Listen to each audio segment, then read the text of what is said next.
It's been a while, Scott. Nobody was ready. Let's go. I was not ready for Fabian fucking Liberty, but let's do it. Speak for yourself. Public Gives is always ready. I I even have I even have props ready for today. Y'all don't even know. You got props? Oh god, I'm really worried about what this is going to turn into. You can go a few Sorry, ways. I couldn't find the link, and then I was like, I want to say I'm not affiliated with Admiral Gibbs, nor do I endorse any of the opinions that he expresses on this show. I agree with the violent anarchist that likes to attempt to. Oh my god! Took you like 2 seconds, dude. But Gibbs is too smart. Like jumping out the fucking gate immediately. Person that celebrated and helped spread the docs of a conservative she disagreed with in the hopes that he would be violently attacked. I also. Do you want to know? Do you know what? Do you guys want to know what I did? What'd you do? Do you guys want to know what he's referring to? I shared a picture of some random truckers for Trump dude with root beer on his car because Antifa quote unquote had thrown root beer on his car and he was very upset about it. So that's what I did, by the way. That's the picture. That's the docs. What else was in the picture? What else was in the picture? Was it his license plate with his license plate number as well as? Oh no, not the license where they were, plate as well. Where they were explaining where he was in the city at the time. I didn't even know where my license plate would go back to. Like what address I would give. And lying about the actions he was taking in the hopes that people would be upset about lying about the actions. Homeless people. Yeah, he was giving. You have to update your license plate info when you move. Oh, he was just he was just out there giving. Wait, that's a real question. When you was moved, just out there giving pizza to homeless people. That's the only reason he was there. Yeah. When you moved, do you have to update your license plate info with somebody? Because I bought my truck at my other house. Where is that? I wonder what that license plate, if they ran it, what address that would take them to. I can't remember who the fuck that was. Was that what was the name of that fucking dude? Not like his actual name. I'm not trying to get his dog. Just like what was his fucking screen name? I'm pretty sure he got banned from Twitch for like being a right winger or some shit. Being quote unquote right wing.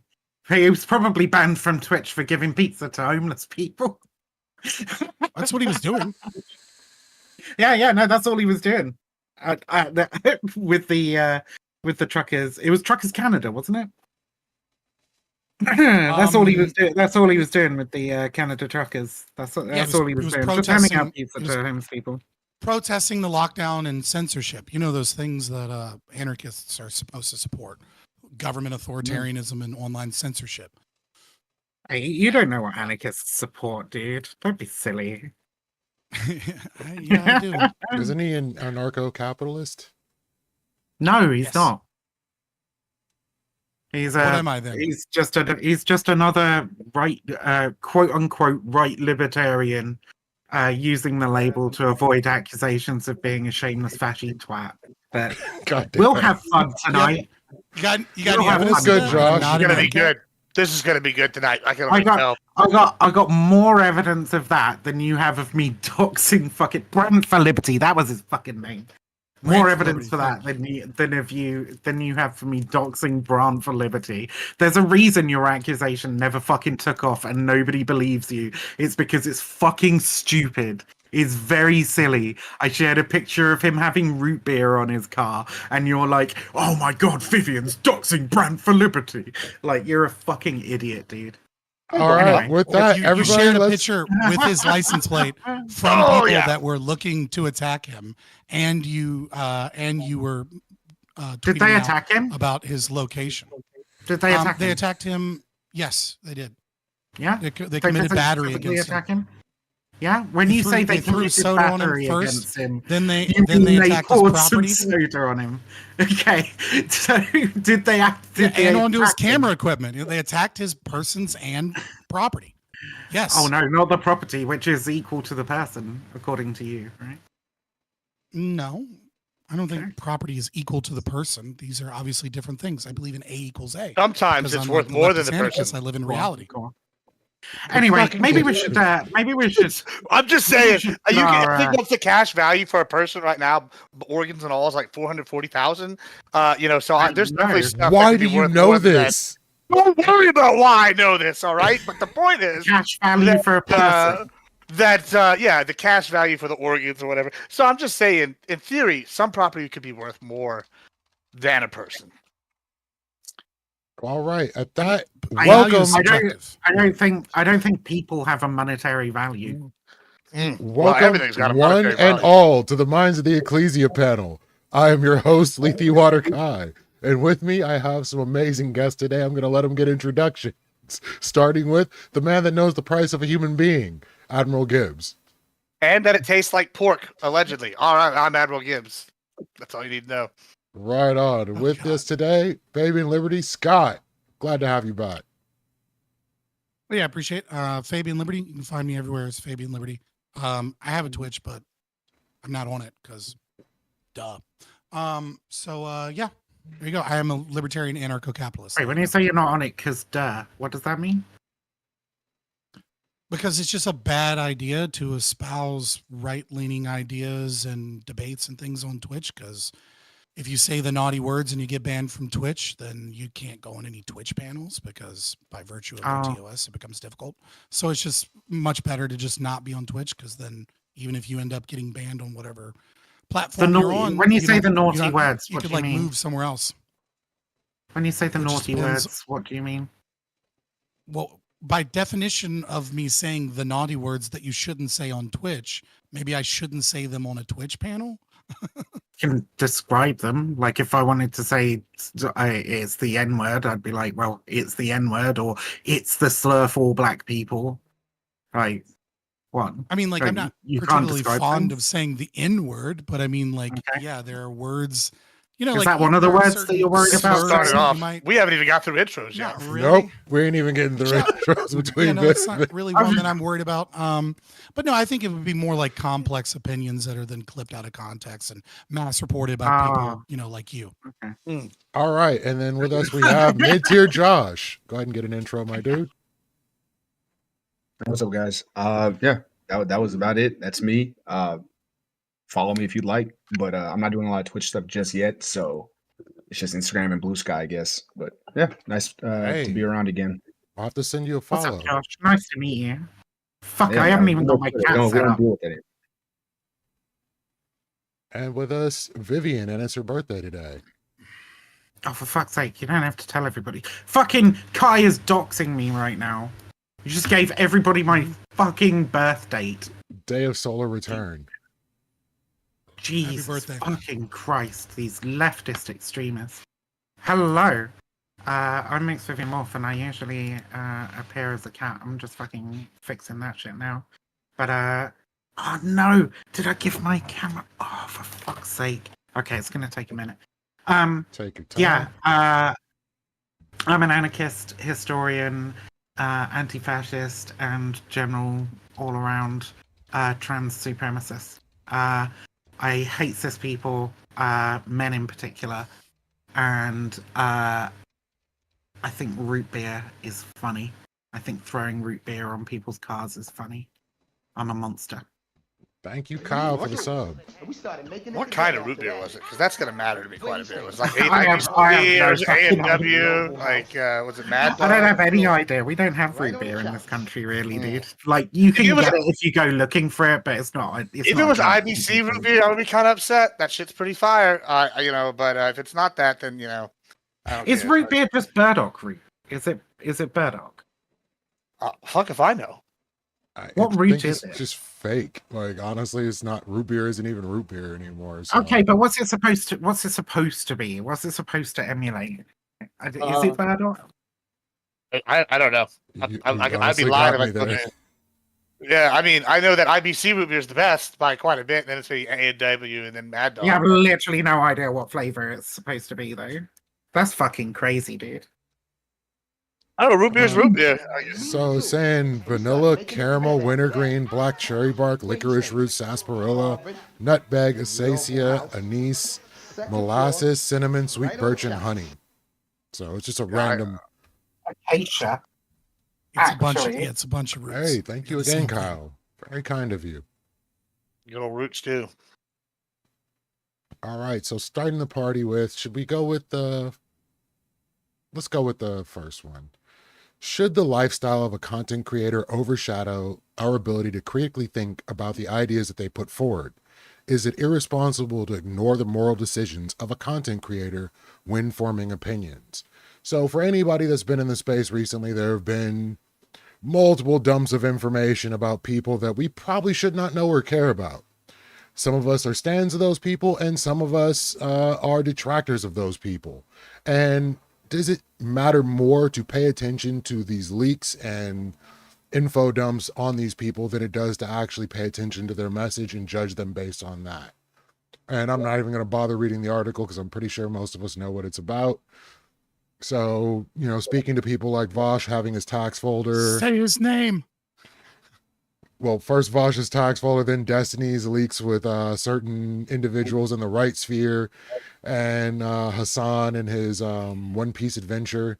All these things tend to take away from what we're actually seeing. So starting with Gibbs, how do you feel about this? Yeah, so I'm gonna use this as a moment first before we get really derailed. I'm gonna derail it a little bit, and I want to go on record once again. Shameless plug. The reason why y'all should be watching me is maybe not for my political takes, but for my political predictions. I am the prophet. And once again, I was prophetic when I said that the left was getting in bed with Nazis. And lo and behold, we literally have one of the most prominent leftists literally in bed with a Nazi. I got to say, I was right again. So we're 4 for 4 on major predictions since 2022. Check it out. I'd go further back, but y'all wouldn't have seen any of them. So who gives a shit? As for what we think when they're in personal lives, you know, if we really started looking at people like theorists and like content creators and shit, and looking at people's personal lives, at least like in the Twitch like poll or like political sphere online, then you're gonna have to like exclude pretty much like, I don't know, half of the philosophers throughout history. Like, I mean, Plato, for example, he won arguments back in the day by literally standing up and showing off his broad back muscles, and was kind of renowned for being a douchebag. What's the guy? One of the guys, I can't remember the philosopher, maybe it's Sisyphus. He fucking peed on somebody after they told him that he was acting like a dog. You know, like these are terrible. Yeah, Diogenes. There you go. I knew it was one of these guys. They like Sisyphus wasn't a philosopher. Sisyphus is the dude that was rolling the boulder up the hill and can't roll it. It's the fucking Greek mythology. Sure, yeah, there you go. You're right. Yeah, we got it. We got the point. The point is, all these people throughout history have had These warts. Greek motherfuckers. Yeah, these bastards, these Greeks. They've had warts. We've all had warts in our personal lives, and like, I don't think that takes away from their ability to analyze and politicize stuff. However, I guess it does take away. You know, if you really, I mean, it depends. I think there's a level to it where it depends. Like, you could say, for example, Goebbels, evil, one of the most evil fuckers in history. However, his ability to use propaganda should definitely be studied and possibly used by certain different governments for different things. Like, it's just a tool, even though it's an evil fucker. Right? Like, there's, you know, all sorts of stuff. You can use it for sales. You can use it for propaganda. Either of these things. Just because somebody evil does something doesn't mean their theory is good. However, maybe we don't elect some of these people if we find out that they're evil. I don't know. I don't know that what you do, like getting a blowjob though, is something that should discount your ability to make political analysts though. Appreciate it, Scott. Yeah. So first and foremost, I would like to say, anytime you are following a streamer or listening to a Hollywood elite, you should just automatically assume in your head, until presented with evidence otherwise, that they're probably a narcissist and they're probably a pedophile, right? Like, there's been too many of them. Just assume that is true, and then move on with that. I'm not saying attack them for it, right? Just assume that that's more likely than not, right? And I think you'll have a much healthier engagement with these people in general. Second thing. Especially if they're an ANCAP. There is, yeah, exactly. Assume the ANCAPs that believe in liberty, not the leftists that all of their philosophers like to fuck kids. Okay, carry on with your point, dude. Jeez, don't get derailed. Don't one guy yourself. What's his name? Come on. That is his name, sir. Asshole. We're in intros. We're in intros, Viv. We're in intros. I know. I believe in it. He can do it. He can finish his intro. God, yeah. All right, I can do it so long as you shut up. So the second thing I would say is, oh my God, just. I'm not going to say another thing. I'm shutting up. I know it's so difficult for you. Just try. I did. I So, said I'm shutting up. Can you shut up? Are we done? Not another word. Zipped. Zippo. Okay. I get it. You're here for the memes. But anyways, so the veracity of a claim, the speaker doesn't matter in terms of whether or not a claim is true. And this is obviously like I mean, I think I would hope that we all recognize that there's no like massive POMO person here or whatever. But the problem is when we get into like an is-ought kind of situation, which is that if you're watching a streamer talk about things for hours on end and you're a normal person that like works a job, very often we take what they say, especially when we're talking about political streamers and things of that nature, on some level of trust or faith that what they're telling us is true, or at the very least that they believe it to be true and that they've looked into it to some capacity. And so working with an understanding of that, when leaks of any nature come out, there's kind of like two things we can look at. Number one, like, is this behavior bad behavior, immoral in our opinion, in some regard, degenerate or dysfunctional behavior? That can tell us something about the stability of that person's mental state in life, which should put some position on whether or not you kind of trust everything that they're saying, and what your faith is. And that's kind of a personal decision. And then number two, looking at, you know, the example of potentially what is Destiny sucking off Nick Fuentes, right? You know, if that is indeed true, it says a lot more about Nick Fuentes, I think, than it does about Destiny, because even though it says something about him being in bed with right-wingers, maybe he doesn't necessarily believe everything he's saying. He claims that. He claims he's bisexual. He's been saying that a bunch of times. It's literally just proof of who he is. Whereas with Nick Fuentes claiming to be a trad-cath virgin, and then that behavior shows complete and utter hypocrisy, I think it puts a much larger stain on what it is that the person says and whether or not you can believe to be true. So those are kind of my major points. Thank you. Josh, what do you think about this? That was mad interesting. That last point was, I 100% agree. That's crazy. I was actually thinking about that this morning. I couldn't figure it out. But yeah, it does show a little bit worse on Nick. But I mean, of course, it doesn't look great for Destiny either, because he has a hard time reaching people on the opposite side. And of course, with behavior like that, it Apparently just doesn't have a hard time. Okay. Yeah.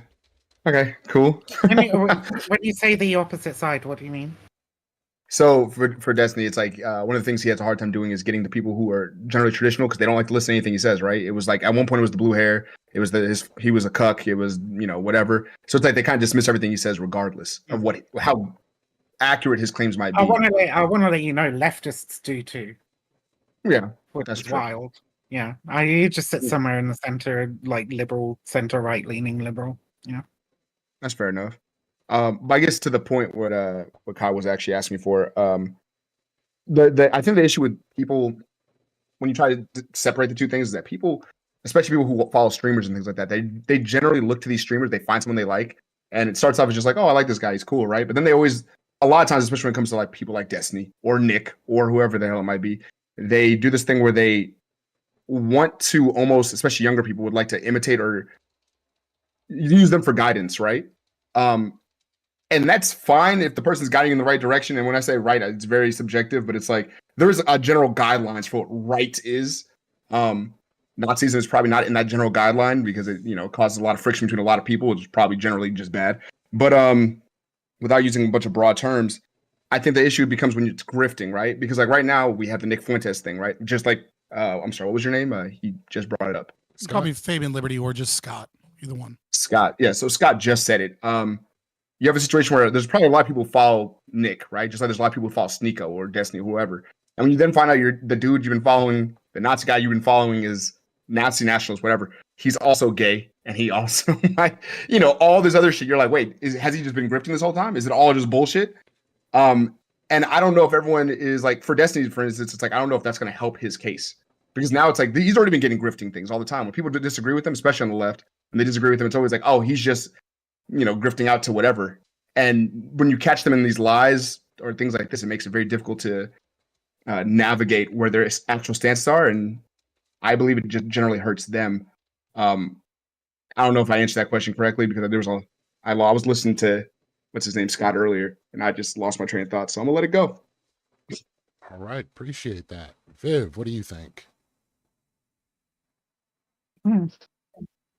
Well, first off, to like riff off of what Fabian Liberty was saying earlier, I think I'd go even further. Don't ever fucking trust anything a fucking streamer tells you. Don't trust anything I fucking tell you. Don't trust anything Gibbs tells you. Definitely don't trust anything that Kai tells you. So you thought I was going to say Fabian, didn't I? But I wasn't. I didn't. I resisted. I'm lovely. But don't trust shit that you hear from some random fucking idiot in a video online or read on Facebook or in a Twitter post from some fucking nobody, right? Like, don't do it. Go fucking look it up for yourself, okay? Go check the fucking facts of the situation.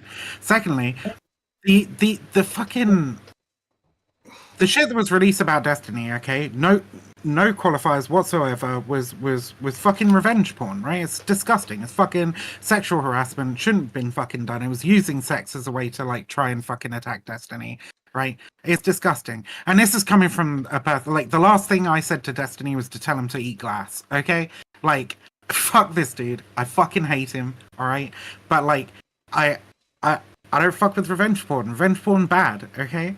Secondly, there's no fucking evidence Nick Fuentes is in that video whatsoever, right? The only evidence you have that Nick Fuentes is in that video is some dude, I think from Kiwi Farms, said that it was Nick Fuentes, and then everybody just wanted to fucking believe it because of the Lauren Southern shit, right? Like, no, there's no fucking evidence that it was Nick Fuentes whatsoever. So there's no reason to fucking believe that or keep spreading it around until such a time as it's confirmed that Destiny had some kind of sexual relationship with Nick Fuentes. I don't think that actually happened, but who fucking knows? The man's a fucking degenerate. He'll fuck Lauren Southern. He'll fuck fucking anybody, right? Yeah. But like, but Is Lauren Southern hot? is Lauren Southern Go ahead and hot? Google that and see how Not you in, feel. not in my view, but I guess I have different standards to a lot of people. Oh yeah, wood smash. 10 of 10, wood smash. Okay, go on, okay, I'm sorry. Elbow's too pointy and far too Nazi. I'm just not into Nazis. But what is a relevant thing, right? Like the thing about him fucking Lauren Southern, for example, is that while she's fucking Lauren Southern, he's constantly trying to fucking launder her image in public. They're engaging in a business fucking together, in which Destiny is helping to clean up Lauren Southern's image from all the horrible fucking shit that she's done with like Identity Europa or Rebel Media or whatever, right? Like all the stuff that Destiny says that he fucking stands against, he's trying to launder her reputation of, and she's fucking back on that shit now, right? She never fucking changed. She was always a fascist, and the people that he denigrated and attacked and sent harassment mobs after for saying that Lauren Southern is a fascist during that fucking time, myself included, might be slightly bitter about it, right? Those people were fucking right, and there's a good chance that he was only engaging in that fucking behavior because he wanted to get his dick wet. He wanted to leave his wife for this fucking Nazi blonde Barbie, right? That's fucking disgusting behavior. And on a final note, I would say that the other piece of fucking disgusting behavior that was involved here, it is revenge porn, but it's also super, super, super fucked to leak porn of yourself and somebody else, right? Because this is how it fucking gets out, is Destiny sending these fucking images or videos to someone, at least one person, right? And we've seen some of the fucking DMs where he's like sending random shit to people to try and get feet pics off them and shit. So if you're sending sex tapes of yourself with somebody else without the other person's consent to another person in order to try and have sex with them, like, you're a fucking piece of shit, and you're also engaging in some kind of fucking sexual impropriety, some kind of sex crime. I don't know. It's classified differently in different countries, but sharing sex tapes of people without their consent is a fucking crime. So the man's a sex pest himself. So a sex pest got fucking sex crimed, and I frankly, I don't give a fuck. All right, we hit Inception. So should we not listen to anything these streamers have to say, their views, whatever studies they do, or should we just be judging them based on these actions? Gonna go ahead and open up the conversation. Before we get too far off the rails. Oh, good shot, Josh. I was going to respond to Josh. Go ahead, Josh. No, I was about to say I feel like it only matters if it shows some kind of level of like insanity, right? Like in the situation of like, and insanity is a strong word, but we'll think about like Kanye, right?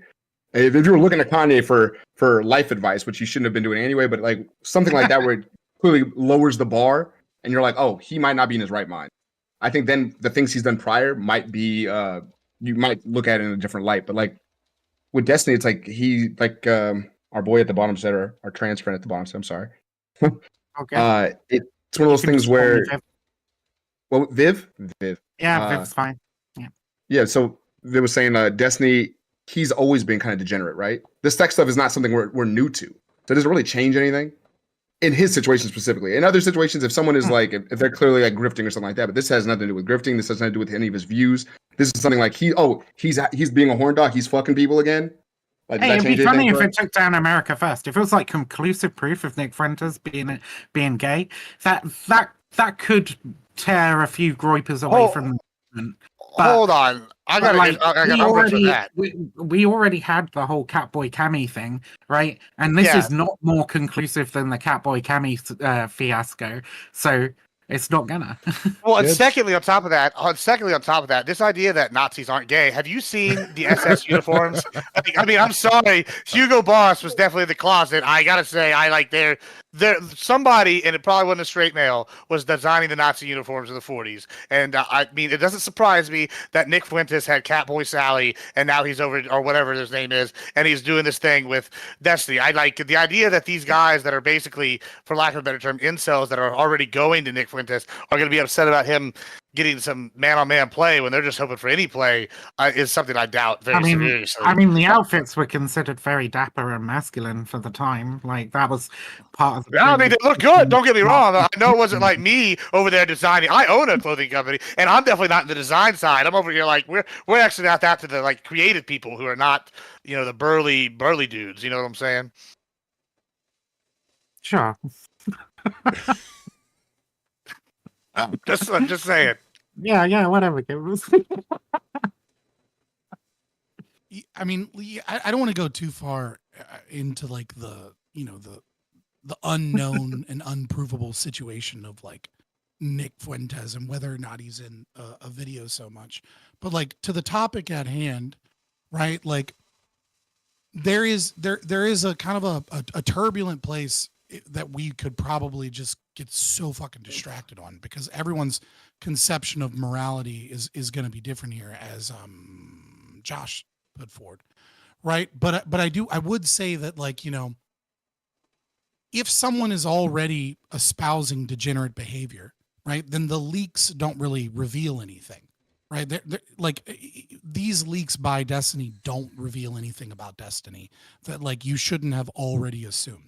Right. And so I think there's like what? Well, like, I mean, he said that he was bi. He said that he sucked dicks. There's been a ton of leaks before these leaks of like crazy things. I mean, well, I mean, it's anti-life. I would say the right would consider it's sucking dick is anti-life. Can you break that one down for me, please? Valentine's Day, bro. No more blowjobs on Valentine's Day. Can you break that one down for me, please? Yeah, so I mean, if a male is engaged in sex acts with another male and is no longer, you know, and is utilizing his time in that individual hedonistic pleasure, if he's married and breeding with someone else, and they're in a poly relationship, I would say the poly relationship is degenerate. But if it's just an individual act that's open, like the level of degeneracy there is going to be less, right? Obviously, if you're gay and you're just gay, the situation is going to be different as well. It would be definitionally degenerate. I wouldn't necessarily consider it my moral preference to be wrong, right? I mean, like if that's what you want to do it, right? But it is certainly anti-life in the position that you are engaged in your own personal sexual gratification, not for the propagation of the species, but instead for individual hedonistic pleasure. Then. Yeah, masturbation's degenerate as well then. I guess it's logic. Sex with a condom. I mean, it depends. Vaginal It depends. penis in vagina sex with a condom is degenerate. That's also Right, like, degenerate by that logic. I'm trying to genuinely Basically, all the stuff the like, Catholic Church hates.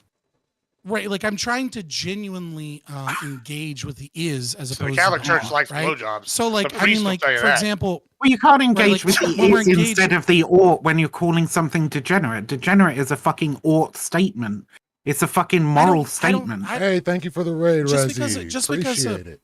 just because a statement is a moral statement, I don't know that it necessarily implies an ought claim at all times, right? You can descriptively always. say, Bro, you they can they no, ought not to be giving up blowjobs No. to their altar boys, but hey, they do it anyway. well, you can make a prescriptive claim, right? And that doesn't necessarily it can imply an ought statement to the listener, but it doesn't necessarily need to be one, right? So, for example, we could talk about like cheeseburgers, right?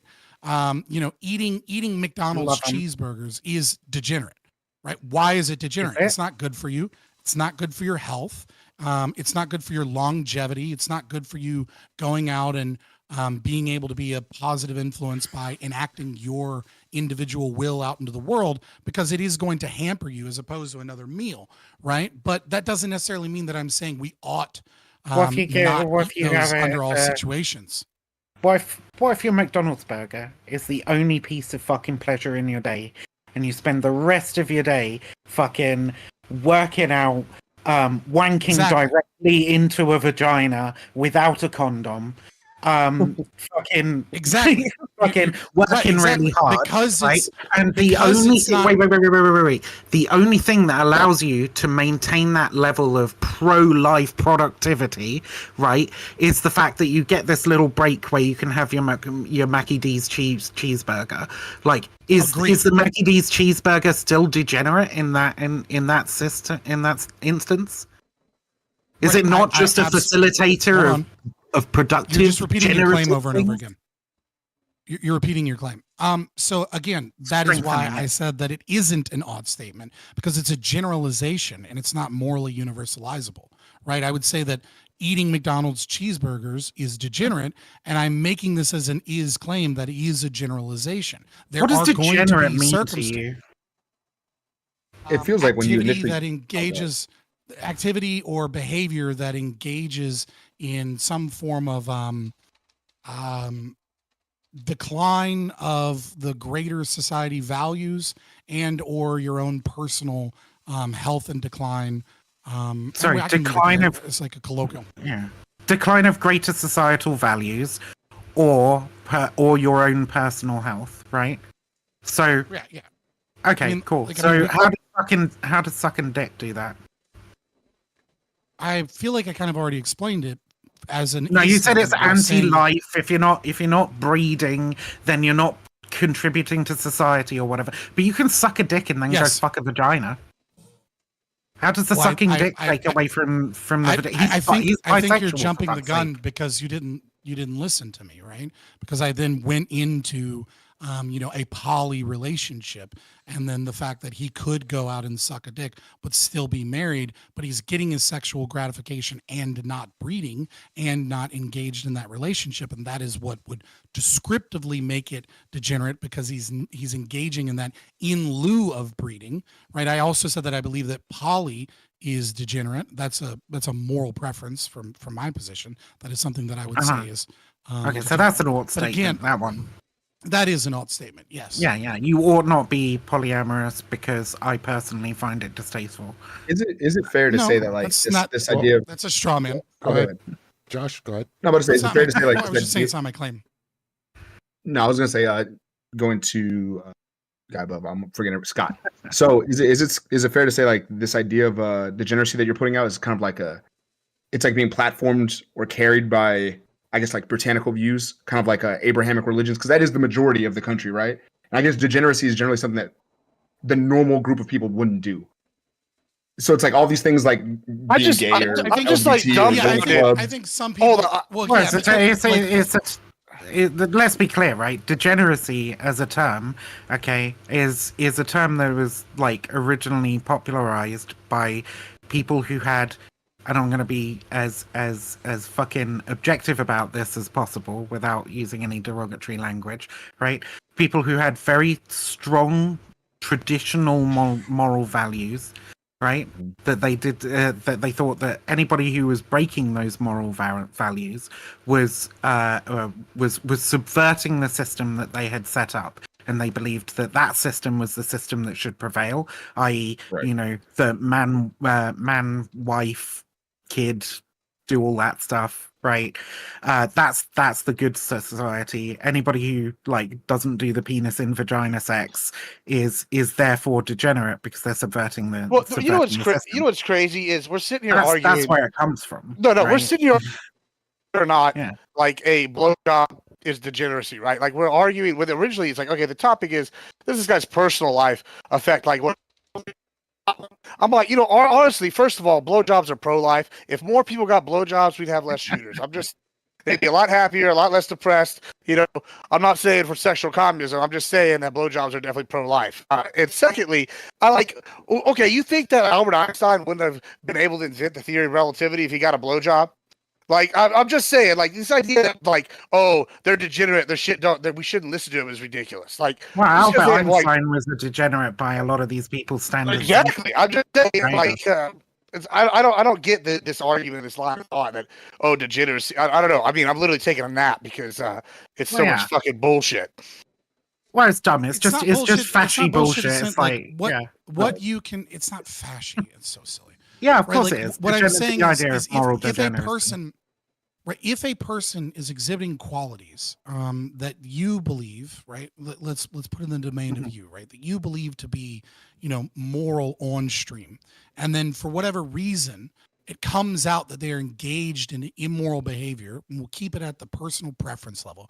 We're not get into like sure. justifiable, Behavior you right? believe is immoral. Yeah. Right. Then this should have some relevancy in terms of whether or not you trust the individual, right? Because if someone in immoral, or you can just say this person is a hypocrite. You can just say that, right? Well, I said that before, right? But regardless. But regardless, it doesn't even need to necessarily be hypocritical, right? They could have no claim about the act that they're caught doing, and then the act in and of themselves you could see to be immoral, and then in that means you could be like, well, this person is, in my opinion, an immoral person, and those things transfer, right? Like it's not like someone is. It's obviously not always true, but like people that often engage in, let's say, crime are going to be more likely to commit other crimes, right? People that lie about who they are or put on a different face are more likely to lie about other things, right? So if you find someone and behavior, you know, comes out that you believe to be immoral, it should and invariably will affect your ability to or your perception of the veracity of their claims, in terms of like whether or not you trust that person is being honest about their own beliefs, even if not necessarily the claims themselves, but that they believe those things. Sorry, what were you saying, Viv? Hey, I thought you were responding to that. I don't remember, dude. I don't think that sucking dick makes you more likely to lie. And I think that's a very poor argument. Yeah, I gotta agree with that. I don't know how That like is a poor argument. That is a poor argument. That was your argument. I don't think anybody agrees with that actually. You're okay. My to argument be fair, isn't that to be fair, I will say this: liar. the ones giving out blowjobs. To be fair, your argument was that some people might reasonably believe that sucking dick makes you more likely to lie, and I don't think that would be a reasonable belief. That would be a dumb fucking that's not my argument. argument. Actually, you know what? I can argue that. That's not my argument. Because if they can lie to your face and then they'll straw forgive you because you're getting a blowjob later. So I think they are more likely to lie if they weren't giving out blowjobs. You know what? Yeah, I am on that train now. It's not my argument. It's not my argument that argument. if you suck dick, you're more likely to lie. That you're more likely to lie. You get away with it. I generalize certain immoral behaviors, not sucking dick specifically, right? However, I would. You said say it was morally if, degenerate to suck dick, and you said that it was reasonable to to I said to it was think descriptively degenerate, not morally it was degenerate. reasonable to trust the person less on the veracity of their claims if they do something immoral. So yes, you said Again, people are I more brought likely it to to lie the- if they suck dick. No, That is that's- what you fucking said. Like, That I'm is sorry not that what I I said. summarized it so easily for you when it took you fucking 5 paragraphs to get it out. And then, in order to obfuscate how stupid a fucking argument it is, you're like, I'm going to use a million words to explain it. But it's a stupid fucking argument. It's not my argument that sucking dick means you're more likely to lie. Okay, that's just then not let me my follow argument. this. Let me follow this through. Okay, Well- sucking dick, morally degenerate, bad thing to do. If someone do bad thing, right? You said these are your words. It's reasonable for you to think, right? Oh, sorry, reasonable for you to trust What was my the veracity of moral their claim about claims. sucking dick? What was my moral claim about sucking dick? You said it was anti-life and morally degenerate. Anti-life. I did That was not the, say it was that was a morally direct degenerate. quote. I actually said it was prescriptively degenerate. That I'm talking about is, and then I also said that if you want to suck dick, go and suck dick. That I don't have a moral belief on that. Okay, well then You it's even not responded even... to that. You're not actually Degeneracy- engaging in a degeneracy discussion is on the immoral. topic. You're just trying to Okay. find dubs, and you're fucking it up by lying about what I'm saying. So if you would like to join the conversation and act like an adult instead of somebody that memes and interrupts and gets mad that I'm here, I would love for you to join the conversation. I'm not and give mad your that you're opinion on here, things. dude. I'm fucking loving this. This is a lot of fun. I really love having a moron on the panel to dunk on. That's a lot of fun. But like, All right, so you're not willing to be an adult or engage in I'm an happy adult to conversation. engage. I just engaged with your entire fucking argument, dude. Like, No, you what just do you want me to say? set up straw man's trying to say that Okay, they're wrong. is it okay? based upon Okay, your straw let man. me put it this way, right? If somebody believes that sucking dick is immoral, right? Not necessarily you, because you don't believe that. You just believe it's prescriptively degenerate, right? But Hey, look what I can for do. those Believes people who it is believe immoral. that it's sure, yeah, someone who believes it's immoral rather than prescriptively degenerate, right?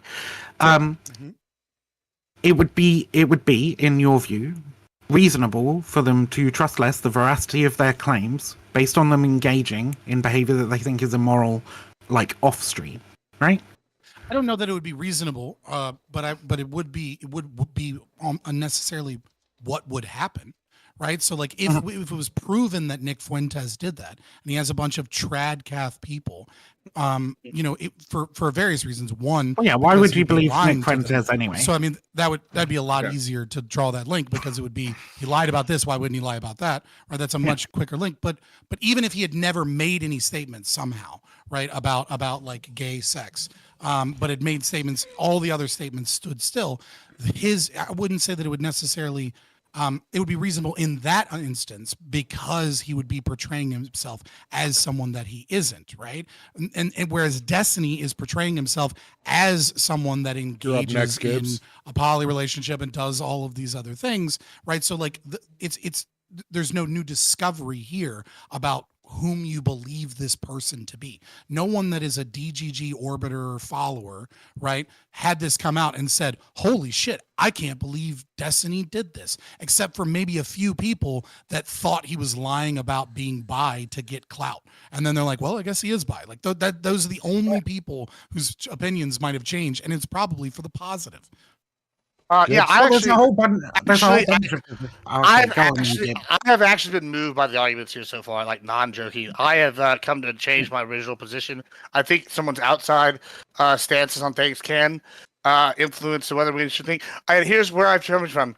If people that say they don't like blowjobs or that blowjobs are degenerate, we shouldn't trust those people because they're liars. Blowjobs are amazing. And we can't trust them. I'm just saying, if you're prescribing less blowjobs that are anti-life, I don't know if I can trust you. I feel like you're just you're grifting on the Christian angle here. To be fair, it was homosexual blowjobs. Oh yeah, And it was Either also way, whilst any not blowjob. breeding, right? Which Not is breeding. which is Not obviously breeding. anti-life, right? Which is a Not moral value of breeding. mine. Well, I Not mean, it's breeding also, it's is pro-life in the obviously sense that maybe this anti-life. guy doesn't go it off people. You know, I mean, how I- many?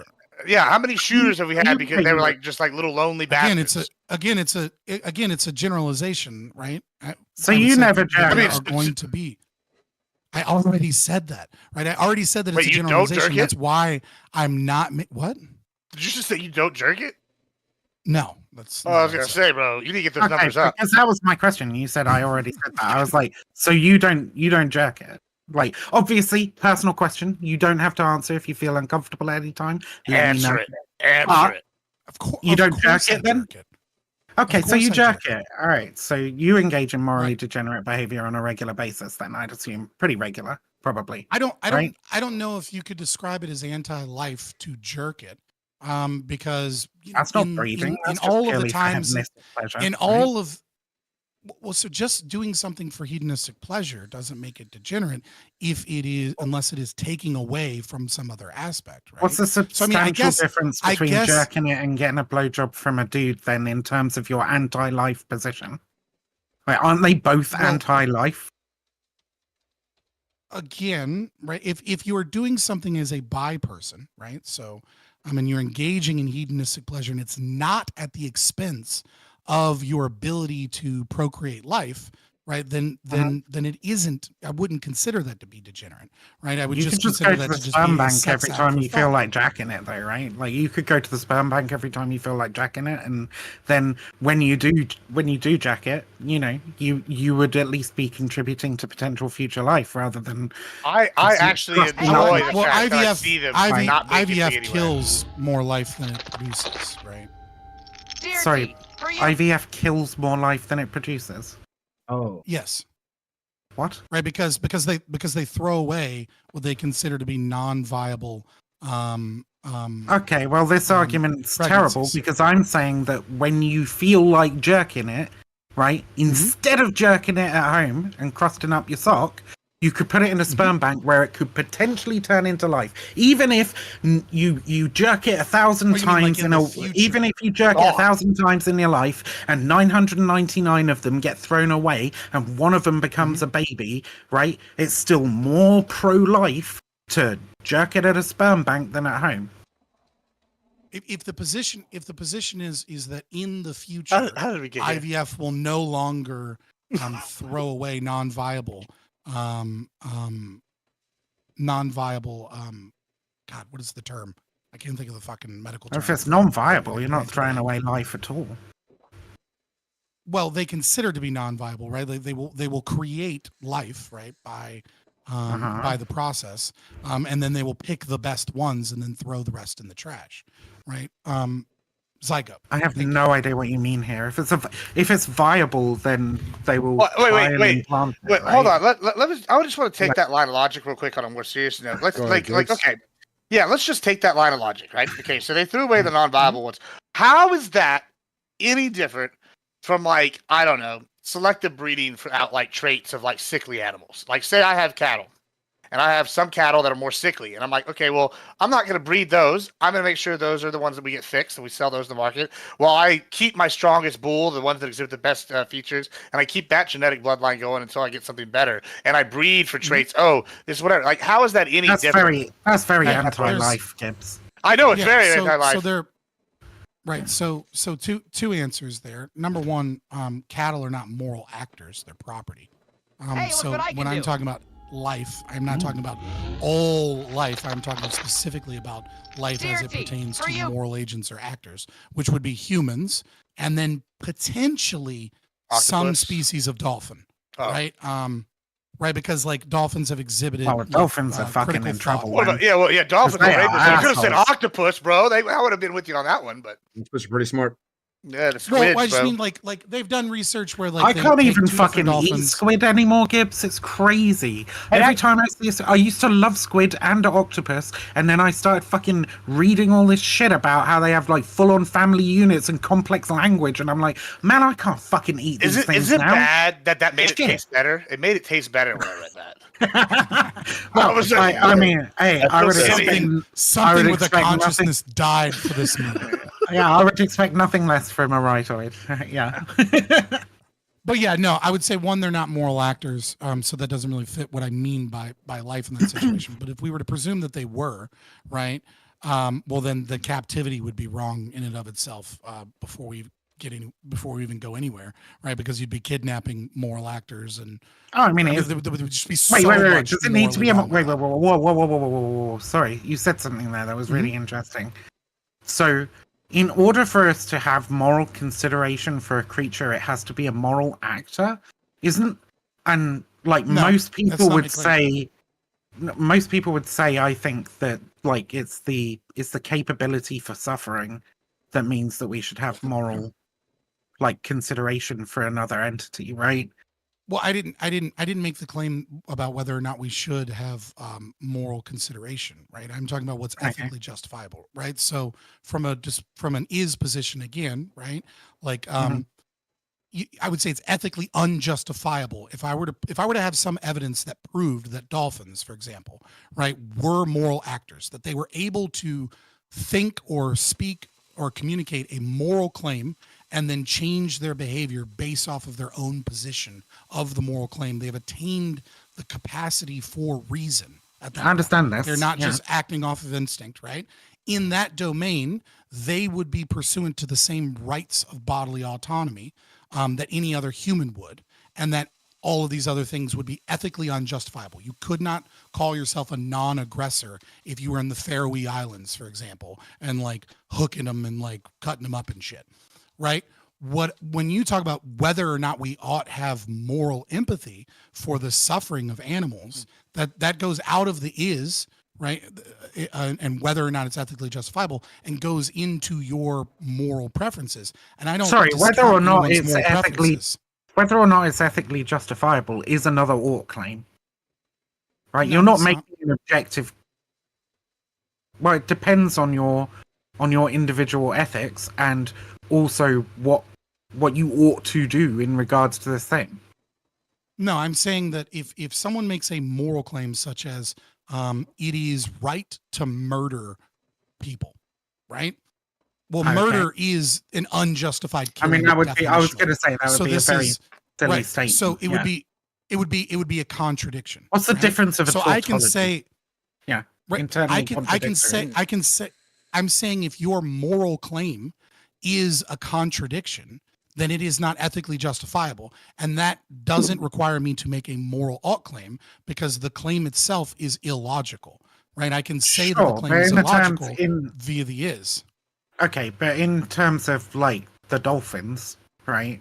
Mhm. Like whether or not they have moral agency, may have some bearing on what kind of autonomy we ought to give them. Right. Because obviously we have to keep other people safe. We recognize that they can't make considerations of like other animals and ecosystems in the ocean, so maybe we need to control them in some fashion to stop them from wiping out an endangered species or something, right?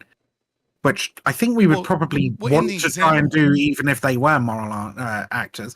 Well, but in regards to whether But or in the not example, we should they would have wait, that ability. in- That's a contradiction. No, right? I understand. I understand. If they're incapable of being moral actors, they can't also be capable of being moral actors. Well, right? You said So you they're said capable of being moral no, I'm not even. Please don't jump in. Okay.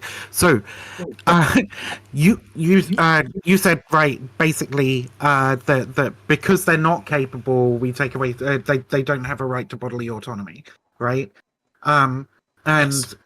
and right, and I would say that to some degree, sure, like we might need to infringe upon their autonomy in order to be able to stop them from hurting other people or whatever, which I'd like to think we kind of do with humans anyway, right? Non-aggression principle and all that shit. But Yeah, I mean, if they aggress, right, then they can be punished for such. But you weren't talking just about bodily autonomy. You said it would then be wrong for the Faroese to come along, hook them up, and cut them up for food or whatever. And I would say that has absolutely nothing to do with whether or not they're moral actors. It has to do with whether or not they're capable of experiencing and understanding suffering, right? I tend to agree. And that's what that would most be people your would moral say. framework, right? I'm not engaging sure. in your moral Sure. preference, right? Both of these are Engaging in ought is statements, claim. yeah. Right. I'm giving an is statement, right? And the is statement is that if something has is a moral actor and has the right to bodily autonomy. And if we go into the justification for the right of bodily autonomy, we'll be here for 3 fucking hours debating argumentation ethics. So we're just go with me and assume that's what I believe, and you can agree or disagree by yourself. I know that's what you believe. Move I from just that don't think frame. it's an is statement, but carry on. Okay. It is, because what I'm saying is that you engage in a performative contradiction when you attempt to justify the killing of moral actors, like the killing of another person, right? When you say it is right to Kids are kill up next. people that have bodily autonomy, that's where it gets into the performative contradiction of argumentation ethics, where I would say that, we would have to start with existence exists, and then formal logic, and then performative contradiction, and then into what is conflict, how do we define conflict, and then ethical systems needing to be conflict reducing as opposed to conflict inducing, and then the performative contradiction from argumentation. All right, so like, listen, I get this, but this is all what comes back to the big problem, and this is why, I'm always like, hey, there's really only y'all one kept more. asking me fucking questions. I'm hold on, no, hold I on. mean? Like, I'm not even doing that. Go ahead. Sure, but no, we're gonna talk about this topic now. As you brought it up, like, now we've gone down this rabbit hole. Let's fucking do the rabbit hole. God damn it, bro. Like, yeah, you've got me here. I might as well fucking do it. This is why I take issue when we do these morality debates. Like, I know I've unironically I brought up the cannibals in Papua New Guinea. Their sense of morality is gonna be vastly different than what your sense of Western morality. Let's just take even what we got right now. We were already discussing other animals, like whether dolphins are. Let's look at dolphins first, and then we're gonna come back to it. Dolphins, like, they have a sense of morality, and it's pretty clear that dolphins would be the evil empire if they were ever, able to become humans. They're over here raping people for fun.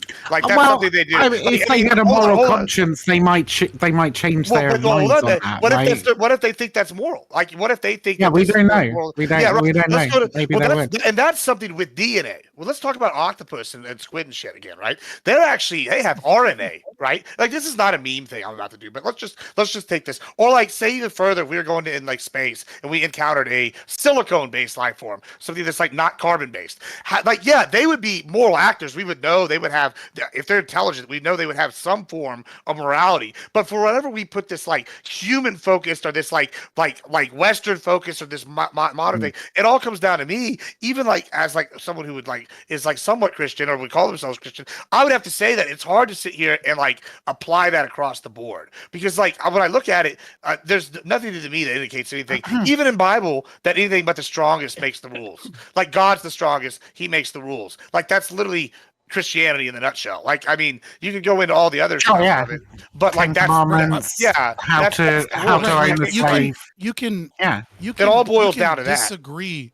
You can disagree with my claim. I totally understand that, and I wouldn't begrudge you at all, right? I just don't know the value of me backing up the claim currently by starting with existence exists into formal logic, into performative contradiction, into conflict theory, into ethical systems we don't need a philosophy 101. It's not sure, whatever.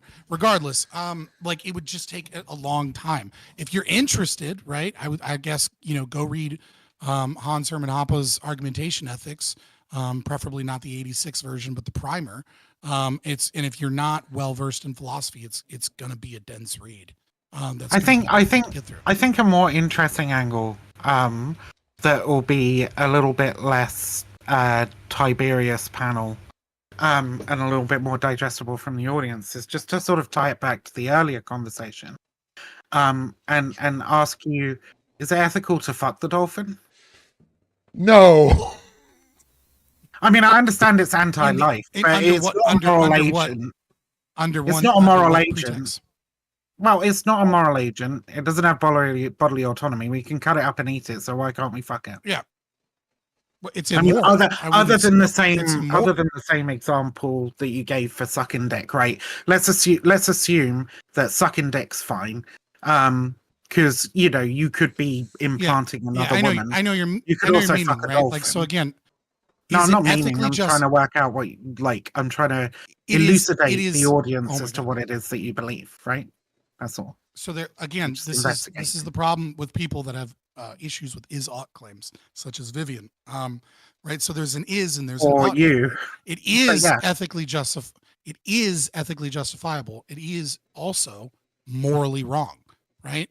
But if someone were to own a dolphin and rape said dolphin, I would have no right to show up with guns and shoot them and try and stop them from doing so. I would have every right and should, I don't know, never talk to them, Is it okay banish to them, try and stop keep them from having a job, right? And like things like Is that. it okay to try and stop them without guns? Like maybe you don't have to go that far. Maybe you just pass a law. Not with violence. Not with violence. Not with any no. kind of violence. Yeah. That's there's the ANCAP. It's disgusting. It's wrong, right? I would say that we should, banish people like that from all forms of society. We should. That not seems do pretty business with them. coercive. It's not coercive at all. It's your right of voluntary association. I'm saying you should and ought. You don't think take banishment can be dolphin violent? fuckers. Damn. Banishment is not violence. Okay. No. It's you exercising your right of voluntary association, saying I refuse to associate with you. You would do the same thing. Yeah, with, you can a refuse to virulent associate. racist. Yeah, you can refuse to associate. Would y'all be in favor of like Punishment implies sending them somewhere else, right? I want to know if y'all. I want to know if like in the idea of like being pro-life, if we would install instead of like having the thought police, we would have like cameras in every room for like the blowjob police. Like, would that be a better pro-life position? We go in 1984 on BJ's now. Like, is that the pro-life position here? Forcibly putting cameras on people's private property would be ethically unjustifiable. Maybe we put like that would be a violation of the NAP on like the pants. So whenever it's like a human body temperature when it's too close, we'll know. Like, I mean, there could be something non-invasive. That's right. It doesn't matter. Like, you have a right to your bodily autonomy and private property, and violating those rights is ethically unjustifiable from my position, right? Like, there are plenty of things. Like, libertarian philosophy doesn't pretend to tell you what you ought to do. It is a legal theory about what you can justify, what you can't justify, right? So, for example, prostitution. Right, we would say it is ethically unjustifiable to use violence to stop a prostitute from engaging in sex acts because it's her body, her choice under this circumstance, right?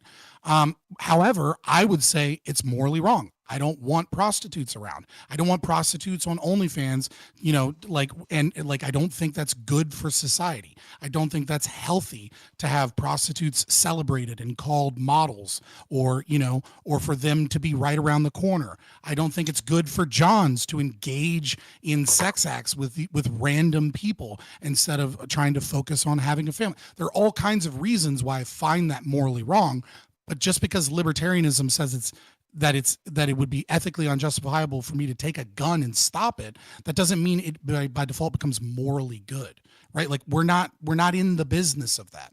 Like, as a person, I have moral beliefs and I do, talk about them, obviously, but as far as a libertarian philosophy is concerned, I'm not in the business of telling you, what is morally right or what is, what you should do with your life. It is just saying these things are unjustifiable, such as taxation or theft, which, taxation is a form of, or public property, or, killing someone or raping someone or breaking into their house to put cameras to make sure that they're not getting blowjobs. These things are all ethically unjustifiable and definitionally wrong. So they are ethically okay. So here's where I'm starting to understand now what you mean when you say like an is versus an ought claim, and how you're claiming some of these things that is claims when they're basically just ought claims, but like a step removed. You're saying basically, this is my moral system. I believe in libertarianism as the best system by which we should run society, right? You don't, but your version of libertarianism anyway. But like, and therefore, according to these rules, this thing cannot be justified, right? So it's just removing the logic statement. It's according to logic, right? These actions do not fit with this moral code. They do not fit with the ought. It's not the actions themselves, it's the attempt to justify the action. So it's not like you can go out and murder someone, right? Yep. But when you try and say that what I did was morally good, that is when you fall into the contradiction, right? So it's not everybody the falls action into the itself. contradiction. Only people who would claim your libertarian philosophy and maybe not a philosophy that allows them to ethically justify murdering not murdering, ethically justify killing a person without a reason that you would see as justifiable, right? As long as they believe they have a justifiable. Well, no, I'm saying they can Yeah. believe it all they want. They would just be incorrect the moment they attempted to justify it. It would fall into a logical contradiction. So they would just be definitionally wrong. How would it fall into a logical? Just to say that taxes are good and you should pay taxes is a contradiction, and it is not possible for that to be logical. I don't think it is. I mean, I know. if you go to, I know you don't think that. I mean, I think taxes are bad. Okay, I'm not a big fan of taxes. All right, but I don't think that it is just an objective fact, right? You're saying this is an is statement. This is a factual claim, right? Yes. Yeah. Taxes are bad, right? Bad is a fucking value judgment. It implies an ought claim. I don't think you know the difference between is and ought. No, you are making you keep straw manning me and trying. Yes, I absolutely am. But that's not the same thing as when I'm saying they're ethically unjustifiable, right? Like I believe according to your moral system, right? Yeah, I mean, it's all through this lens of a system. According to your moral system. Yeah, if I have a different moral system, if I have a different moral system, I can ethically justify taxes. Yeah, that's kind of the argument that I've been making. It's just ought. Hold on. That's actually the argument. It's not possible. Yeah, it depends on your fundamental moral. Hold on. This is actually why I brought this up. It's never a long. That's fucking insane. No, this is why I brought up. It's not insane. It's just logic. No, this is why I brought up. It's not. Well, this is why I always bring up like alternative like morality systems, like the cannibals, or if we like found a silicone life system, or like the octopus or whatever, because they're going to look at things so differently, right? That like your prescription of your lens is not necessarily going to apply to these people, even though they might be, by definition, a moral actor, right? But they're going to have their own morality system that's equally as valid to this lens. Some of those things are going to be wrong. So they're just going to be wrong. By the way, how are they going to be just wrong? By the way, they're going to be wrong if we push it all through your lens, even though they're equally as correct. It's not a lens. It's just logic. They're just factually, objectively wrong. Your opinion doesn't matter when it comes to logic, right? You can believe. You're telling me a silicone. Hold on. You're telling me a silicone. Hold on. You're telling me a silicone life form with all together different if there's intelligence like needs and wants is going to be wrong for their morality system because you somehow came to this conclusion as a libertarian. What if they need a collectivist thing to survive? Are they going to be wrong if they don't have their hive mind? We push individualism here through libertarianism. Pretty anti-life. It seems like your whole species is wrong because I'm sorry. I know this is the most meta take I've ever maybe tried to get into the weeds on, but that's right. I'm not buying it. I just am not buying this one morality system supersedes all potential life on mind and refined, or even life on Earth.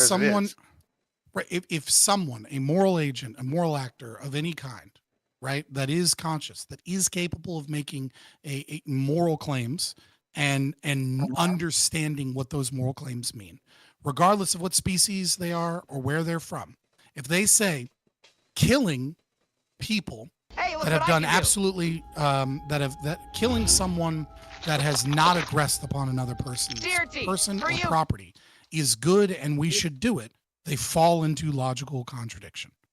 It is a performative contradiction. What if it was something that they did to survive, just like we do with animals, right? Like this is something they had, they were like, hey, we need organic life, and they find that we were a pretty good producer of that, right? And they were just like, oh, this is like another thing to us. And if they're able to travel here, then clearly they'd be smarter than us. Let's say you're on a deserted island, right? And there's no food of any kind, right? And it's just you and one other person. If you kill that person and eat them, it's wrong. It doesn't matter that you did it to survive. It's wrong. Right. But I mean, morals a lot of times they come from the lens of like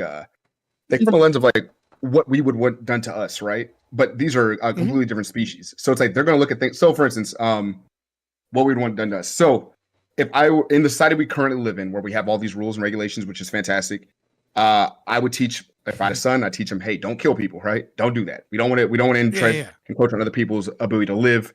We don't have to. And then we go to like a different timeline somewhere along the lines where there's like I don't know, we're like in some wasteland like Fallout type shit. I would probably teach my kid to kill people and be like, hey, don't give him the time of day because it's dangerous out here. And I think most people would do the same thing. I wouldn't say that's morally incorrect to teach them that. That's because of the like where we're coming from. Right now in our society, in our culture, what you're saying is allowed. But like he was saying, if it's an alien from a different place, they're not thinking the same shit as us at all. Your moral preference doesn't change the fact that because you're arguing with me, and you are currently recognizing my bodily autonomy, you're not saying that I'm going to coerce or force you into believing any one position, right? By doing so, you recognize, right, that conflict systems, which is like ethics, is a conflict reducing system by which society engages in, right? And so if you say something, right, and this isn't even like libertarianism. This is like just even Kant, for example, right? In the categorical imperative, right? That if something falls into contradiction, then it cannot be logically justified as an ethical rule. And the contradiction comes from the fact that you recognize my bodily autonomy in this moment. You recognize that the means by which you ought the means by which you believe that you ought reduce conflict is not through coercion or violence. When you're engaging in argumentation, you're attempting to argue against another person and you're attempting to change their mind, you're recognizing them as an individual different than you, and you're recognizing the system by which we prefer nonviolent conflict over violent conflict. When you say in that moment. Okay. He's gonna keep. No, go ahead. I mean, it's like I'm trying to explain. Well, it's about time it turned into me debating libertarianism. So, like, fuck it. You know what I mean? I'll do it. I don't want to debate libertarianism, especially with somebody. Y'all clearly do. Y'all keep asking me to justify and go into libertarian philosophy. Well, no. Libertarianism here. You keep making fucking insane claims, and people keep challenging you on them. That's what's happening. Okay, we're not inquisitive about libertarianism. We're wondering how you can sit there and basically go, if I believe a thing to be true, then logically it is like, and logic is what my morals, as long as my morals and my ethics accord to this is logical. And it's just I don't. I've spoken to you before. You've read so much. You've read a decent amount of fucking philosophy, right? Like, this fucking hurdle of just the is-ought claims, right, is fucking wild to me that you're not over yet. That's why we're kind of like stuck in this bit at the moment, but it's fine. Everything's being pushed through the small lens. I would much prefer. We can move past I gave you multiple outs, right? But I love that you guys are curious about libertarian philosophy and you would like to have those answers and keep asking those questions, despite the fact that I said I agree. Here's the basic framework. Right? I think we should ask an actual libertarian about it. If you disagree. Damn it, man. I think we should ask him that. Yeah, I'm very curious about libertarian philosophy. I just think, maybe we should get an actual libertarian. I'm actually curious. What is your thought of what an actual libertarian is to learn libertarian philosophy?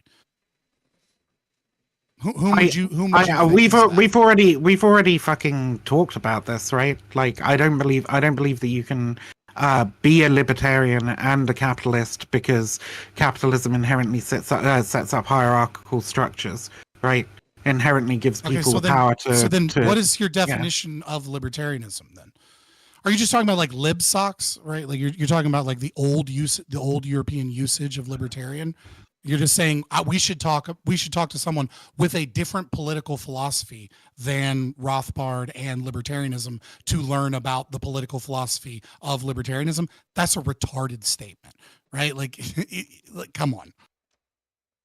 I would say libertarianism is founded on justice, right? On balancing the scales, just the same way as fucking Proudhon said. All right. I would say that libertarianism is about maximizing autonomy, right? Not giving totalist autonomy, right? Because totalist autonomy gives you the right to infringe upon the freedoms of others, but maximizing autonomy, i.e., people should be able to do as much as they possibly can without infringing upon the freedom of others, right? That would Yeah. be my That would be me. my Yeah. definition of And not you. libertarianism. Well, no, I mean it wouldn't be you because capitalism, but this is a different panel, so Yeah, let's do that probably later. get We, onto something we can else. get into talk this about- later. Right.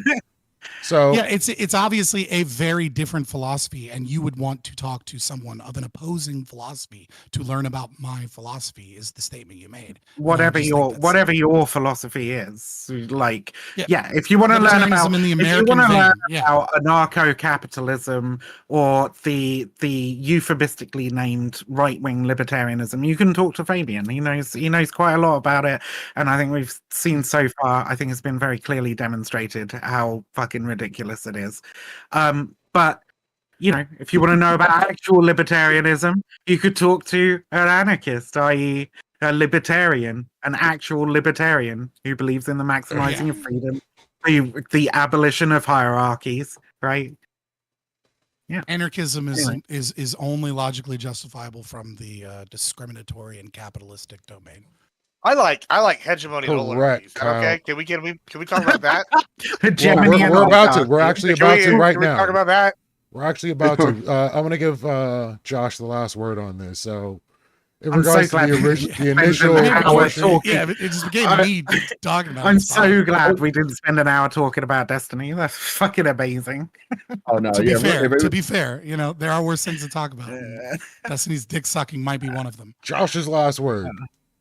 No, I'm sorry. I was like, it was like way back in the conversation. I remember there was the thing about prostitution and everything else, and you asserted that prostitution was immoral, right? Am I wrong?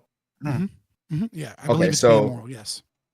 So it's Anti-life. immoral. It's anti-life. Yeah, no, it's strange because like in those situations, like if someone is, and we'll take OnlyFans girls specifically, if someone is doing something willingly, or like they're doing their own body, like you said earlier, my body, my choice, and everything else. What's the actual? Oh, he immoral- made that distinction. He said like he personally believes it's immoral, i.e., he thinks that it's something that he wouldn't engage in, and you probably shouldn't engage in. But he also believes that it's wrong to go in with a gun because libertarians love to take the most extremist example. But like, it is wrong to coerce somebody or force them or make laws. It's not the to most stop extreme them, example. basically. Prostitution is illegal throughout many countries and. No, I'm just saying it's like pretty whenever. normative. Yeah. It's just whenever you say it doesn't I matter. guess it goes It's just whatever. to- go Don't ahead. get hung My up bad. on the dick. No, No, I was getting. Josh, go ahead. It always feels like morality is pretty much based on what you want done onto you. So, like, if, for instance, you have a friend and he cheats on his wife all the time, you would say, "Oh, that's moral." Mhm. But realistically, I think it's like a natural thing for people to pull everything back to themselves, right? So, what's really happening is subconsciously, I'm like, I don't want that dude around my wife because that'd be a problem for me, right? I don't want that happening to me. Or if you have a friend who steals things, you can identify and be like, that's immoral. But what you're really saying is, I don't want him around me because he might steal from me. He's showing me his character. Yeah, but extend that, right? He was talking about degeneracy earlier. He's saying Right.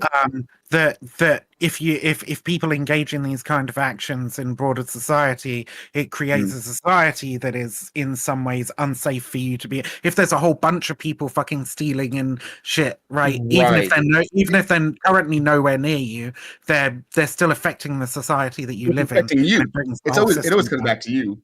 Like kind of like what you're saying. It always comes back to you. And I'm saying it's really strange that we're making this distinction with like sucking dick and again, that might have just been ethical.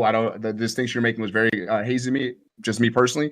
But it's I like was hazy when to you're saying everybody, things like don't worry. gay activities or whatever it might be that's immoral.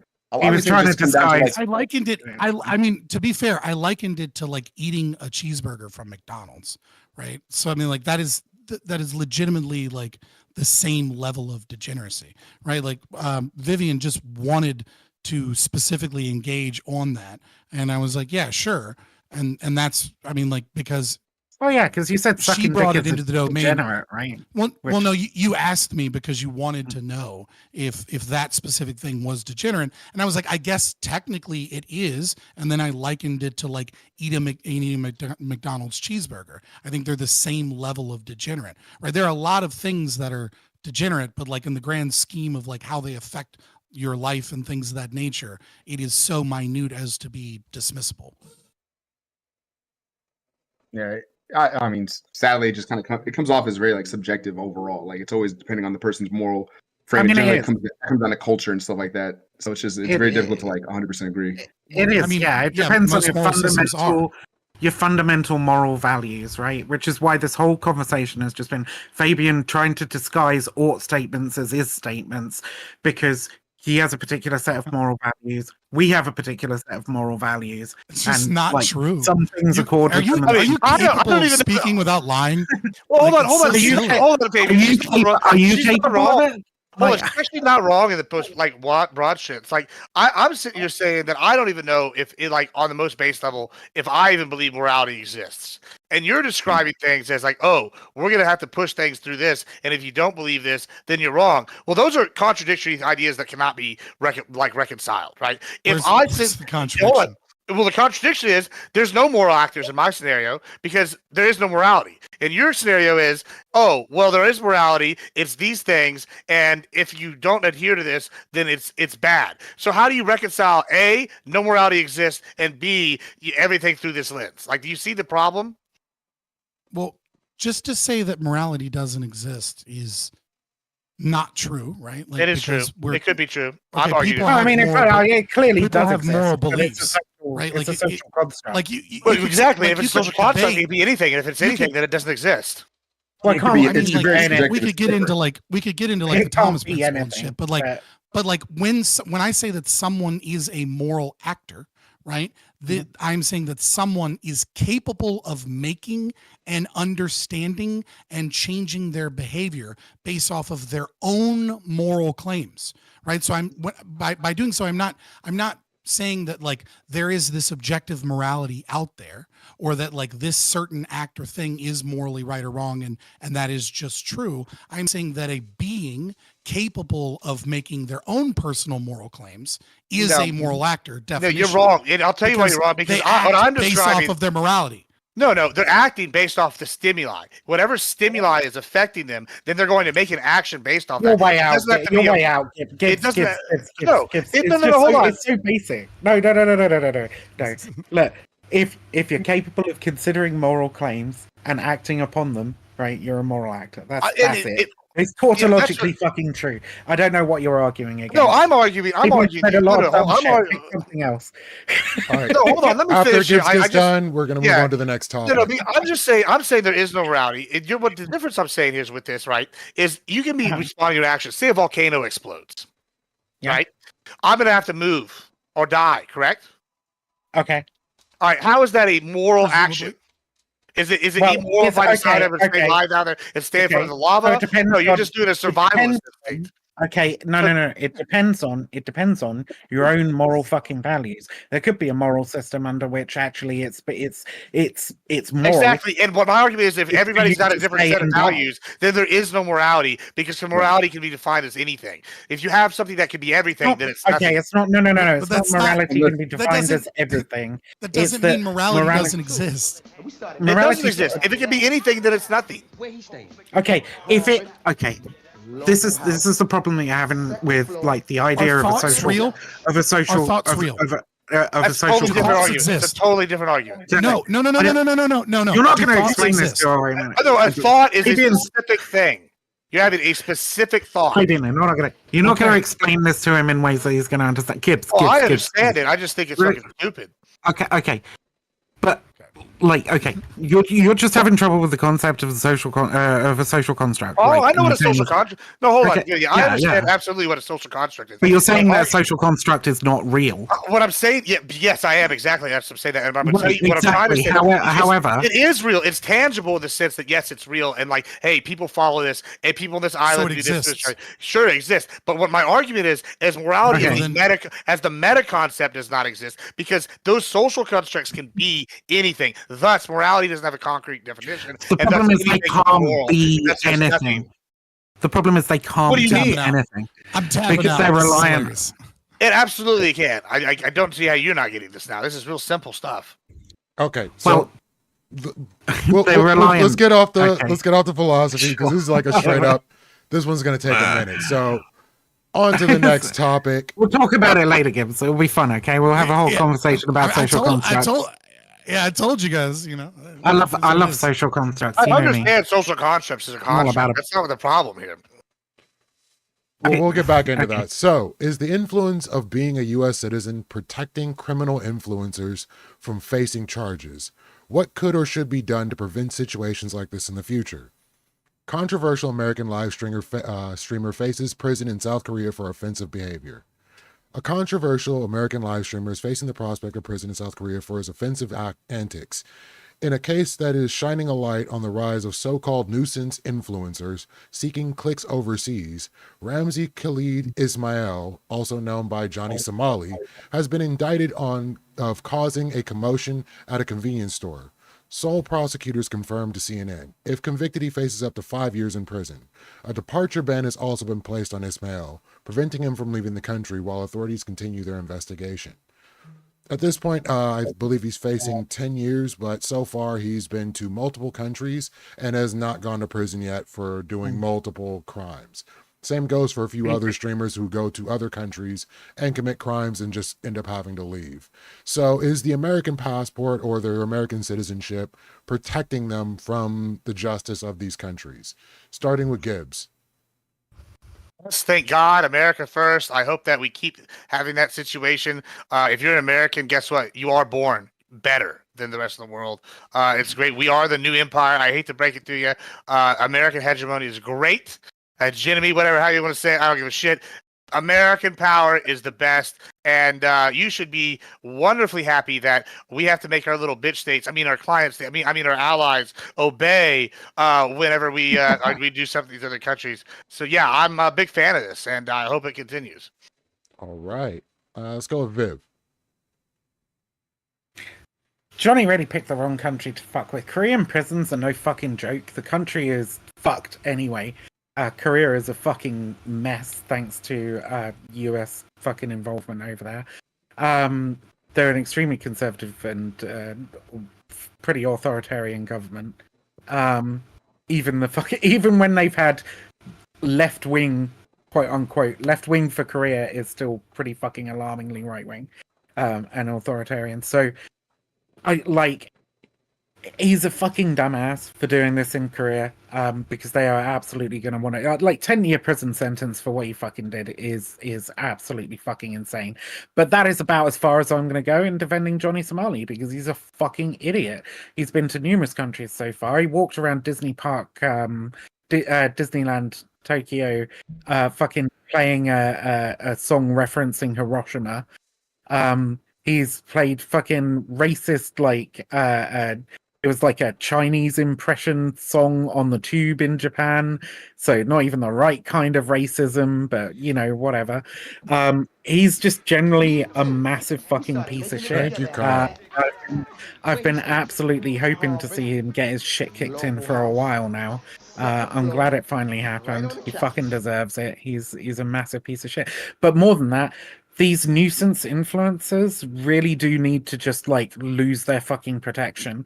I think the United States government should just should allow the countries that they go to prosecute them. Right? I think that the responsibility of a government to protect its people comes for is for when there are frivolous claims made against them, or they might be in trouble for something that they didn't know was a crime, or that you don't reasonably think is a crime in America, right?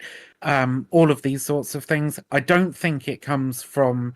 I don't think it should be extended to people going overseas to deliberately fuck around and hurt people. Basically, I don't think that it should extend to those people at all. I think if you go over and you're trying to cause trouble, then you should just fucking face the penalties of whatever country you're in.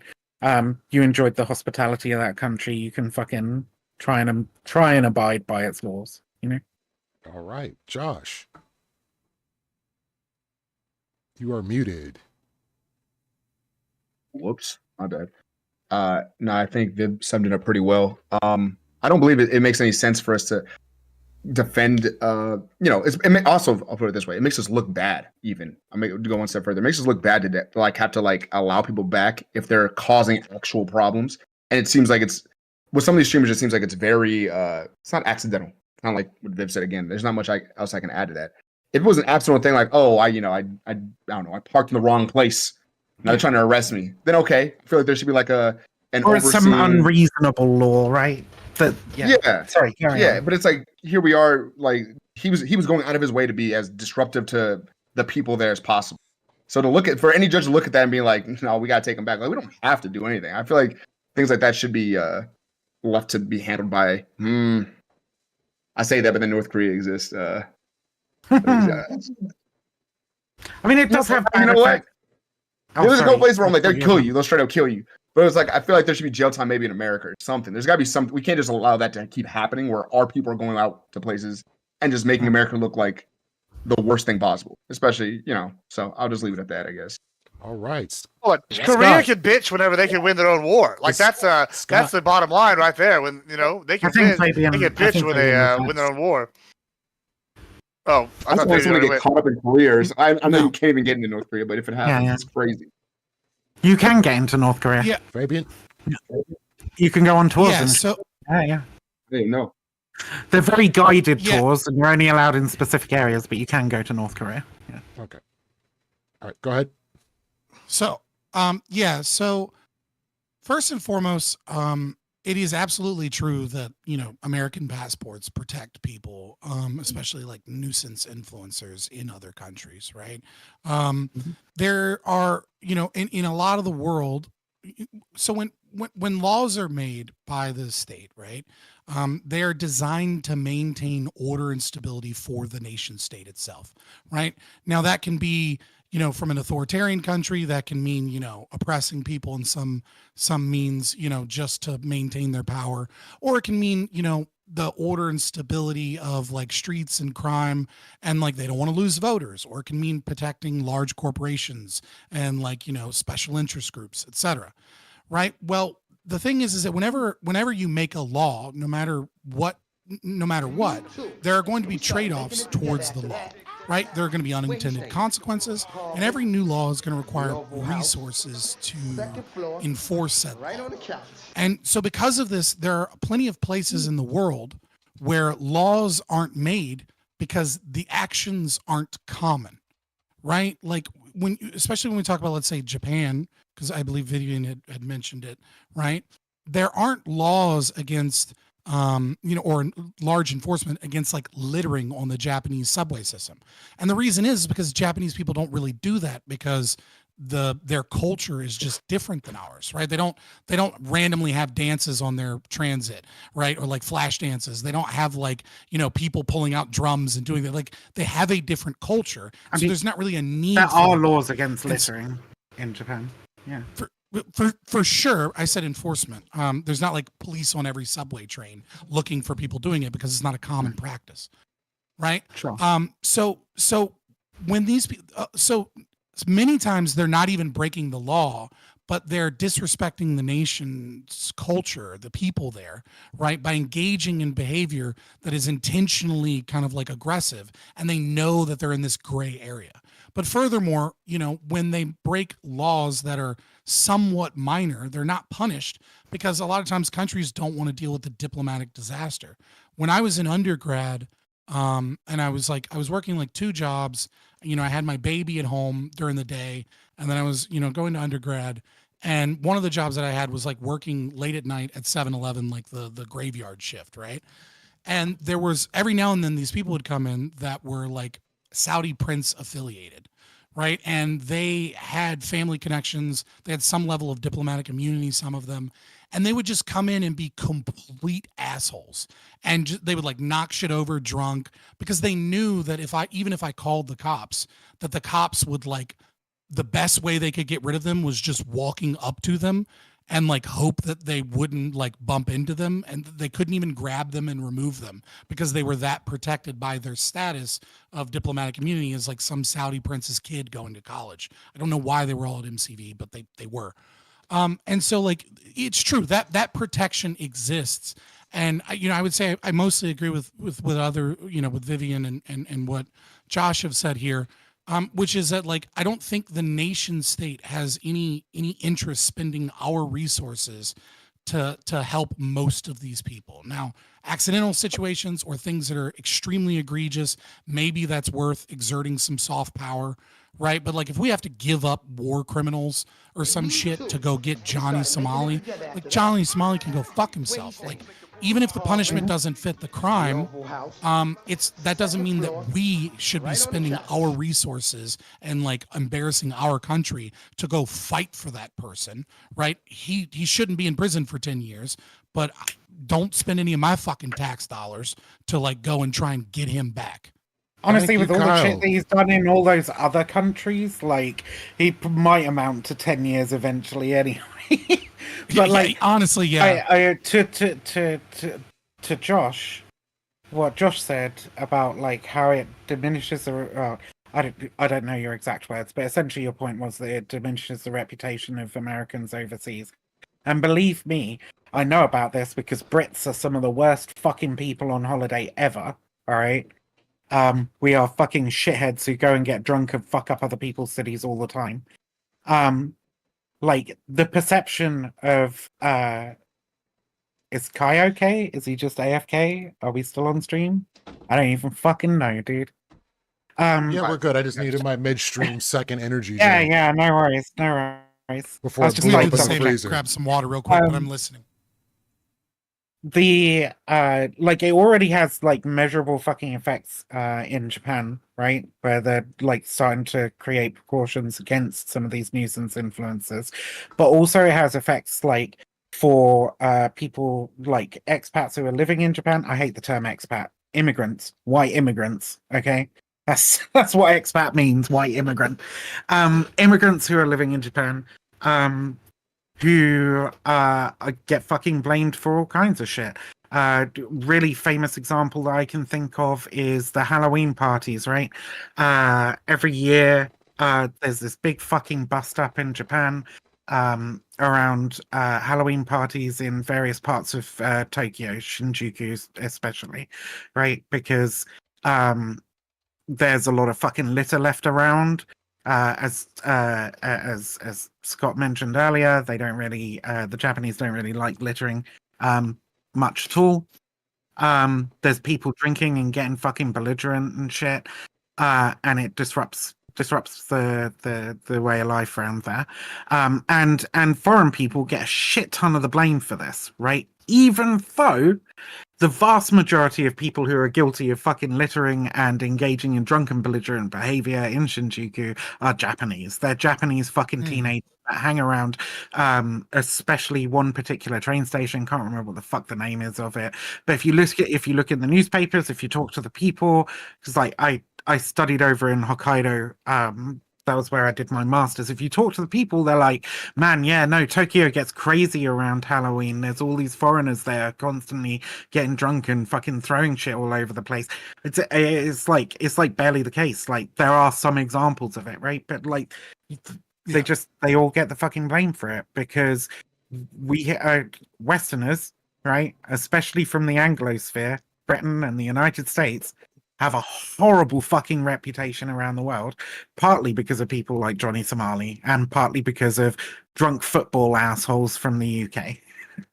I mean, Yeah, listen, I to don't add have any. very quickly, the Gion district in for like where the geisha are, like Japan like felt it necessary to like basically ban all tourism from meeting geisha. Yeah. What's that? Kyoto is like is Japan's historical fucking capital before it became Edo, which is now called Tokyo. And it's one of the most preserved places in the United States. Funny fact, just as an aside, it was spared the nuclear bomb because Truman had been there and thought it looked pretty, right? It was on the list.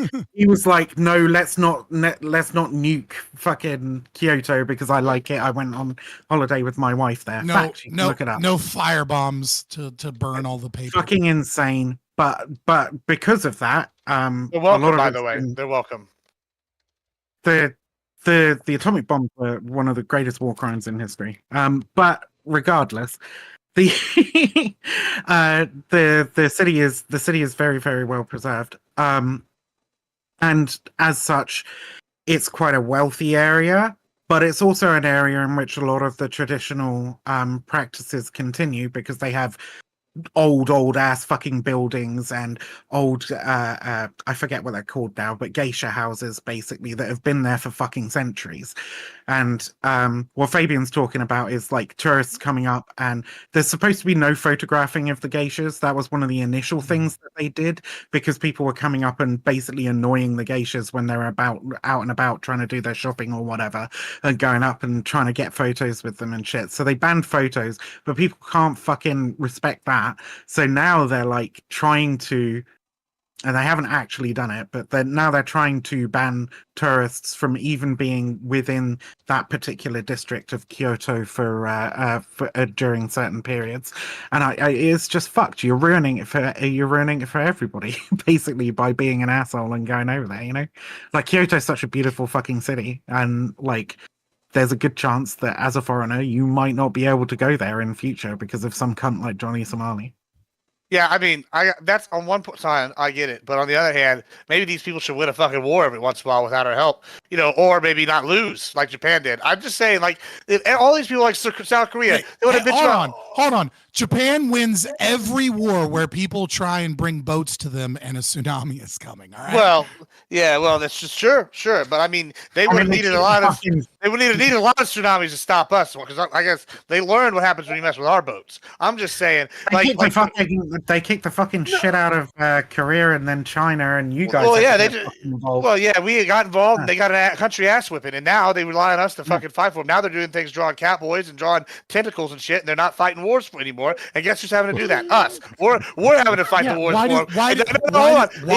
I know why. I know why they got. Why do they rely for us on defense? It's in their constitution, and that's fine. But hey, guess what? They might be changing that. Hold on, that's fine. But if they don't want to be our client state anymore with all our trade and our protection, because even if we let them off the handle, they're still not going to be able to handle Russia and China on their own without us coming in. And they already kicked the shit out of the Russians. Yeah, twice. Maybe. Yeah, well, yeah, and it's small Chinese. little wars, not in the big boy wars. What do you mean in the big boy wars? Yeah, barely. They fought on the least populated half of Russia. I don't want to hear this bullshit. Secondly, honestly, if they don't want to trade with us and they don't want our money no more, well, all right, that's fine. We'll start respecting their rights and all that shit whenever they don't take any foreign aid from us, whenever they don't want our trade, and whenever they don't want our military saving their ass from all these evil bastards in China and North Korea. Like then, you know what? They don't. A lot of them don't. Right? My grandma has to live in fucking Okinawa. See how it works out for them. It's a strategy. My grandma has to live in fucking Okinawa, where stories of American soldiers raping fucking local girls. You think it's going to be good for Korea if we pull our troops out and say you're on your own? Like, honestly, if we go, hey, South Korea, you're on your own now. What do you think happens to South Korea? South Korea? We're talking about Japan. Well, both. Either one. We can talk about both. We can talk about North Japan next, but what happens to South Korea?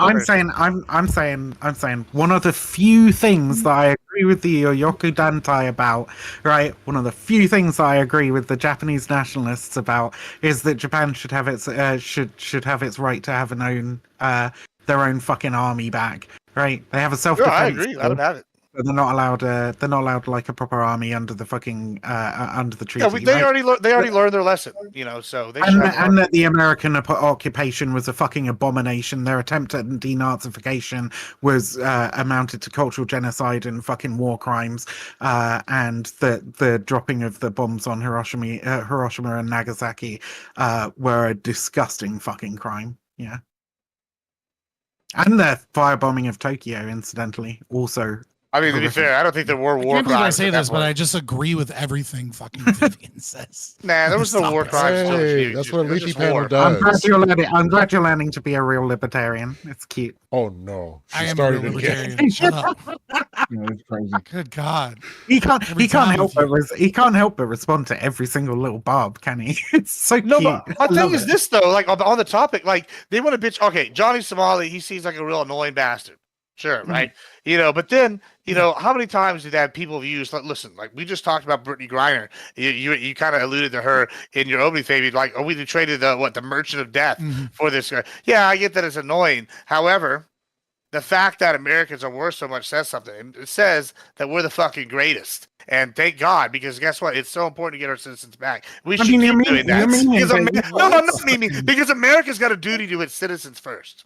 You got You know. fucking caught off guard at Pearl Harbor, didn't you? I That mean, was fucking okay, wild. I can't even tell you're memeing. You're Well, kind we of caught off I'm guard. shit real hard. Serious. Let it happen. I mean it. They just are mad I'm because every confused time, now. Yo, every time I say something, they're like, "He's memeing." I'm like, "Nah, fam. Fuck these other can't countries." tell. You started to sound like a complete joke, but I'm be real. Like I feel like it should be something that at least we review, right? Like I'm 100% down for the idea of getting them back, right? But then once we get them back, I feel like there should be something we look into and at least give them some time here, or fines or something, because this. Yeah, shouldn't but just be we allowed decided that because they're Americans, and we're protecting them. Like we talked about earlier, there's I don't a know, like, realistic value. why Let would you- Josh finish saying what he was saying. Like- He seemed like he was in My bad. mid-sentence. No, No, I'm Josh, sorry, let him my bad. finish. Dramatic pauses and shit. I feel like just like we were talking about earlier, just to tie that all back, there's like a difference, like with the Brittany Griner situation. There's a moral difference in our laws. It's weird to say that, but like it all draws back to that. With her little vape pen or whatever the fuck it was, like she had drugs to them, right? So they were like, they locked her up. Where in America, that's not a big deal. So that's another one of those reasons why we should have it all looked at over here rather than just have like other countries apply their laws to them, and then we have some dude getting beheaded in wherever. Well, Yeah, I mean, there's so, got to like, be, there's got to be a level at which we go, okay, we're going to protect this particular person from this because we think that this law is unreasonable, right? Like we said that earlier, but in these cases, no, I just don't see a reason for protecting Johnny Somali in any fucking way. Maybe in 5 years or whatever. But I think that your idea of like giving them some kind of penalty when they come back to the country, that also seems like a massive fucking resource and energy dump where it's like, but there should be something to improve diplomatic relations. What I mentioned earlier about my grandma living in Hokkaido, right, and the American soldiers that have raped girls and got away with it. Like some of them get found out and they get shipped back to the United States and like posted somewhere else or just discharged from the army. I'm unaware of any that have seen prison time. I think there might be one case where they did. And that breeds such fucking resentment within the population. So it, even from, if I'm trying to look at this objectively from like what's good in the United States point of view, right? And fuck the United States government, but it just makes no sense to me from their point of view to allow this sort of shit to happen. Because if you want to maintain your presence in Japan and keep them fucking pacifist or whatever, stop problems in the fucking South China Sea or wherever the fuck it was that they were trying to, that the right wing were trying to barge in on. Like, if you want to do all of this, then you've got to maintain those fucking relations, because otherwise the people are going to end up voting for somebody who's going to say, yeah, sure, we're going to kick all the Americans out, right? And then let them deal with those consequences. I mean, like, I hate to be a dick, but like, what's South Korea gonna fucking do if we fucking pull out? They're gonna get ran over. It's gonna be North Korea moving in the next day. It's gonna be we're gone. Welcome to the new state of North Korea. Like, that's what's gonna happen. Why do we keep South Korea is different than Japan. These are two South Korea different is not countries. Well, Japan. South Korea is the topic, though. This is exactly what happened. No, it's not. Well, okay, yeah, sure. We've been Fair enough. discussing It is a bit. Japan. Like, I agree that he is in South Korea, but no He's one in South here Korea. has made the claim. No one here thus far has made the claim the United States military should pull out of like Seoul, the DMZ, and Camp Casey, right? Like we're talking about Yeah, I'm Okinawa saying and Japan. I'm talking about if Also- South also- Korea. Hold on. The topic's about Johnny, whatever his fucking name is, in South Korea getting arrested, right, or potentially getting arrested, right? Yeah, Here's the for sure. thing. I'm saying South Korea shouldn't have the like. I dare South Korea to have the balls to arrest an American citizen for fucking How many anything. fucking If again? a How many guy wants to fucking go over there racist? and hold on, if a guy wants to Okay. go over there and turn into Charles Manson, we could try him over here and do whatever. Let's say- But they let's say, shouldn't be able to say fucking fuck you. diddly to us. I'm just saying. Let's say everything you say. Let's say everything you say is fucking true, right? And if America pulls out, then South Korea gets fucking rolled over, right? Then what the fuck was the point of the Korean War and all those American fucking lives lost and all those American fucking dollars spent? And do you I'll tell think? you. Do you think for a fucking second that the DPRK having control of the entire fucking Korean peninsula is somehow a good fucking thing for America? know, but All sometimes those send me a fucking message. resources, Hold on. all the fucking no. The fucking the financial center, right? And also this bastion of quote unquote Western liberal democracy or whatever that was borderline fascism at its inception that America Or managed to Samsung. fucking install Fucking there. Samsung. Like the Like Samsung, you- like losing Samsung goes all away. of and is that? now No, you're run right by about the all of this. DPRK. Hold on. losing You're all right. of that to the DPRK would provide the DPRK Hold with on. such ridiculous fucking resources that maybe they might actually be this. able to nuke Guam. Hold on. You're right about all of that, and it would be a very massive strategic loss. In fact, I think on this panel, I'm the most hawkish against North Korea generally, and 9 times out of 10. However, sometimes I believe a Probably, crisis. Yes, yeah. I mean, I definitely have always talked about North Korea all the time. And so, of that being said, sometimes maybe these other countries need to fucking learn a lesson, and maybe that lesson is, oh, shit gets tough, especially if North Korea runs ramshod over fucking South Korea, and they goes, oh shit, if the United States maybe is the global good guy, they're the ones It holding gets back these tough evil for motherfuckers. you. Yeah, It tough gets for you, tough for bitches. you. Maybe y'all actually have to deal with this from now on, but like, and see what happens. No, And it gets tough for America, No, you it does dumb get fuck. tough. No, it does get tough, but it holds these other countries accountable and it says, hey, you either accept American support and we protect you from this shit, or maybe y'all fucking get fucked for once. Like, I mean, and I'm not saying we do it everywhere, but I think a lesson one time will work and they'll learn it. Maybe we like, I'm just saying. This is You're gonna do it hold this on. one time let me for actually Johnny engage fucking with this. Somali? This is so the problem here, I think, Let them have what they want. is that you said before, you said that like Western hegemonic power or I wasn't sure the exact Well, they're gonna be phrase begging us for it was to come in. good, right? And so I think the problem here It's a is long-term that game. hold on. I think the problem here is that you're viewing Western hegemonic influence or power as like boots on the ground, and that is absolutely an element of it, right? That's a portion. But yeah.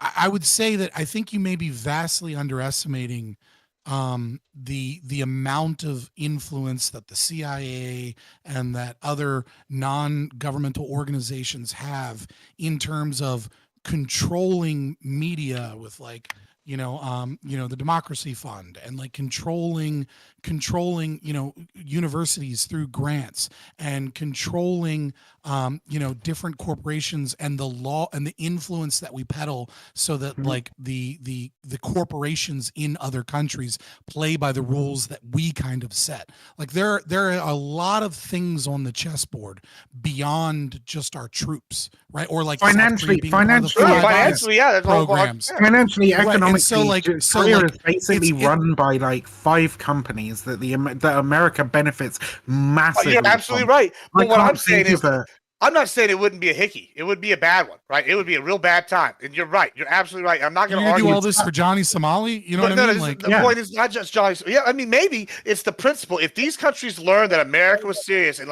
you Stop fuck repeating up. my points. Hold on. It's If making you me fuck look up, if these countries, I mean, this is the problem. I think we've been too baby soft lately. I am not a fan of this neo-imperialism. I think we've been over here being baby soft and people are taking advantage of it. I don't like Putin. I think Russia's bad. I think China's bad. I think North Korea's bad. But maybe if we showed, hey, to our It's allies, not being hold on. soft. If y'all have been taking this for granted, y'all are gonna sit here. You keep taking this for granted. You're gonna sit here and try to give us smack about anything. Guess what? Now you on your own, bitch. And then once every other country goes, oh, maybe the alternative of no America is real bad, they're gonna go, Not oh being shit. baby soft to let Johnny Somali face justice in Korea. That's not being baby soft. Nah, it's baby That's soft right. if we let them do that. Yeah, after we're No, saving their it's not. ass every single day. You're not saving their ass every single day day. they exist is a day. It's because we're there. That's why South Korea exists. You're not saving their ass every they're- single day. You murdered millions of their fucking citizens to create a fucking client state in Korea. You didn't do it for them. Spheres, we did it for them. Do you remember? No, you didn't. Do you remember in school? did it You for did them. it for Do you remember in you. school? Do you remember in school? They're when, beholden to us. when we learned, you know, like in like high school, maybe, right? Maybe middle school social studies, right? Do you remember when we talked first?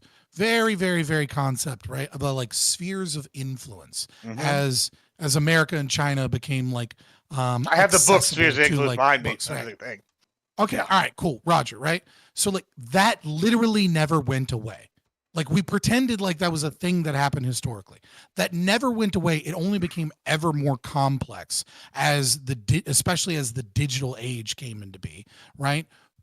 All of these places are spheres of American influence and like throughout all of the world. And we have so many fingers in so many, like the tentacles of the American state is a Leviathan like you cannot like none of us here, including myself, can possibly imagine how much shit they're connected in, right? Like so this concept of like, we ought remove troops in order to protect the American citizen who is an asshole on the principle that like, fuck you, it's an American citizen. You don't fuck with our people. We're bringing him back. You're not putting people in jail like he's ours. Like, How dare you? I understand your position that like, you know, we ought not allow other countries to just fuck around with our citizens where they're going to find out. The problem here is very much like Trump and his fucking tariffs, is that like fuck around and find out isn't just them. Like it would be a massive blow that could potentially. They're not fucking. They're not. Sometimes you mean hold on, but hold on. On the same side, sometimes we live in, like sometimes like adversity like leads to better things. Like I hate to break it, just because something is convenient and we want stuff like our life. Like yeah, no, really though. Like it, like if you sometimes you go through a hard time, right? Because maybe our like favorite candy shop shut down. Did you say hard times make hard men? No, I'm not going to say that. I'm going to say that like maybe we could say that, but I'm not going to. Is that what you're trying to say? No, I'm saying that sometimes people be living too high on the hog, and just because we have extra conveniences, like what we got going on here with Korea, sometimes these other countries need to learn, and maybe even American citizens, like, hey, these countries don't want to be part of us. They want to think they can take advantage of us, and they want to sit here and go, oh, you know, you've been saving our ass and propping us up for the last. They're not taking advantage of you. You fucking idiot. You are using them. We own them, and they need to realize you are using them. They are a client state. That means they get the big client state privileges, which are none. They definitely were a client state in the beginning. They basically are a client state now to a certain degree. But America first. Okay, fine, whatever, right? But allowing them to get fucked over by North Korea is still shit for you. It's stupid. It's very dumb. Like, you might not be that worried about the DPRK now, and you might not be that worried about China now, but once the DPRK takes over the entire Korean peninsula and allies itself with China or allies itself with Russia, you're going to want some fucking military bases near the Korean peninsula. And you've told all these countries that you've got your fucking military bases there. No, you haven't, because they've kicked you the fuck out. You've gone. All right.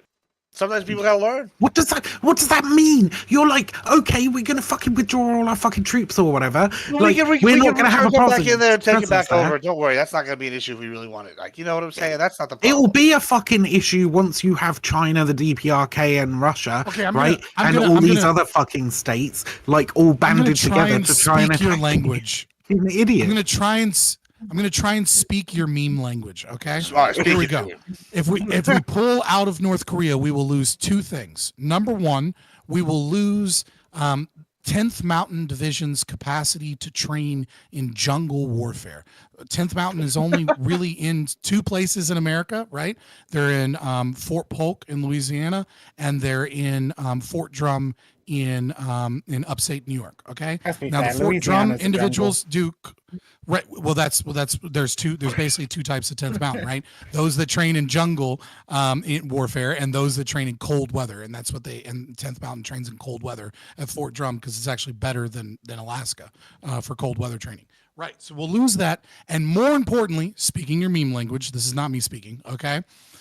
American soldiers will no longer have access to the juicy girls in Seoul. All right. Are you going to take away the juicy girls? They've been getting too right. high on the hog, bro, with the Korean girls. That's the problem. They've been living too You know good. what I mean? No, Like, I mean, like, but really though, okay, like, listen, I'm dealing with the world as it is right now, right? We can argue about why South Korea is a client state later, right? We can argue. The truth, here's the facts. The facts is they don't exist without us being there right now. If we pull that tomorrow, North Korea goes away. Their government, their economy is beholden to us. So, like, unless they want to sign on and be the 51st state, which they're not going to because they want to have their own national identity, then they need to recognize that they are our bitch. And they cannot just sit there and put, like, oh, go, hey, we're going to try your people for whatever, because without us, they don't exist. And they have a vested interest in continuing to exist. And so, I know that y'all think I'm memeing, but I'm 100% serious, and this is part of the reason why, like, people will say, let's no, hold on, look with at NATO, it. this is why, like, Yeah. people that voted for Trump with NATO, right? The argument wasn't pull out of NATO; Yeah, it was to you get say- NATO to hold it, This is do its so fair dumb. share. No, hold on. It's the argument was to get them to do the part You say that they already they agreed have to a do, vested which was like interest. 3.7%. You say they have a whatever. vested interest in continuing to exist. That's There's true. there's still a pretty fucking strong movement in Korea for reunification with the DPRK. Okay, like Sure. and actions by the US could very well help strengthen that movement. Okay, they may not regret it as much as you think they're gonna fucking regret it. In fact, it might just end up being you fucking regretting it and them Now- reunifying with their and getting their family members back from the DPRK. Right? Might just be that. These are complex fucking political sure, they are situations, complex. and you're political treating it like you're a fucking schoolyard bully trying to shake people because down for their fucking even at the lunch most money. complex, it still Like- boils down to the most simple. Like that's what That's y'all like hilarious. trying to get. Like these people respect shows of strength. That's what the Koreans respect. That's what the Chinese respect. They respect shows of strength. And like what we've been doing is bending over backwards. It's And, like, that's the appropriate. No, problem. you haven't. No, you're not this is- bending over backwards listen, by letting listen, them try listen, Johnny Somali. listen, Appropriate you're- shows of strength, for fuck's sake. Your concept of foreign policy and strength is I'm trying to understand it, but it seems like your concept of foreign policy shows of strength are like propaganda for the American citizen. Like South Korea already is our bitch. Right, like we have every like the American empire is so fucking persuasive and strong in terms of like you will represent our values, or like foreign aid, for example, as you talked about, right? Like foreign aid is a higher budget than the Defense Department or the Pentagon.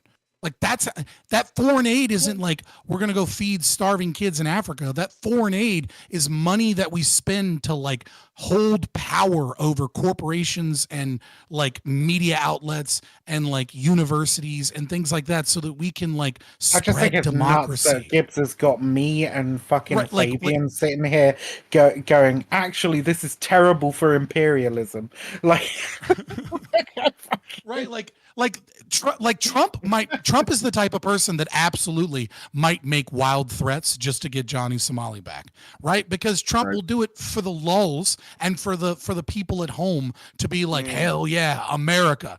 But like in terms of like saying that like South Korea doesn't know that they're our bitch, they fucking know. Nah, It's they just don't that know. Our If they're thinking government about trying this doesn't guy, give then a they don't know. fuck about Johnny Somali because it's not in their interests at all. They don't give a fuck about him. Listen, they give a if they fuck don't- about maintaining the South China Sea dominance and trade routes and fucking like our influence over their corporations. That's what they care about. If Samsung had another fucking workers protest for unionization that like fucked over their production, yeah, the American government cares then. That's the shit they care about because all our fucking money comes from peddling influence and maintaining our economic structure throughout the world. Like that's what we give a fuck about. We don't care about Johnny Somali. That's just shit for the tabloids. You hold on. All You, right. you, Well, hold on. Before we get You there, believe- and before we get there, and before we get to United Nations command officers meeting axes, I'm gonna say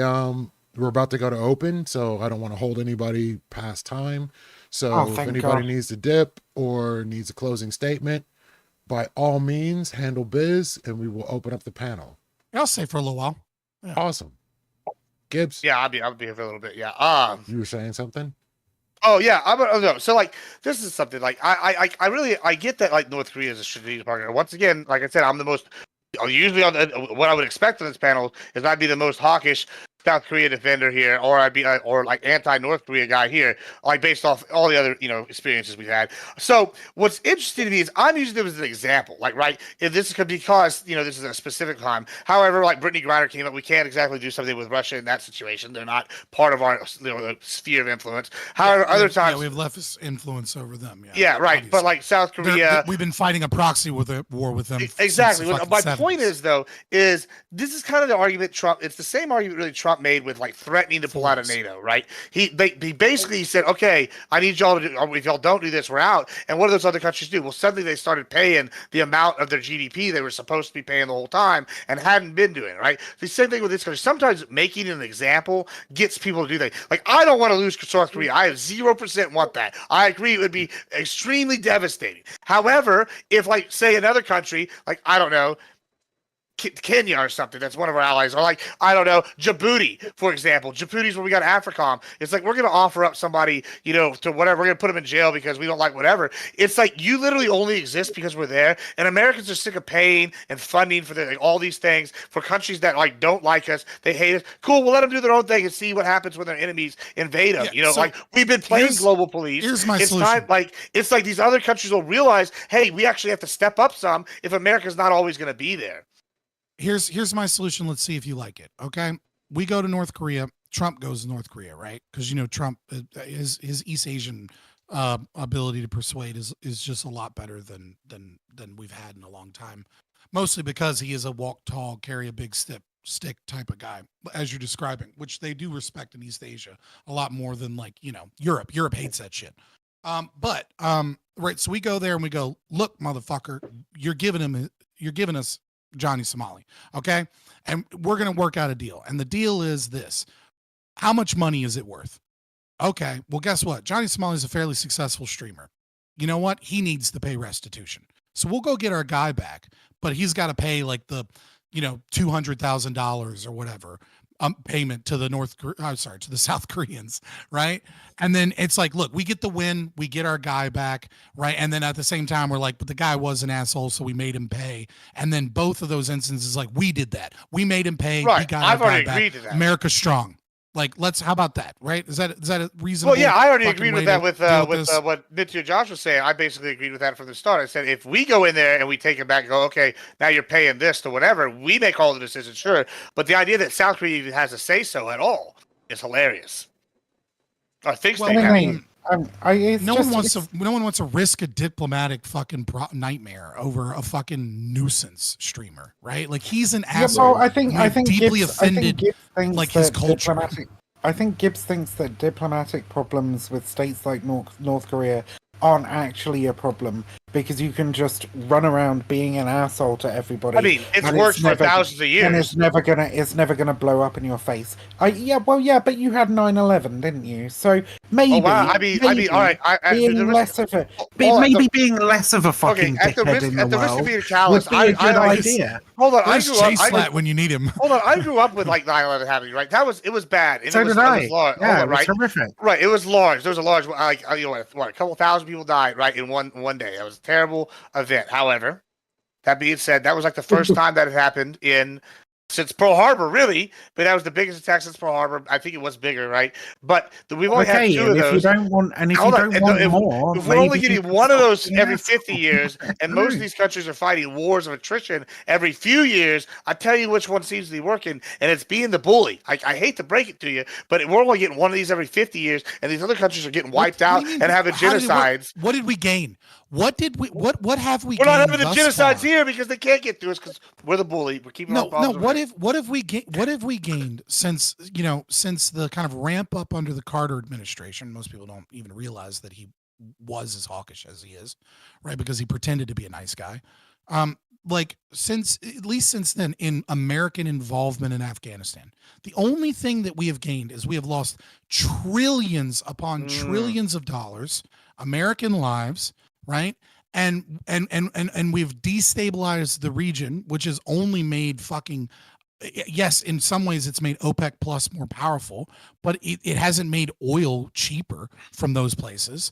And then on top of that, what do we get? We've bled Russia of some money. We've kept Russia in check a little bit via those proxy wars. Those are good. Like, Those are good.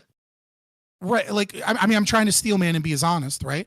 Like, I don't think we've come out ahead in that deal with thousands of American lives lost on 9/11, thousands more lost in wars. Iraq and Afghanistan. You know, Iraq and Afghanistan having somewhere, who knows, between 100 to 300,000 of their civilians dead.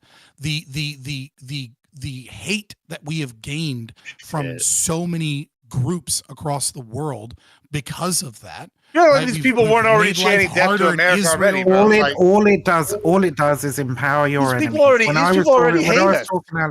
Okay, no. There is a difference between going, man, I fucking hate how America interferes with everything all the time, and going, hey, I'm going to join ISIS or the fucking Taliban, and I'm going to go over there and I'm going to murder some fucking Americans. Or governments going, actually, you know what? I don't think it's a good idea to be allied with the West anymore. I'm going to hook up with Russia or China or whatever, right? Yeah, like, I there mean, is a big like, fucking difference between them. Like the involvement, like just one example, right? Like the involvement in Iraq and Afghanistan absolutely fueled and funded al-Nusra, along with ISIS, but ISIS getting a lot of funding and, propaganda from Iran. I'm using al-Nusra here as an example, right? And of course they're buying the very same fucking weapons that we're supplying to Turkey from Turkey. So we're supplying them anyways. And, you may think, oh, well, that kept Russia in check because now Russia's trying to protect their natural gas, and their interests in Syria under Bashar al-Assad.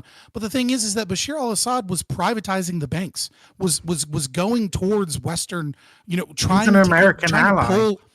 Right, he was trying to get genocidal away from monster, the Russians. probably one of the worst people who's ever existed, but he was your fucking ally.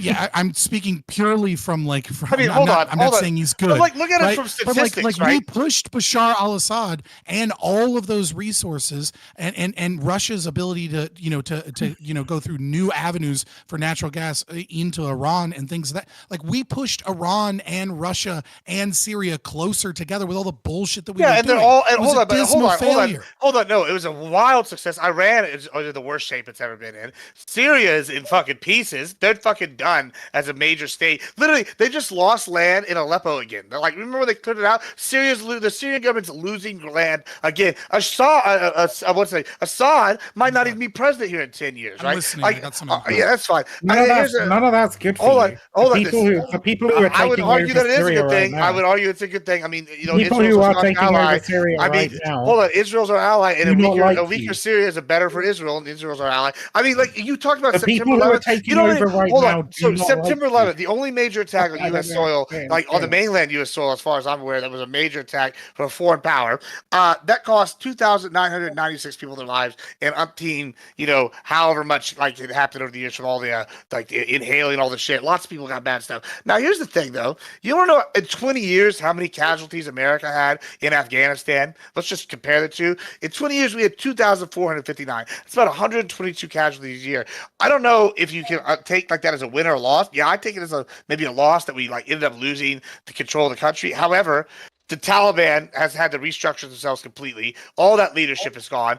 Al-Qaeda ceased to exist as an organized group anymore. I mean, it's an unqualified win for the objectives. Osama, we eventually got him. Like I just don't understand how you can argue that was not a good enough reason to go over there and to show why we're the dominant superpower. Well, pulling out from Afghanistan and having a destabilized region like that creates the conditions under which ISIS was fucking formed and under which Al Qaeda was able to commit the attack on 9/11. Well, Trump dominated ISIS. No, they're still around. What the fuck are you talking about? And they're regaining power in fucking in Afghanistan right fucking now. The Taliban regained power and is fighting ISIS like pretty heavily, right? So now we have enemies fighting each other. That's a win for us. They're fighting ISIS-K but they also have fucking ISIS members within their organization. Yeah, they're fighting each other. I mean, The that's good Taliban for are us. fucking morphing into ISIS at this point.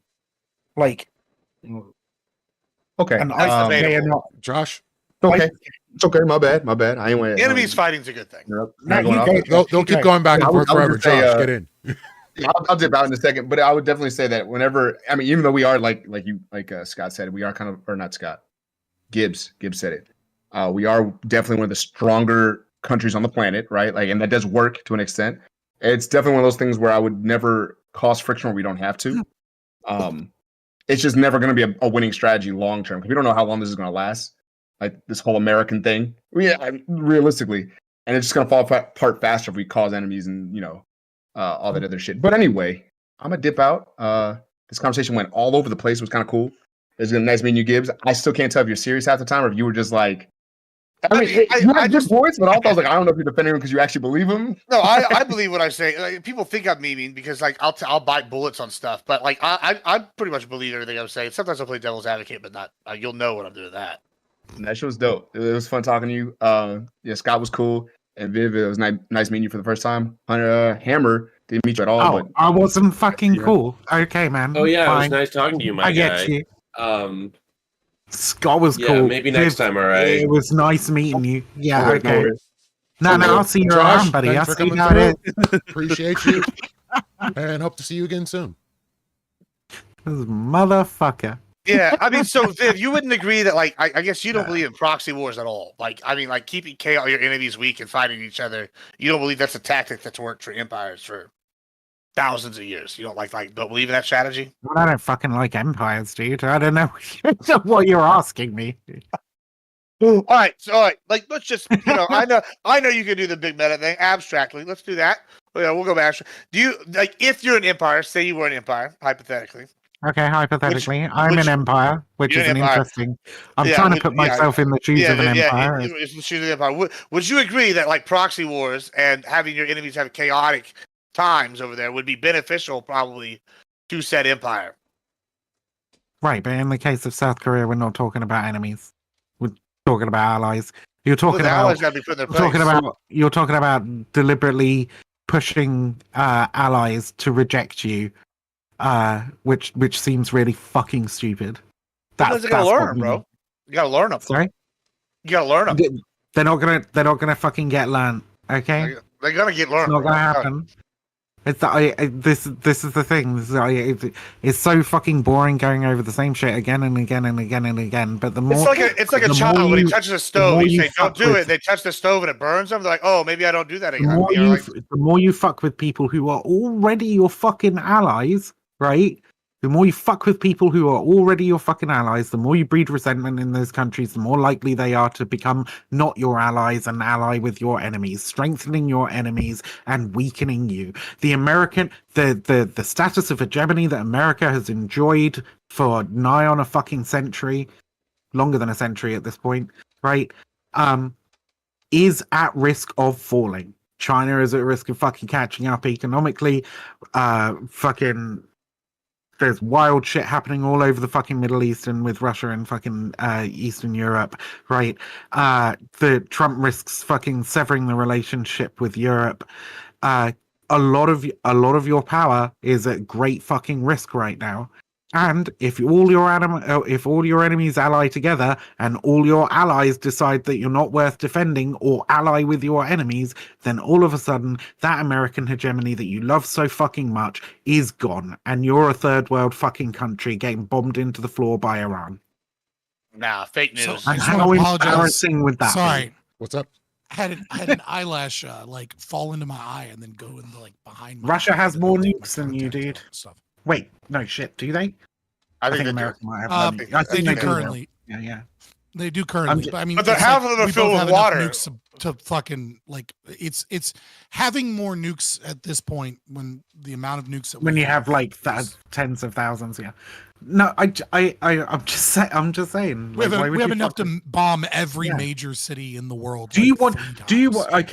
Okay. Look what fucking happened with like world oil prices when Russia invaded fucking Ukraine. Okay, like how much that fucked with the gas at your with the price of gas at your pump. Okay, the way you're talking about behaving and giving up these fucking allies. We can invest in right, Texas oil it's more. gonna- I mean, that's what we should do right there. Perfect. It's gonna reduce the quality of life in America. Well, Like, no, if it could that's raise all it you if we care invested about, more in Texas oil and less in Alaskan oil. Guess what? Now we giving more Americans You jobs. rely. We're self-reliant you on oil. rely- We won't be affected by global oil prices. You rely on your allies in the world to provide Americans the standard of life that you have, right? That is just true. Like, why fuck with it? All right, so like I'm not an isolationist. However, the argument that a lot of isolationists make, right, is that we're spending all this money we could be investing in at home.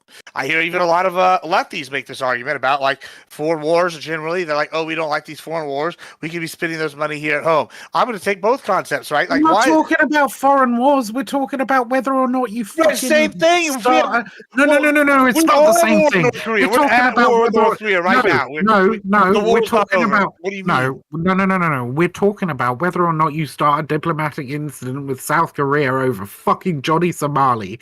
Okay, we're talking about you potentially. We're talking about. Japan. We're Oh, talking about you potentially spending money on creating a diplomatic incident when you could spend no money and not have a diplomatic incident. For the record, Hammer, since you just showed up, we're literally talking about whether or not Johnny Somali is protected because he has a U.S. passport or any other he is nuisance protected streamer. because he has a US passport, but he shouldn't be, which is my argument and Fabian's. Sadly, we're on the shit, same who side, the but fuck that's is going to happen sometimes because he does Johnny? recognize my intellectual and Oh, I moral saw the superiority. story. So, hey, but he is fine. Followers can't be leaders. Don't worry about it. You have an important role to play. Is that the guy who was I like missed doing that fucking all, stupid Ross. prank videos and like he was like fucking with people Yeah. in South Korea? Yeah. Well, And then he got arrested. Dude, fuck that. Fuck the, He Fuck molested a those people in statue. Japan, too. Well, he molested a statue, threw food all over the place, got caught doing drugs in the country, along with other things. I actually think the other big example is Jake Paul. I actually think we should fucking allow Japan to extradite him. I think you should arrest him in the United States and fucking send him back to Japan to face trial. That should Are you be talking fun. about Logan Paul and the It's Suicide Logan Forest Paul, thing? by the way. Logan Paul, not Jake No, Paul. it's Jake Paul. Mm, What did Wait, Jake Paul What did do? Jake do? Wait, was Yeah, it Jake Paul? Sorry, it's Logan Logan Paul. No, it was Logan. Yeah, Are you talking about the Suicide Forest I thing? always get them mixed up. They're both fucking disgusting. But yeah, there's a Suicide Forest Okay. thing and a bunch of other shit that you Okay, did in hold the on. country. Now, No, I think hold that- on. Now I'm switching sides over to Gibbs.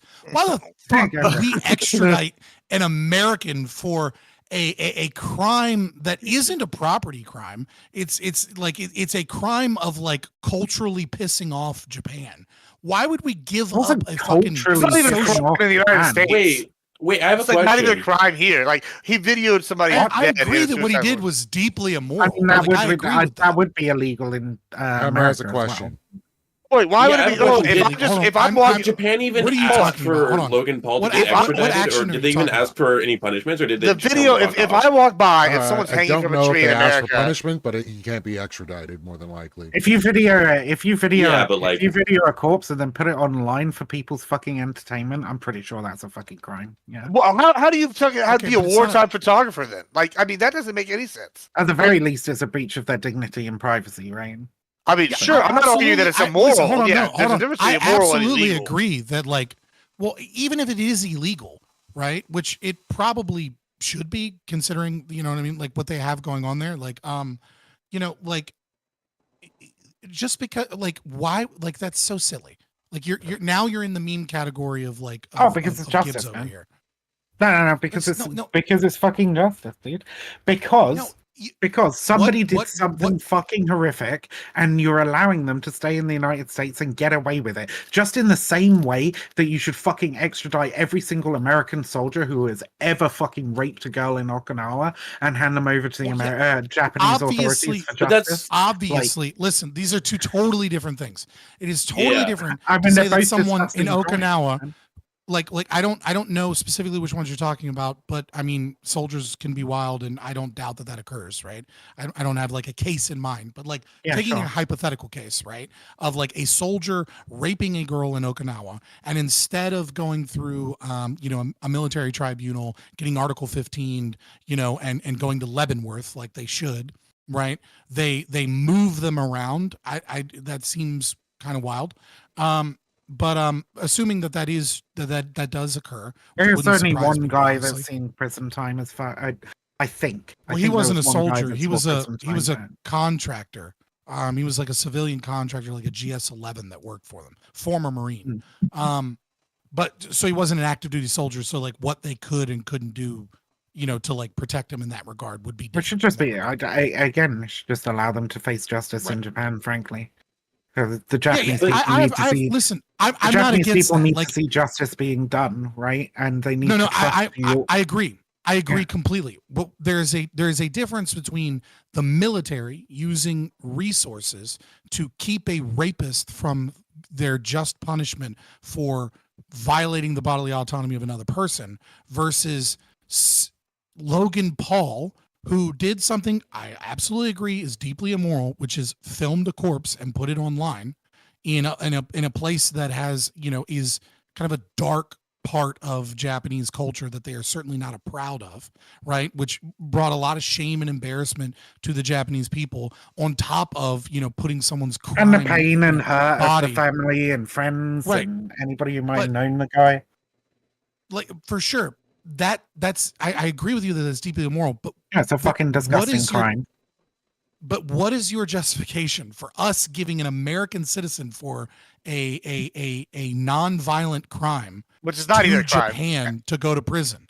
I mean, hold on. I mean, It was a crime. It's a crime in the sense that it's illegal in Japan. No. I'm not saying it's a crime in terms of like natural. Yeah, but law. hold on. What I'm arguing is it's probably, I don't think it is even a crime in the United States, because otherwise any of these podcasts that show crime scene photos would all be committing crimes. Like there's like so many levels. Or if you were like a newspaper and you showed war, war photos, and you showed dead body, or you show like a body like from a hurricane. Like there's The things you're talking about are matters of public record. Hold on,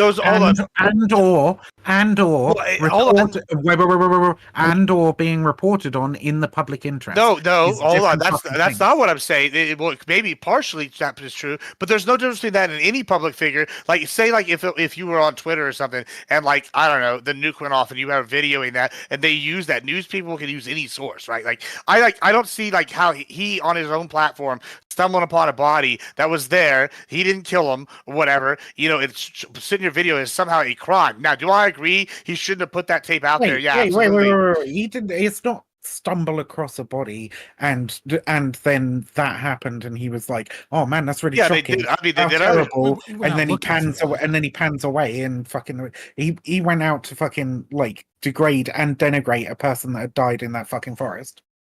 And you went out to do it in the purpose. Yeah, but it's also partially stupidity, right? Like, I mean, I don't know. Like he legitimately didn't see that. Let Hammer finish the sentence. Let Hammer finish the sentence. No, I don't think that. Like, it seems like now I know that people will say that he's like a sociopath or whatever. I don't believe any of that. I think it seems when you look at his reaction, he seems genuinely shocked. Like he really, really didn't expect to see that, and he didn't know how to react. I think that, like, here's the thing: is like it's not even a issue of extradition, is more of an issue of like discretion of arrest. Like, I don't think that even if this happened in America and it was illegal, I don't think that police would press charges. They would be like, oh, just a dumb kid being stupid. He got him. He didn't. Like he was somewhere he's not supposed to be. And it's not. He went over. We shouldn't extradite the U.S. citizen for something that's not a crime here.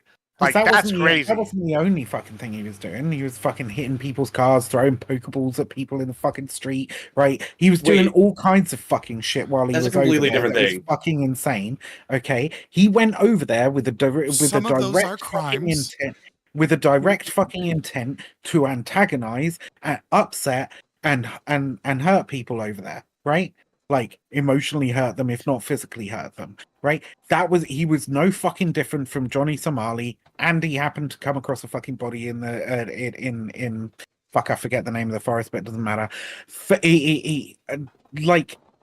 I don't see any reason to fucking defend this dude and go, he just came across a body and I guess he was in shock. Or what? No, he was fucking laughing about it. But it's not a crime. He was not laughing to extradite somebody for that. Right? Yeah. There's a difference between defending. So go ahead. Oh, hitting someone with a Pokeball is attempted kidnapping.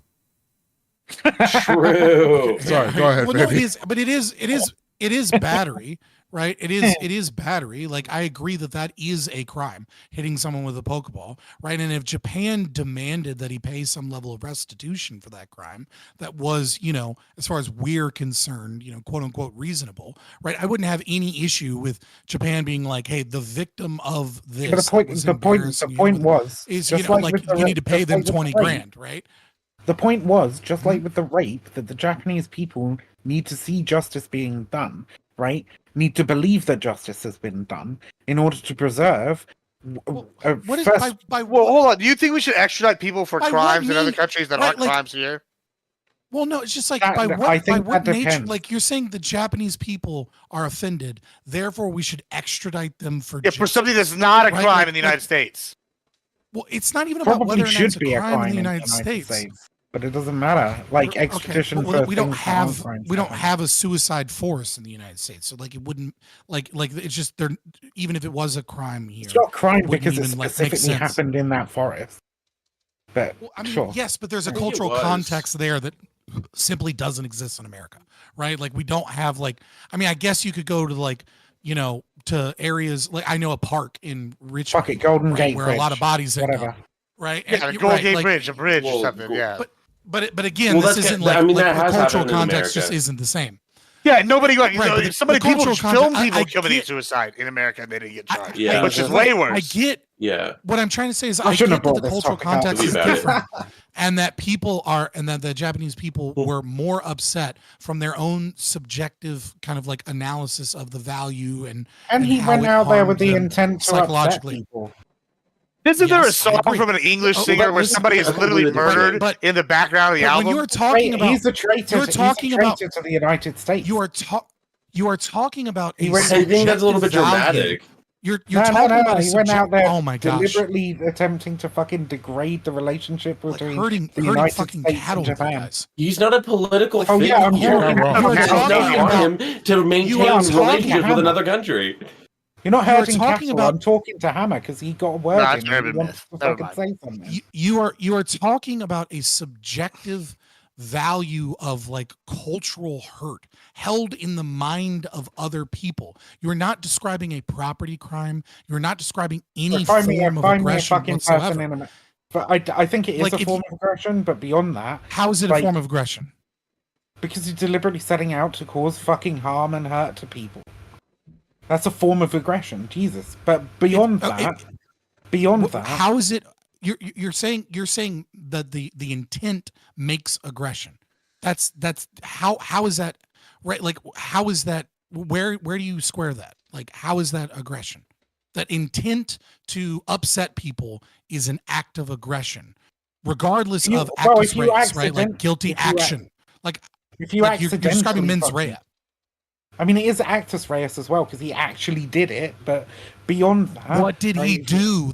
What is the guilty action? Is he filmed something in a forest and live streamed it?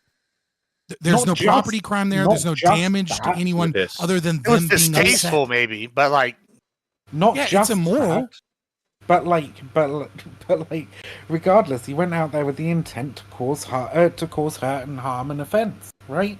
That's it. And if he's gonna, if he's gonna I fucking don't know. do I don't that- know that he did or didn't. I don't know This that is- he did or didn't do that for that regard. Regardless, right? Like guilty. I'll give see you it through. You guilty can see it through mind. its numerous fucking actions, like that Right, he well, committed well, while I will in give you. Japan. I right? will give you mens rea. What is the actus reus? What is the guilty act that is a damaging thing here? I mean, we listed a bunch of them. Well, no, I totally understand the Pokeballs, and I agreed with you, right? Assault is wrong. If someone is assaulted, right, and it feels offended or whatever, and the Japanese government demands some restitution for the victims of said assault, right? He is guilty of that, and he ought pay that. I'm specifically talking about the thing that I wouldn't seems to be care of if the none of highest the. I concern wouldn't to you. care if none of the Pokeballs hit people, or if they only hit cars, or whatever. Right? I wouldn't give a shit. Like the point was the point that I'm making. Okay, the distinction that I'm making is that if somebody goes to another country, right, and is breaks the law unknowingly, right, or through no fault of their own, or doesn't Right, have no any mens rea. intent. doesn't have any intent to cause harm or hurt, or, and I would provide clemency for somebody who goes over and wants to protest some terribly authoritarian action or something that we deeply, deeply disagree with, right? Then I would be fine with us extending their fucking protection to them, right?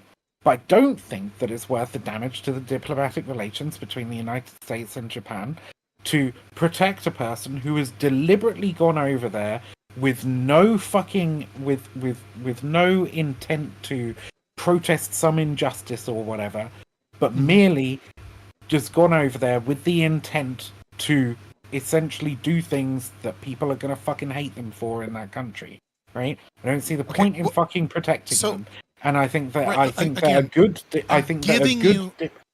that a good diplomatic move in this fucking situation is to hand that trade to America over to the Japanese authorities to do what they want. Hold on. Let me ask this. Let me straight one real quick. Even maybe. giving Then you, go. I He has a fucking open warrant in that country. Why protect him? Well, hold on. Here's my question. Right? Okay. You're really advocating for something that's not a crime to you. I know that we can argue about is whatever if it should be a crime, but currently it's not a crime in the U.S. You're arguing that we should extradite a U.S. citizen to another country for something that's not even a crime in our country. I think that any nation has the right to request extradition for something for a crime that's been committed in their country, and if we can show that there is no intent to do good right behind that action, or that they knowledgeably went over there and intended to do some kind of harm, right? Then I think that we should approve that extradition request. What if the Japanese government was demanding his execution? Would you approve it? No. So Okay, there's a so question. the penalty, you're saying that but the penalty must is it would yeah, sure, if the punishment is at least relatively proportionate. Okay, so where is your line? I'm just curious, really, more than anything. Where is your line? I mean, it's that you think we nebulous, should isn't it? It's a extradite? fucking where does the head end and where does the neck begin? But like, I pretty clearly stated the criteria already, right? No, I disagree with that. Right, I have a means by which we can like objectively arrive at punishment, and that's restitution plus retribution. But this would require a property crime, and there isn't a property crime here. So again, right, like you're the one engaging in kind of like an arbitrary, subjective kind of like means by which we're doing it. And so I'm just curious. Oh yeah, because it's fucking Because you're supporting diplomacy, right? Okay, yeah. I mean, the thing about diplomacy is that like, right, like if diplomacy isn't putting on my hard and fast neocon rules. hat, right, putting on my neocon hat where like I actually like support the concept of like American imperialism, right, like there's also a cost. I mean, even right, without the the cost concept of American there's imperialism, good relations with other countries are good. Yeah, like, right? what if they decide that There's like a Winnie the cost- Pooh is there's a illegal, and I have cost- a Winnie the Pooh shirt on, and I took a photo there, and now they're like, we're going to extradite you, and like that's ridiculous. Or like, should I pay restitution to Japan because I like wore a Winnie the Pooh T-shirt? Like, or like, what if I do this in Venezuela and I have like a what's his name T-shirt, and I Why have would like you be face done- crossed why would out? you be- China, I but believe there Or was like an in the action. UK, say I'm in the UK and I break their new propaganda laws and type something, whatever. Do we think the US should What like new propaganda extradite? laws? What I are you mean, like, talking y'all got about right propaganda now? laws left and right. Y'all Why are would you basically- get arrested? Why would you get arrested If for I said- wearing a Winnie the Pooh shirt in Japan? Listen, if I said anything None of wild, He's these talking about ex- China, all these and that is examples big. are Yeah, China. hold on. insane.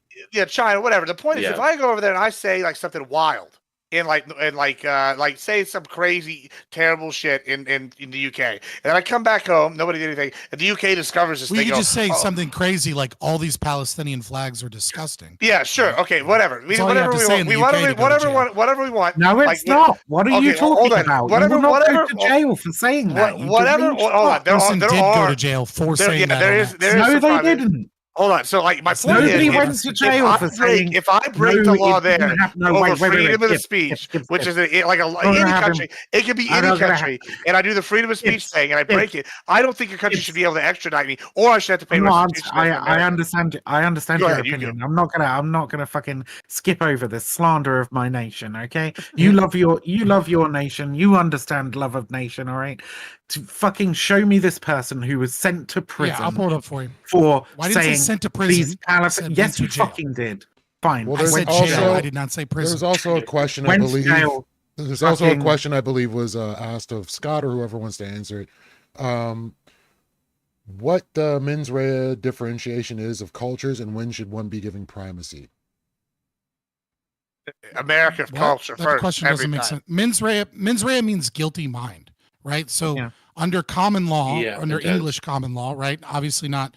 This wouldn't necessarily apply to like Japan or like other places that are under like French common law or Napoleonic common law, but under English common law, such as our UK friend in America are based upon, right? Crime usually, there are exceptions, obviously, like manslaughter, but the mens rea comes into negligence, etc. Where in order to have been like provably committing some crime, certain crimes require actus reus, which is the guilty act, right? And then certain other crimes require mens rea, which is the guilty mind. So, for example, if you want to charge someone with first-degree murder, you have to prove that they intended to murder, that they wanted to murder the person, and that they planned to murder the person, right? But if you get into a bar fight, right, and you're like, and then like they trip and fall and hit their head, well, you didn't intend to murder them. You just intended to be in a bar fight. So that's third-degree murder. Or, for example, if you're in a shootout and you're driving the getaway car and like everyone said, oh, we're going to go rob this liquor store, and you agreed to rob the liquor store and drive the getaway, but they promised they weren't going to kill anybody, and then they killed somebody, like you would be charged with second-degree murder because you aided and abetted the action that caused the murder, but you didn't have the mens rea. And Which so that's is what he's dumb, saying. by He the said the way, problem but is, yeah. can we apply our interpretation to Japan or Korea? And it was mens rea actus mens rea. Wait, let me go back. Mens rea actus Mens reus. rea. Yeah, mens rea actus rea. Mens rea, actus rea. Yeah. They're two different things. Yeah, I'm I don't not like. 100% sure what the. I'm not 100% sure what the I'm question not sure is what they asking, mean. but at least That's why I was just trying to at least explain. my prescription is that like if a person is knowingly going over there to do harm, like fucking Fabian was like using these terms to describe that in a sort of legal sense, right? But like I was merely using it in a moral sense. I guess my answer would be it seems like mens rea is like the standard for America, and obviously there's going to be a million different countries with a million different standards. And so someone might get arrested for something they didn't intend to do, obviously. So I guess the answer would be, even though that's not the law of the land, we should determine whether or not we, put forth efforts to get them back based on their intention, because that's our standard still. Well, okay. Well, here's my argument, though. This is what I was arguing just now, though, right? Let's see if you agree with this. So in America, you're granted freedom of speech, correct? Mm-hmm. Hammer, Yes. right? Yeah, yeah. Okay. So Yes. say you're in, I don't know, Venezuela or China or something, and you say some stuff on X or whatever thing, you say something, and you come back to the United States, and whatever you said is against the law there, and the Chinese government or the Venezuela government says, I want you to be extradited back to here and face this crime, even though in America what you did would not be a crime and it would be a right guaranteed you by our Constitution and the Bill of Rights, et cetera, et cetera.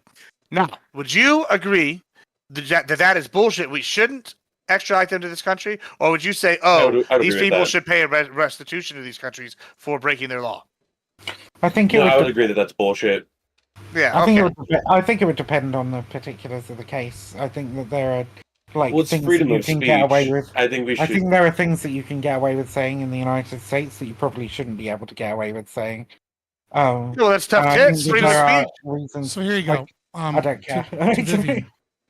That's So tough Vivian, titties. here is so here's the video from like a UK Justice Forum, whatever. Shows the video. It's like 6 minutes. You can watch it, and then I sent the link to the Metropolitan Police confirming, and they say, quote, this video shows the arrest of a man on suspicion of a racially aggravated Section 5 public order offense.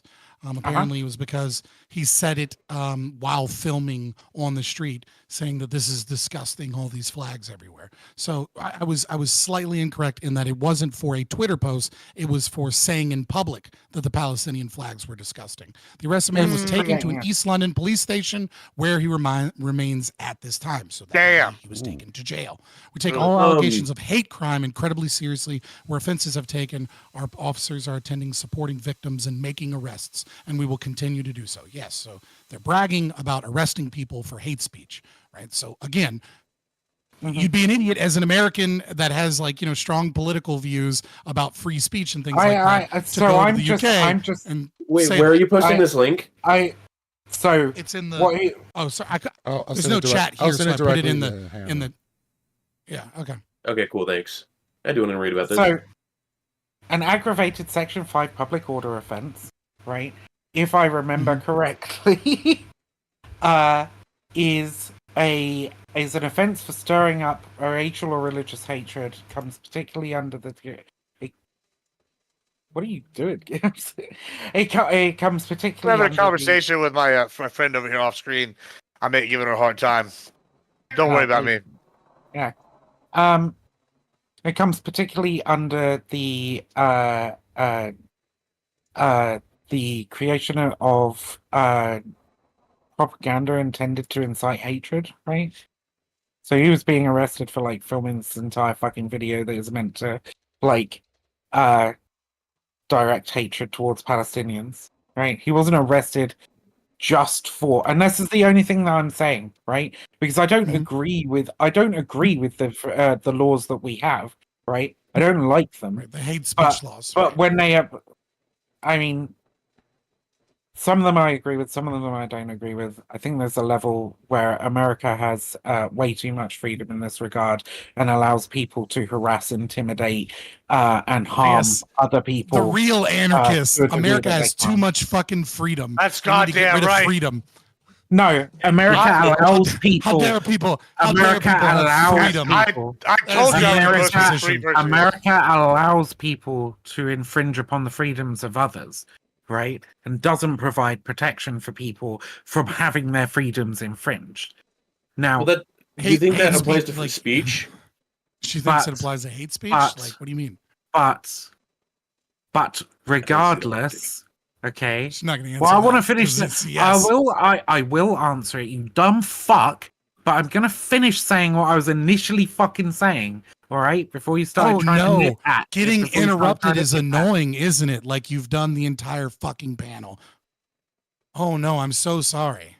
Well, this friendship can only last so long. I know. Damn. There is no friendship. This man's a fucking lunatic who called me a terrorist. It's so deranged. Anyway, called me a terrorist for laughing at root beer being thrown on someone's car. Anyway. Yeah, that's the real story. It is basically that's a rough one, buddy. Deranged. But regardless of that, my gripe is with people misrepresenting the laws that we have around speech in our country and making them seem much worse than they fucking are, right? A lot of these laws were brought in by fucking conservatives, by the way. But yeah. Yeah, so I fucking hate I hate them too. It's just a different brand of socialist. Listen, well, I'm glad that we established. I'm glad we established that I'm the most freedom brother here because if you're American, freedom is not your fucked. Sorry, conservatism is another brand of socialism. I said the conservatives. This guy, yeah. Oh, you had this fight with him yet, Vivian? Oh, yeah, this is a good one. I'm not fucking going into this. That statement is so fucking inane on its face that it's not worth engaging with in a serious fucking conversation. Oh yeah, that is the most deranged, stupid fucking thing you have said on the panel. Like you've done all night. I wouldn't lose. Yeah, so you Okay, won. I mean, if that's what you think's happening, that's great for you, buddy. I'm glad you can maintain your I'm gonna self-esteem see- and not cry yourself to sleep every night thinking Let's what see, a hold on, fucking hold on. ridiculous, laughable lolcow you are. But I'm glad that Oh. you get through the day. all I right? know you're a pussy that can't engage with Well, arguments. hold on. I got get a it. question. Is that a Hold on. cat joke? argue with you Fabian, about whether or let me not the ask you a question. conservatives are. I'm not going to argue with you about whether or Just- not the conservatives are socialists. Let me That's just hold so on. stupid. Hold on. Can I Not ask a gonna question? do it. Let me ask a question. I'm going to That's ask a question. deranged. And I feel like it's going to be a good like gasoline on the fire kind of thing. So like Fabian, you've talked a lot about like the morality and a lot in your belief system here. So all right, I don't understand how do you define anarchy? Because the way I define anarchy, right, it's pretty much anything goes. So whenever you say anarcho-capitalist, in my sense, I feel like I'm closer to almost an anarcho-capitalist because I'm like safety regulations, nah. Rules like stopping monopolies, nah. I'm pretty big fan of corporations and people like all these things. Like let's just things go and see what happens. Versus you'd argue that's not anarchy, that's bad. And you would argue, I mean, because you want like a moralistic economy. So like, how do those square morality with anarchy? Can I answer that question? I don't care who answers it really. Wait, somebody's got to answer it.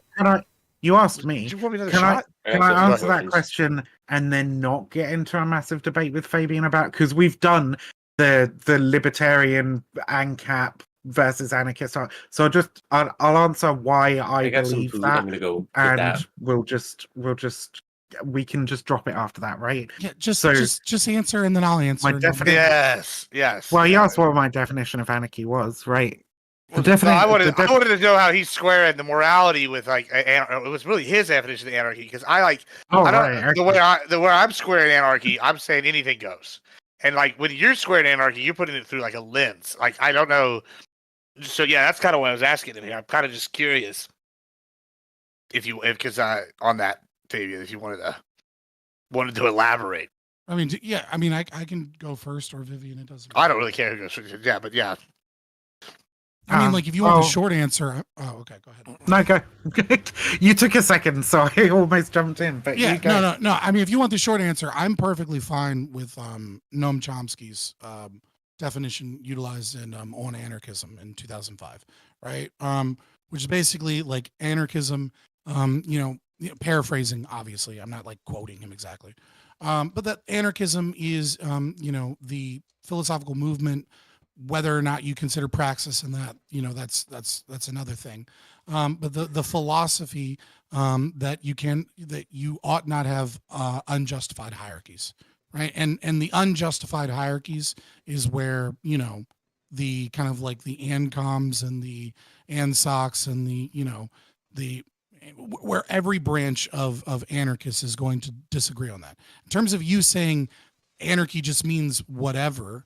Right. I mean, you could look at you could look at Belgaru's Anarchist Manifesto, which is like where the symbol comes from. Anarchy is order kind of situation there.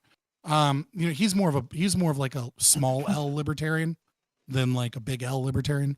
So he's kind of more like a minarchist than that. You know what I mean? So you're going to get a lot of different things, but the warlordism, everything goes chaos thing is really just a pejorative that is utilized by people that aren't anarchists. Like it's not how anybody that is or claims anarchism would describe it. Yeah, I thought that's about what I thought was what he said. Viv, did you want to? I have so many questions, but I'm gonna let Vivian. So the unjustified hierarchy thing, the unjustified, in my view, is just not fucking needed, because what Chomsky refers to as a justified hierarchy, in my view, is not hierarchical and shows like a fundamental misunderstanding of what hierarchies are. But Chomsky gets a lot of things wrong and is, he's fantastic as like baby's first introduction to like libertarian socialism or whatever. That's why there's so many fucking annoying campus kids like idolizing him. That's why Vosh idolizes him. But it's as much as I hate you, you're not wrong. So but I would say the foundational principle of anarchism, if I was talking to the layperson, I would say it's just simply maximizing freedom, right? I said it earlier, actually, in this conversation. We want people to have as much freedom as possible without infringing upon the freedom of others, right? If I was talking to somebody who is a little bit more politically engaged, I would say it's the destruction of hierarchies, i.e., we want to destroy those systems by which people can have the power to enforce their will on another person, right, against their consent. So it's freedom. We love freedom. Anarchists love freedom. That's it. You should be an anarchist. I promise not. I promised not to engage, so I won't. No. Okay.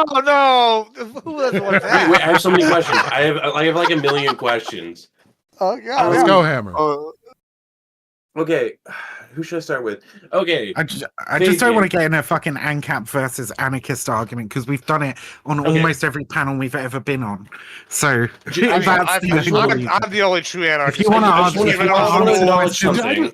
I do If you plenty wanna of answer fucking questions or panels whatever, where libertarianism barely comes up. Like, you know what I mean? I I don't haven't think it's seen a me that. problem. Bullshit. Well, no, I've it's been on a you- panels it's where a we've done you- like it's full a- 2-hour discussions. It's a you like, and me barely on the mention same it. panel problem. It's a you and me on the same panel problem. And let's be super, super fair here. You took the first fucking dig, man. Go back and look at the tape. Dude, what are you talking Anyway. about? When I came in, you immediately started talking shit the second I got there. You Before- literally before even came in. started his You shit. literally came in, and you were like, "Anarchist doxer, lunatic, Vivian Wolf." Like that's what you fucking did, buddy. Dude, you're so bad, Faith. Okay, sure. You're lying so bad. I love it. Bad faith is, by the way, in Twitch parlance, basically just a way of saying I disagree with you, but I can't prove it. That's not what that That's means. not the case. I mean, it is to a It's lot of not people. what it means, but it is exactly But sure, what it means in Twitch I mean, parlance. you're lying. That's how's that better? You're lying. He's Okay, fucking wait. lying, dude. He's Okay, gaslighting. wait, Fabian, can I just ask you a question? Listen, nobody knows more about do you, gaslighting do than you, this guy. Fabian, do you reject Vivian Wolf's characterization that anarchism means you just need to remove people's ability to exert power on other people? Or do you accept that? Can you repeat that? So, Vivian, it sounded like you said that anarchism, what you want to do is you want to remove people's ability to exert power on other people, right? Did you not say that? Yes. No person Yeah? should have power over another. Ideally. Okay, Fabian, do you I mean, accept it that or just do you depends on what reject you that? mean by power. Like it depends. Sure, like, yeah. Power is like is a very complicated word once you get into the weeds Yeah. of like of Okay, like okay, all of Is the it literature, like- complicated? Wait, no, dude. I don't Okay, think. I okay, think power is I'll pretty clarify simple. it. Why should I? No, Okay, I I'll can't clarify. answer that question until you tell me what you mean. Yeah. Yeah. So here's an example. Do you think that there can be any form of government imposing laws on a group of people, and not call that like power? You know, like is that the kind of power that you want to I'm remove? not. I promise I'm not trying to be difficult here. I will explain. It depends on what you mean by government, right? Because I would say that like a corporation is a Yeah. form of government, right? Like I would say a Government- corporation corporations is a are form people. of government, right? Corporations are So people. because they impose rules on their employees, telling them what they can and can't do, right? And that's What I my would problem say with is that anarchism. well, it's like, you know, if you're like if you have a job and you show up late to work, you might get fired. Or if you like whip your dick out at the office, like you're gonna face consequences, right? Sure. So those are reasonable rules I think we all would agree Well, to. not if you're a Um, middle-aged white dude. But Okay. Well, you know, it depends on how much, again, power you have, right? Because I'm Yeah. not whipping my dick out and not getting in trouble. But Okay. if I'm Jeffrey Toobin, I'll be back, you know, somewhere else making money. Yeah. But again, right? So I would consider that a form of governance, right? But that is a voluntary form of governance, right? You have agreed to work for a company, and part of that agreement is that you have that they have rules that you must follow. Right. And if you don't agree with it, you can go work somewhere else. You can leave. You can go do whatever the hell you want. There's no element of coercion here. She would almost certainly disagree with that. And, you know, I won't speak for her Okay. in terms of Yeah, whether or not there's coercion. For sure. So if there's a form of government that like just like our government does impose laws or rules what's the word I'm looking for, unconditionally, so to like everyone regardless in an area, regardless of where you are, who you work for, whatever, it's just every single person in this area has to follow these laws, you know, if that kind of government existing, do you think that is always going to be the kind of power that you're like against? I guess. Well, I would be against it because it's non-voluntary at that point, right? Like, I mean, like Okay. if What's theoretically co-ops, bro? a million Co-ops. people could all agree to this, then like it wouldn't be a problem. But that almost certainly wouldn't happen, He wants a co-op. right? So like, I don't mind co-ops. Well, that he much, wants- to be honest. I know Like, you I think ESOPs are better. You know what I mean? Like, I mean, as long as they're done freely, I wouldn't force them like some of the oh god, now I can't think of the branch of anarchism that I'm thinking of. Regardless, it doesn't matter. Okay. I mean, I would Well- definitely disagree with him. Yeah, it's that sounds to like that sounds to like not be that sounds to be a different definition than the dissolution of unjust hierarchies, because you think that something being in hierarchy, or I guess your definition of some are unjust justified. is Well, yeah, Yeah, I he's think fine some with like some hierarchies are hierarchies. justified. Yeah, I have no problem. Sure, With so- like, you so- go to a so tennis you- instructor, right? You go to a tennis instructor who's way better at tennis than you, right? And say, "Can you teach me how to play tennis?" And I'll give you money, and then they agree to it, right? Well, that's a hierarchy now, right? Like you've agreed to be the student to the master because he has Not a greater- or she hierarchy. has okay. greater I think I'm knowledge. just being pedantic and they at have a this point. position Not of a authority. hierarchy. This is why Chomsky is dumb and wrong. This is not a hierarchy. This is two people working cooperatively to improve the skills of one. That's it. Same is true of There's no fucking hierarchy. capitalist enterprise. It's Wait, what? voluntary exchange. I give you labor, you No, give me some it's form not of resource. voluntary. Yeah, see what I'm saying? It's the voluntary one that I That's give that's isn't the a hierarchy. problem. But like That's the the evil of problem in the end. capitalism magically becomes non-voluntary because they say so. Like, where's your It where's doesn't your, make where's it your doesn't sphere of magically influence? become voluntary because I say so, right? It, Well, then it explain it. becomes non. Fuck me. No, I'm not getting drawn into Wait. this fucking debate, dude. Wait, would you agree? Okay, would you It's, agree it's, Wait, coercive, wait. it's coercive. It's coercive because you need money to fucking. You need resources and things to live. If you don't have these Yeah. resources Nature- and things, yeah. you Default die. state of man is right? poverty. If And the so man is all and alone, so, if a- and so if a man is all alone, and it's so- true. And so, if you cannot claim the resources to live, and somebody else has all the resources that you need to live, then they already hold a position of power over you. They already have a fucking a way of forcing you to do things that you would otherwise not want to do. Right? It's the Yeah, fucking. no, I agree. It's the if So if, so it's so the- you're yeah. you're angry at God. I don't like who is the coercive person here. Well, I'm not Like, I'm angry trying to at figure it out. God. I'm Well, I mean, against well, okay, I'm you against are, the though, right? ownership of private property and Well- the centralized or individual ownership, private ownership of resources that should be common to all, like land. Well, hold or on. Both of those are. fucking Both of oil, those But are. no, or it's very simple. fucking- It's very simple. or You're alone in the fucking woods. rocks you use to If grow you, your, right, you're you're alone in the woods. If you don't work and you don't gain, You're alone in things, the woods, and you don't if you're build, alone in the woods. right? Like nature yeah. can kill you still. So is Very nature good. coercive? If you're alone in the woods, and there's nobody else around, you own the fucking trees, you own the fucking rocks, you own the fucking the fruit that sprouts from the trees, the berries that sprout from the bushes, the water that runs through the stream, the animals that run through the woods that you can hunt for food, right? Okay. You own all that Mhm. shit. If two of you live in those fucking woods, one person owning all of that is fucking immoral. You Well, should well, at you least didn't- have Here's that. what's. answer the You know what? question. Here's what's You didn't You interesting didn't about answer the this. question. Well, Hold, Right, you didn't answer the question though. Like who is nature coercive? No, hold on. Here's what's really interesting about this is I mean, actually it don't is, think y'all yeah. are too far off of what y'all would do in that situation, right? So you've presented a situation No. where it's one person has all the resources, the other person doesn't, but like one person's not all.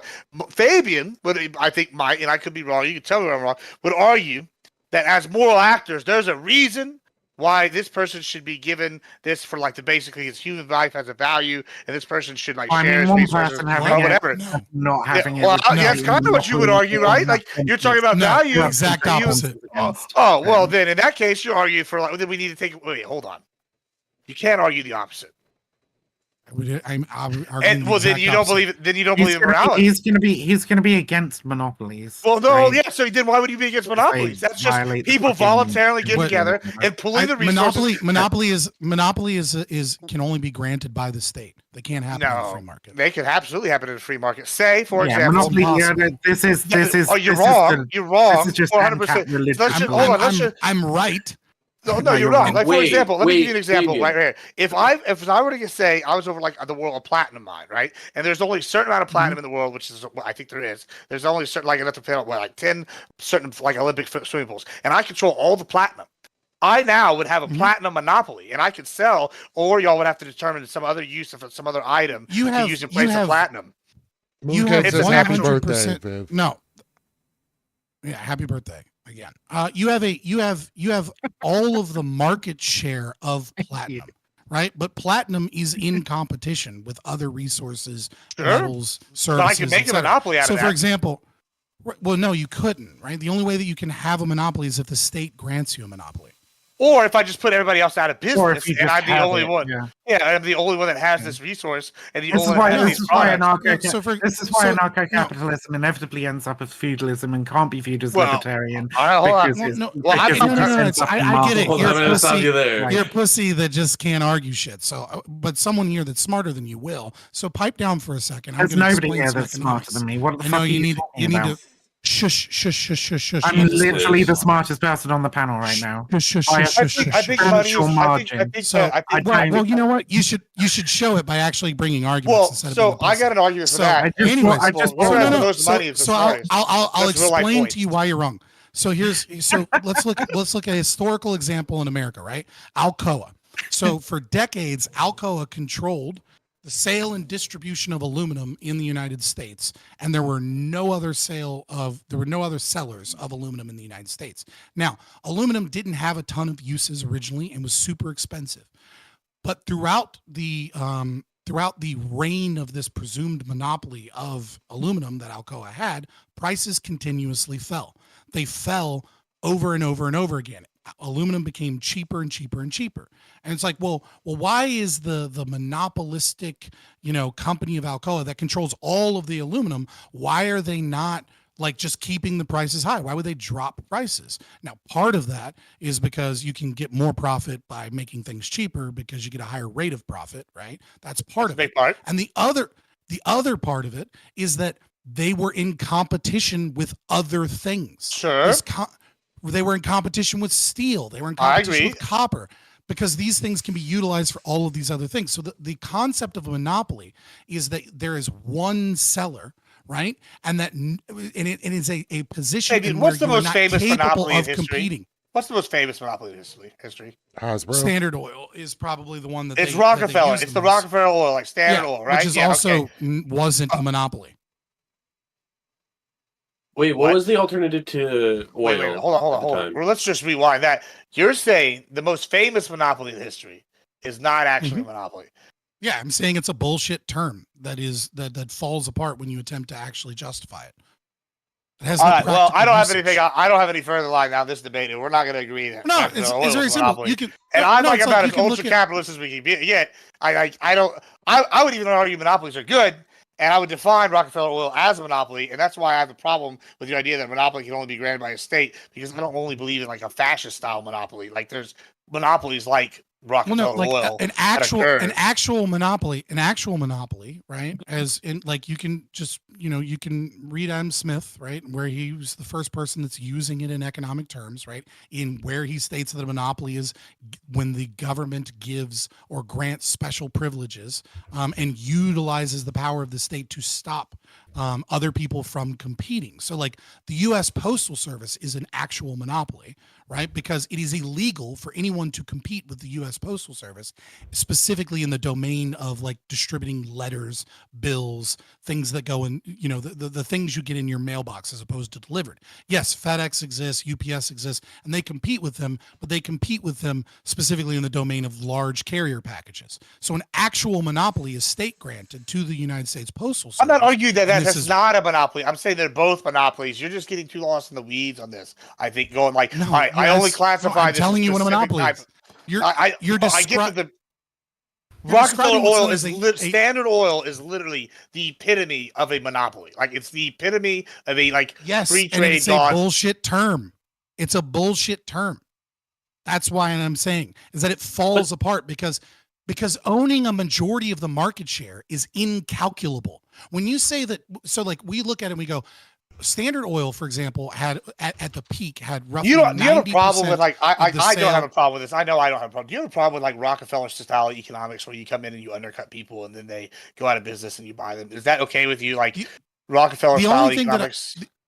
So like the only thing that I would say Rockefeller did wrong was bribing politicians in Pennsylvania to be able to purchase land to stop a competitor.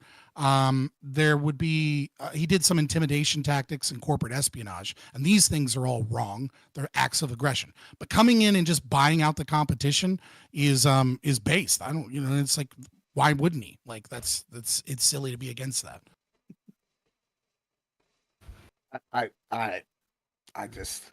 don't know where to go with this. You broke him. You broke him, baby. I don't tell you, man. I'm explaining why. And you're just like, no, because people say so. No, like, I'm not saying, but no, nothing. I'm just asking questions right now because all of this sounds very familiar to what is the word I'd like to put out? The might makes right. He had the market share. He was able to undercut him. He got benefit. Yeah. That's not inherently. That's the argument I've been making since day one. There's no might. There's no might. What do you mean? In that this regard. Is where your definition of power comes in. He controlled the market share. He has the economic might. Yeah. What do you mean? This is like, come on, bro. He has. Right, he has money, so he buys out competition. That's not. There's no aggressive act. It's great. When everybody gets done, Hammer has a question. It's great. I didn't even have to debate him. All I have to do is let him fucking talk, and he shows exactly why I would superior economic knowledge. He shows exactly why I would view anarcho-capitalism as being not fucking libertarian, right? As leading to feudalism. Okay, so here's a question. So you say that monopoly is a bullshit term. Okay, so you agree that I might be more anarcho-capitalist than anybody here. That's what I'm starting to think. You're probably more anarcho-capitalist than me. We all gonna guess that. Well, in fairness, Biden for life. Like I've heard your opinions on the age of consent, and I don't think that you are an ANCAP. Yeah. Okay, yeah, that's good. Okay, Fabian, you would agree that sometimes a corporation can own all of a certain thing, that like a certain product, right?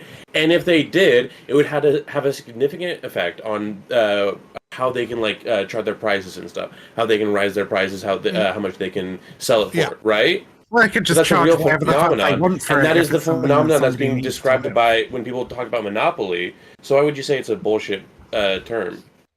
Well, the Alcoa example is one that I gave you, right? So again, that's 100% market share. But let's go back to Standard Oil, right?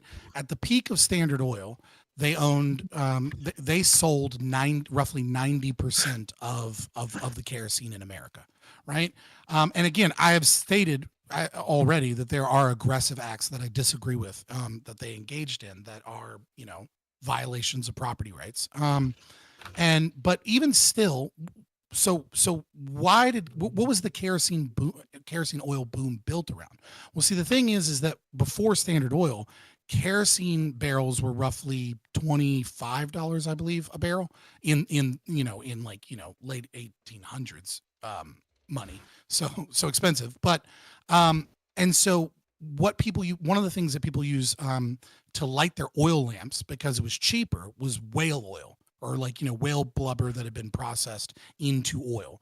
And so kerosene and whale oil and kerosene were both too expensive for normal people to be able to light their home at night with a kerosene lamp, right?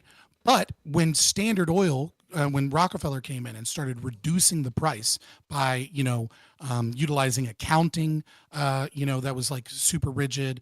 There was a lot of techniques that he did in terms of the manufacturing process, finding ways to do things with the byproducts. He was able to bring down eventually the price of kerosene to $4 a barrel, and that's in spite of inflation, right? And so one of the things that this did is this put the whaling industry out of business, right? So even if you say that he has 90% of the sale of kerosene, it's very clear because of his ability to make kerosene cheaper that he's also in competition with whale oil and the whaling industry, right? When people have a good or a service that they wish to purchase, there's going to be a multitude of different things that they can purchase to fill some role in their life. So if the price is too high, they simply may not buy it. Or if the price is too high compared to another thing that does a similar thing, they might buy the similar thing because the other one is too high in price, etc. Right? So it's bullshit when you talk about majority market share because you can't actually calculate that. Okay, well, here's the thing. Hey, real quick, so you would say that I'm gonna leave here real quick. I would say, hey, all right, I'm about to leave. Y'all be good. You have inspired me though, guys, today with something. So what I was reaching over there and destroying my background was to get my nice Black's Law dictionary out here. So from now on, I'm gonna start doing like LD debate, and I'm gonna make sure that I have the definitions defined that we're using because holy fucking Christ, I'm sick of this happening every debate where we come in and we gotta go the definition number 7. Oh my God, boys. It's getting to y'all are getting to me. But all right, I'm out. Y'all be good. Have fun. Appreciate you, I'm Gibbs. happy Thanks for coming through. to getting better at defining new Yeah. terms. Well, listen, I'm It's a just win. it's the problem is defining the terms. It's that like we'll define them, and then someone will be like, "We're going to use definition this," and like it doesn't matter how you define them. If they're going to pull out their own version of only whatever they adhere to, then it's just like you're talking to a fucking, I don't know, a goat. Like I can try to explain the definition of the goat, but if all they're gonna do is like make a bah at me, it doesn't really help anybody here. You know I what I'm just saying? I just think it would ease your pain a lot more if certain people didn't take 5 paragraphs to say I think sucking dick makes you more likely to lie. I think it would be so much easier for you if he could have made that argument. It's not just him though. Succinctness, you know? It's like a lot of people in this Twitch sphere. They'll be Brevity. arguing, but no, how many people you come on here and they'll be like, yes, well, my definition of this, and I'll be reading like Oxford's off the internet, and they're like, well, read the next sentence. I'm like, well, adjective. It says this. Like, why are we going down? Like, I'm tired of it. Language So is now, imperfect, man. Like, well, yeah, it's a about low to be getting resolution perfect means of again from now communicating on. ideas. I'm literally going to start pulling this out on stream and be like, all right, which word are we debating? All right, this Well, is I mean, the we definition are- we're okay, using, we're so you arguing can get a better about- authority. Like, Okay, I'm tired of it. we're not I'm- we're not arguing purely based on semantics And here. there goes We're It is arguing mostly based on semantics. No, it's not. We're arguing based on what each of us believes constitutes liberty and freedom, right? And what affects it. We're arguing based on fucking countering ideologies in which I see capitalism and the centralization of resources under private entities and the private ownership of capital as things that inherently create conditions under which oppression and that violation of liberty that we're both supposedly concerned about occur.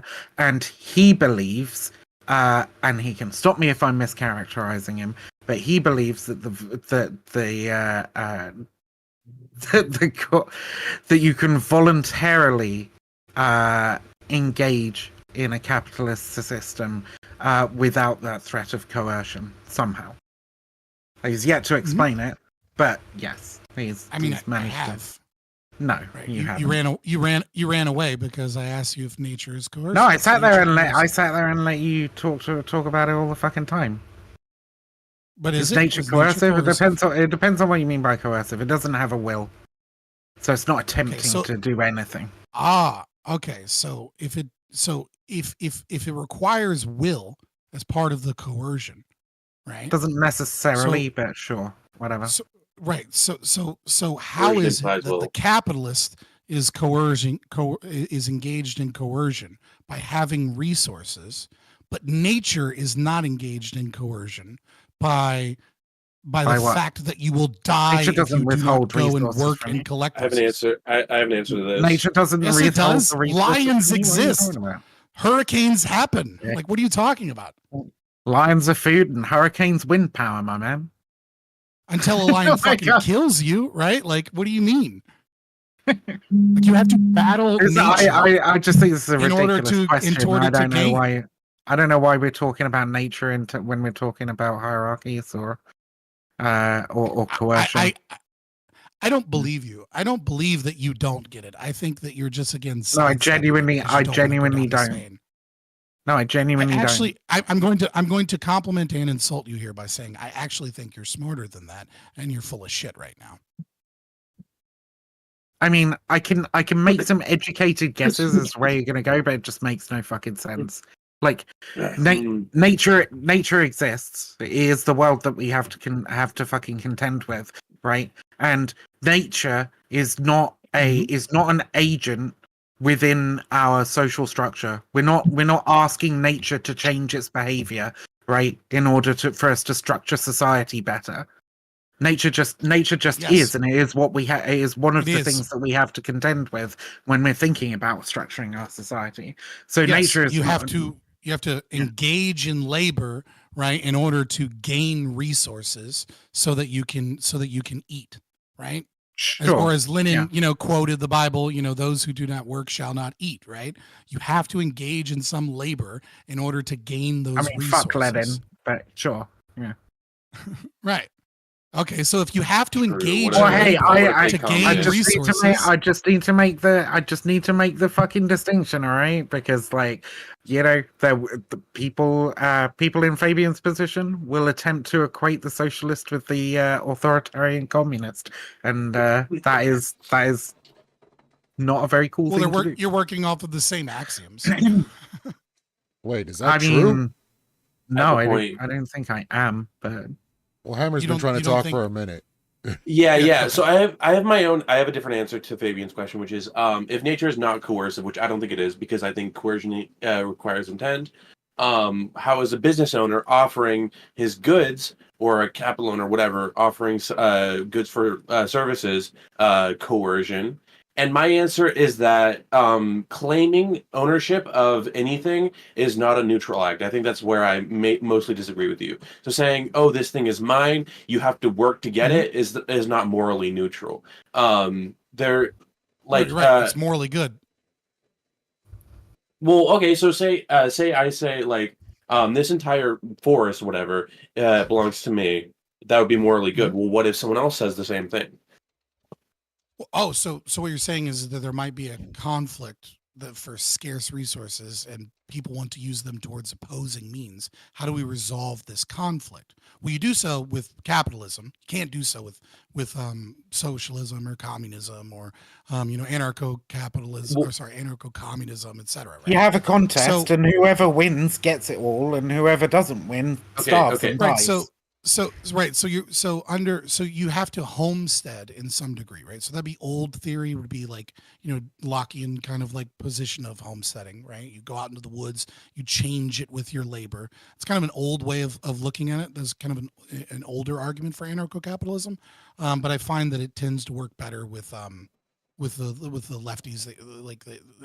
They're more willing to engage with that. But like the actual answer would Well, be it's a doing terrible border. fucking argument because none of that shit exists. Well, I have in a the world counter right argument. now. Let's just let him Can't finish. fucking I have a homestead. counter argument. Well, it's like so to go with the old kind of argument, right? Let's set embordering aside, right? And let's in first user principle aside, right? So let's say I live out in the woods by myself, and then like a little town shows up nearby, right? But I've been living in the woods for a long time, and what I've done is I've gone out and I have chopped down a bunch of wood for my own personal use, to fill my to heat my home for the winter, right? But the town doesn't have enough wood to get through the winter, so then a representative from the town comes over and says, "Hey, give us your wood, because we're gonna freeze to death if you don't give us your wood," right? The answer is, well, if they take my wood away from me, they have stolen my labor from me. Like I went out, I changed these trees into wood, I chopped them into logs, and then I chopped them into firewood, and that took me months of preparation, or maybe like weeks of preparation, to have enough wood for myself for the winter. But they're saying, no, you have plenty of wood, so you have to give us some of your wood. That is an act of coercion and violence and aggression against that person that steals their labor and turns them into a slave. that is his private property. He has a right to that. He went out, worked, changed it, and made it his own, and he has invariably mixed his own meaningful labor with that property. And so to claim that, he's wrong for withholding that from you is to say that he's wrong for not enslaving his labor towards your needs. And right? Okay. So, here's my problem with that. And I have an example because I completely disagree that capitalism inherently solves all questions of ownership. So here's an example. Say there's a part of you. We all live in nature, so we live in the forest, and I found a ideal spot to say what you want me to do homestead. So I'm gonna build my home. I'm gonna have these trees in this area because I'll have access to them and I'll be able to get whatever I need to build my home and keep myself warm. So this area is something that I rely on. My being able to use this area, I rely on it to keep me alive. And then someone else comes along and they're like, well, shit, I really like these fucking trees too. I want to take these trees, right? How do you claim that you own the area and the trees within them if you haven't put your labor into them? Yeah, so again, that's why it's the old argument, right? But I would kind of like you to engage with the first one, but that's fine. I'll just go to the next one, right? Which is embordering, right? So in order for a system of ethics to be justifiable, it needs to be conflict reducing, right? The systems and rules that you put within yourself and in your society, in order for you to call it an ethical system, it has to be a system that is intended towards the the welfare and peace and, reduction of conflict. Well, now what you've described here is you've described a conflict over property of some nature, right? Which is, I say these woods are mine and you say they're yours. So we have scarce resources that we wish to use for opposing means. And we have to have some ethical system that resolves this conflict. The only way to resolve that conflict is to say that someone has a right to those trees, right? This is just not true. What is not true? How do we resolve the conflict otherwise? Democratically, you both exist in the same space. You both have a claim to the trees because they're just a thing that fucking exists in the world, right? That's and conflict. So therefore, okay, but it's conflict not being solved by capitalism, but being solved by collective ownership. But being solved by collective ownership over the woods and democratic decision making in regards to what to do with them. No, that's conflict inducing. And the reason it's conflict inducing is that two people have a claim over these woods, and your system is to collectively get together and create winners and losers. And the losers must have force used upon them because they lost. No, not necessarily. So I say no. Well, then how do you enforce your democratic decisions? How do you enforce your democratic decision? How are you envisioning? You shouldn't need to enforce it. Why would you need to enforce it if everybody agrees to it? Because everyone doesn't agree to it, right? Some people disagree. They say, no, these are mine. Why don't they agree? Wait, why don't they agree to it? Because some people there are scarce resources. Different people have different claims to the resource. This is invariable to the human condition. Would you agree to that at least? Sure. Right? So we have to come up with a way of distribution of scarce resources, right? That's what every economic model is essentially, is a distribution. A way which everybody can agree to. Yeah. Right. And so you're saying, well, the democratic process is how we agree to it. Okay. So what happens when people disagree? Democracy. Process. Whatever. Okay, sure. So what happens when some people still claim that these are theirs and that they have a right to them, and other people, maybe the majority, maybe the vast majority, claim that these need to be used in some other capacity? Then you come together and you decide through some form of democracy, right, what is to be done with them in a way that everybody can fucking agree to. Yes, I am restating. So what happens when people disagree? Okay, let's talk. We're talking about argumentation. Let's talk for a second about fucking democracy, okay? Because democracy. I'm trying to answer the fucking question, okay? But I think that your objections come with a fundamental misunderstanding of democracy. Democracy is not merely 51 people say it should be done this way, 49 people say it should be done the other way, the 51% of people, 51 people get their way, right? Democracy is not merely that. The fundamental principle of democracy is that everybody should have a right to a say in how they are governed, right? And governance is merely the decision making that takes place with regards to resources and how people should act in society and so on, right? We can do democracy in ways that are not merely 51-49 and the 49 get fucked and the 51 win, right?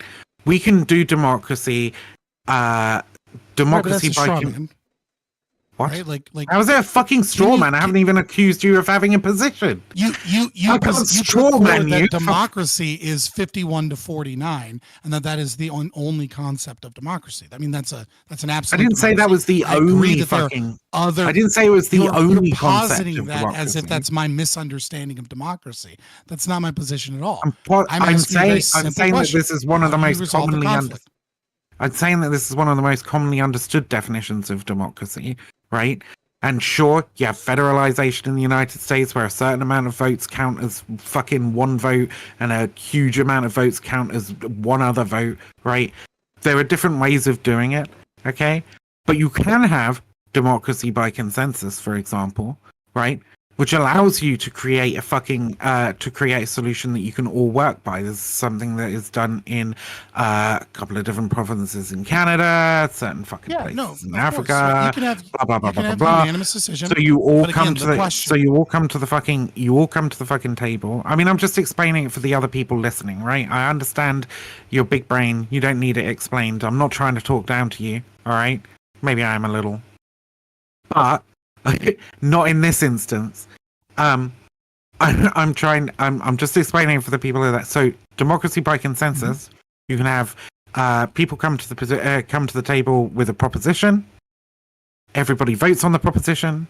If there are any votes against the proposition, you can then retable it and adjust it to such a degree as you get everybody fucking agreeing on it. And if you can manage to do that, then you've created a decision. Democracy by plurality, democracy by consensus, and everybody agrees on the outcome. This is a voluntary. That would be voluntary, right? I absolutely agree to that. And you've solved the conflict without capitalism. Yeah, argumentation is a form of conflict resolution. Absolutely agree. It's part of argumentation ethics, right? So you don't need capitalism to solve the conflict.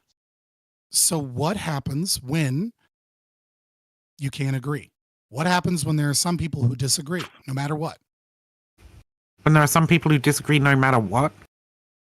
Yeah, what happens when you can't reach a consensus?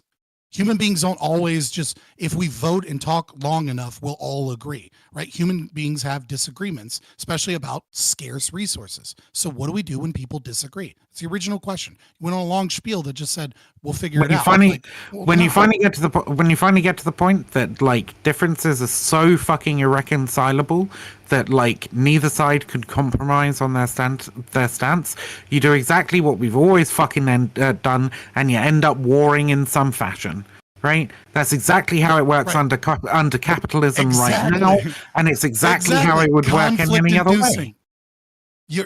So your solution is we will magically solve it and we'll all come together, and if we don't, we'll just start wars. Well, capitalism actually says, hey, someone is a private property owner. There you go. Conflict resolved. One person has the right because they were the first person to utilize it. And then the other people starve and die, and you basically got the same fucking result as a war anyway. No, they don't. I mean, obviously, starvation is not something that occurs predominantly under capitalism, because every single fucking time a country gets more and more capitalistic, you see fucking starvation and sickness and education rates and literally everything improve. But setting the consequentialism aside, right? There's still another conflict. That was such a fucking wild statement that requires so many fucking rebuttals. No, it doesn't. No, it doesn't. Yes, it fucking does. Capitalism hasn't been a force for good in the world in terms of all of the known metrics of let's ignore all the famines. Let's ignore all the famines that capitalism caused. capitalism causes famine. So fucking. So, but again, you still haven't resolved the conflict, and the reason, even if everyone agrees. Even if everyone agrees in the community, you still haven't resolved the conflict. And the reason you haven't resolved the conflict is that you've not, because there are people that will come in the future that will exist. People that are not yet born. Cool. What if they disagreed with the way that you did it? Then they can fucking re-vote, man. They can fucking try and work out another compromise. Right, yeah, so you can try and work out another compromise and another compromise and another compromise. It would be impossible. It would literally be impossible. So we have these trees. We all voted on what to do with these trees, right? The problem is that the people that that don't exist yet, that are yet to be born, or the babies that don't have a voice, that are here, right? The stakeholders, if you like, because the stakeholders, right? They have no capacity to vote. But they become able to vote. And when they become able to vote, they can take part in the. They can take part in the democratic process. We've already cut down the trees. Well, then you have to decide what's to be done with the wood, or whatever the fucking current situation is with the fucking trees. Obviously, if the trees are all gone, then the babies aren't going to be making any fucking decisions about what happens with the wood. But the wood's fucking gone now, so they can make decisions with whatever's left. I'm sorry. Are you arguing that they're violating? Are you arguing that they are violating the bodily autonomy of people who haven't even existed yet by burning wood that was grown before they were born and cut down before they were born? Is that some kind of terrible conflict that we should actually try and overcome? That's your position, not mine. That's not an internal critique. How the fuck is it my position? If the wood gets cut down before the babies are fucking born. Your claim is that no one has a right to individually own private property. Your claim is that we will democratically come together to decide what to do with it. You have to work it out democratically, or you're going to have to work it out through some form of conflict, right? Which is why it's a conflict-inducing system. You have no answer to conflict. Your system is conflict-inducing system. Capitalism is a conflict-inducing system.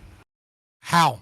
Where's the conflict that is because it continues to siphon and centralize goods and resources up to the fucking up to a tiny minority of people until such a point as people get so fucking pissed off that there's revolution. So your answer is just like the bad history fantasy of the inevitable fall of capitalism. I'm sure we're going to talk about the falling rate of profit next too, right? Like that's not an answer. That's just hey. Okay, here's a question. Okay, here's a question. All right, all of us are gonna die if we don't eat a jelly bean in the next 5 minutes. Okay. Mm-hmm. I have in my hand 4 jelly beans. Okay, got them all here. All right, you're all gonna fucking die if you don't get hold of these jelly beans. Yep. I'm sitting here. Let's work out a good way of making sure that we don't all die. What do you think's the best way is, Fabian? What do I think the best way to? What do you mean by that? Like, do you think we should democratically vote? No. I'm just jelly bean. What do you mean? No, I don't care about democratic voting or anything. Right? I've got 4 jelly beans. What do you think I should do with them? We're all gonna die. You should give them to other people. I should give them. I should give them to you 4, right? Okay, Kai. What do you think I should do? What do you think should be done with the jelly beans that I have in my hand right now?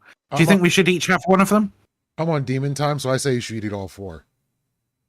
Okay, but you're trolling. So if your life was actually at stake, right, you say you should have a jelly bean, right? Yeah. You should have a jelly bean. Fabian should have a jelly bean. Hammer should have a jelly bean. And if I ask Hammer, I've got 4 jelly beans here. We're all going to die in the next 5 minutes if we don't eat one. What should we do with the jelly beans? They should be distributed, of course. Right. Okay. And you know what? I think the same thing. I think you're all relatively decent people. Fabian's incredibly irritating and stupid, but he should get a jelly bean because I don't think he deserves to die for the crime of being incredibly irritating and stupid. Right? So you will get jelly beans. All right. Now in the world today, okay, we have enough fucking doses of malaria medicine to make sure that absolutely nobody ever fucking dies of malaria ever again, right? We have the ability to produce it. It doesn't cost much at all, and right now we have enough doses existent in the world to make sure nobody dies of it at all, right?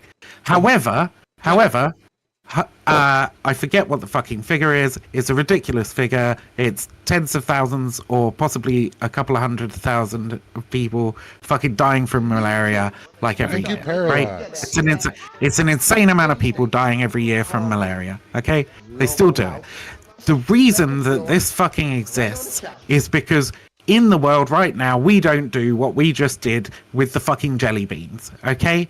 We can't do that. Because there is no fucking democratic vote on what is to be done with the malaria. Capitalism has decided that a few private interests have control of all the fucking jelly beans, and they're not willing to give them out because actually, if I keep hold of them and let 2 of you die, I can charge a shitload to Kai for those jelly beans. Okay, so that he can survive. And that's what capitalism fucking does. So there's no difference between that and your fucking war, really, is there? Your capitalism is just murdering a shitload of people to inflate the price of your goods. So there's a huge leap of there's a giant logical jump that you made there, that is just almost absurdly false. And the jump is that the reason malaria I was trying to create a simple exercise, okay, on the fly. Give me a no. I'm talking about malaria. Leeway. Not okay. Well, yeah, sure. Yeah. I'll give you. I'm explaining, right? So you made a logical jump here, which was the reason that malaria exists in his uncured state is because capitalism allows the companies that like hoard, like the malaria vaccines, and the treatments for malaria.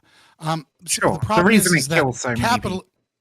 Right. The problem is that capitalism, or at least, some form of mixed market economies that are capitalistic, is also the reason that companies had the capacity to be able to make that in the first place.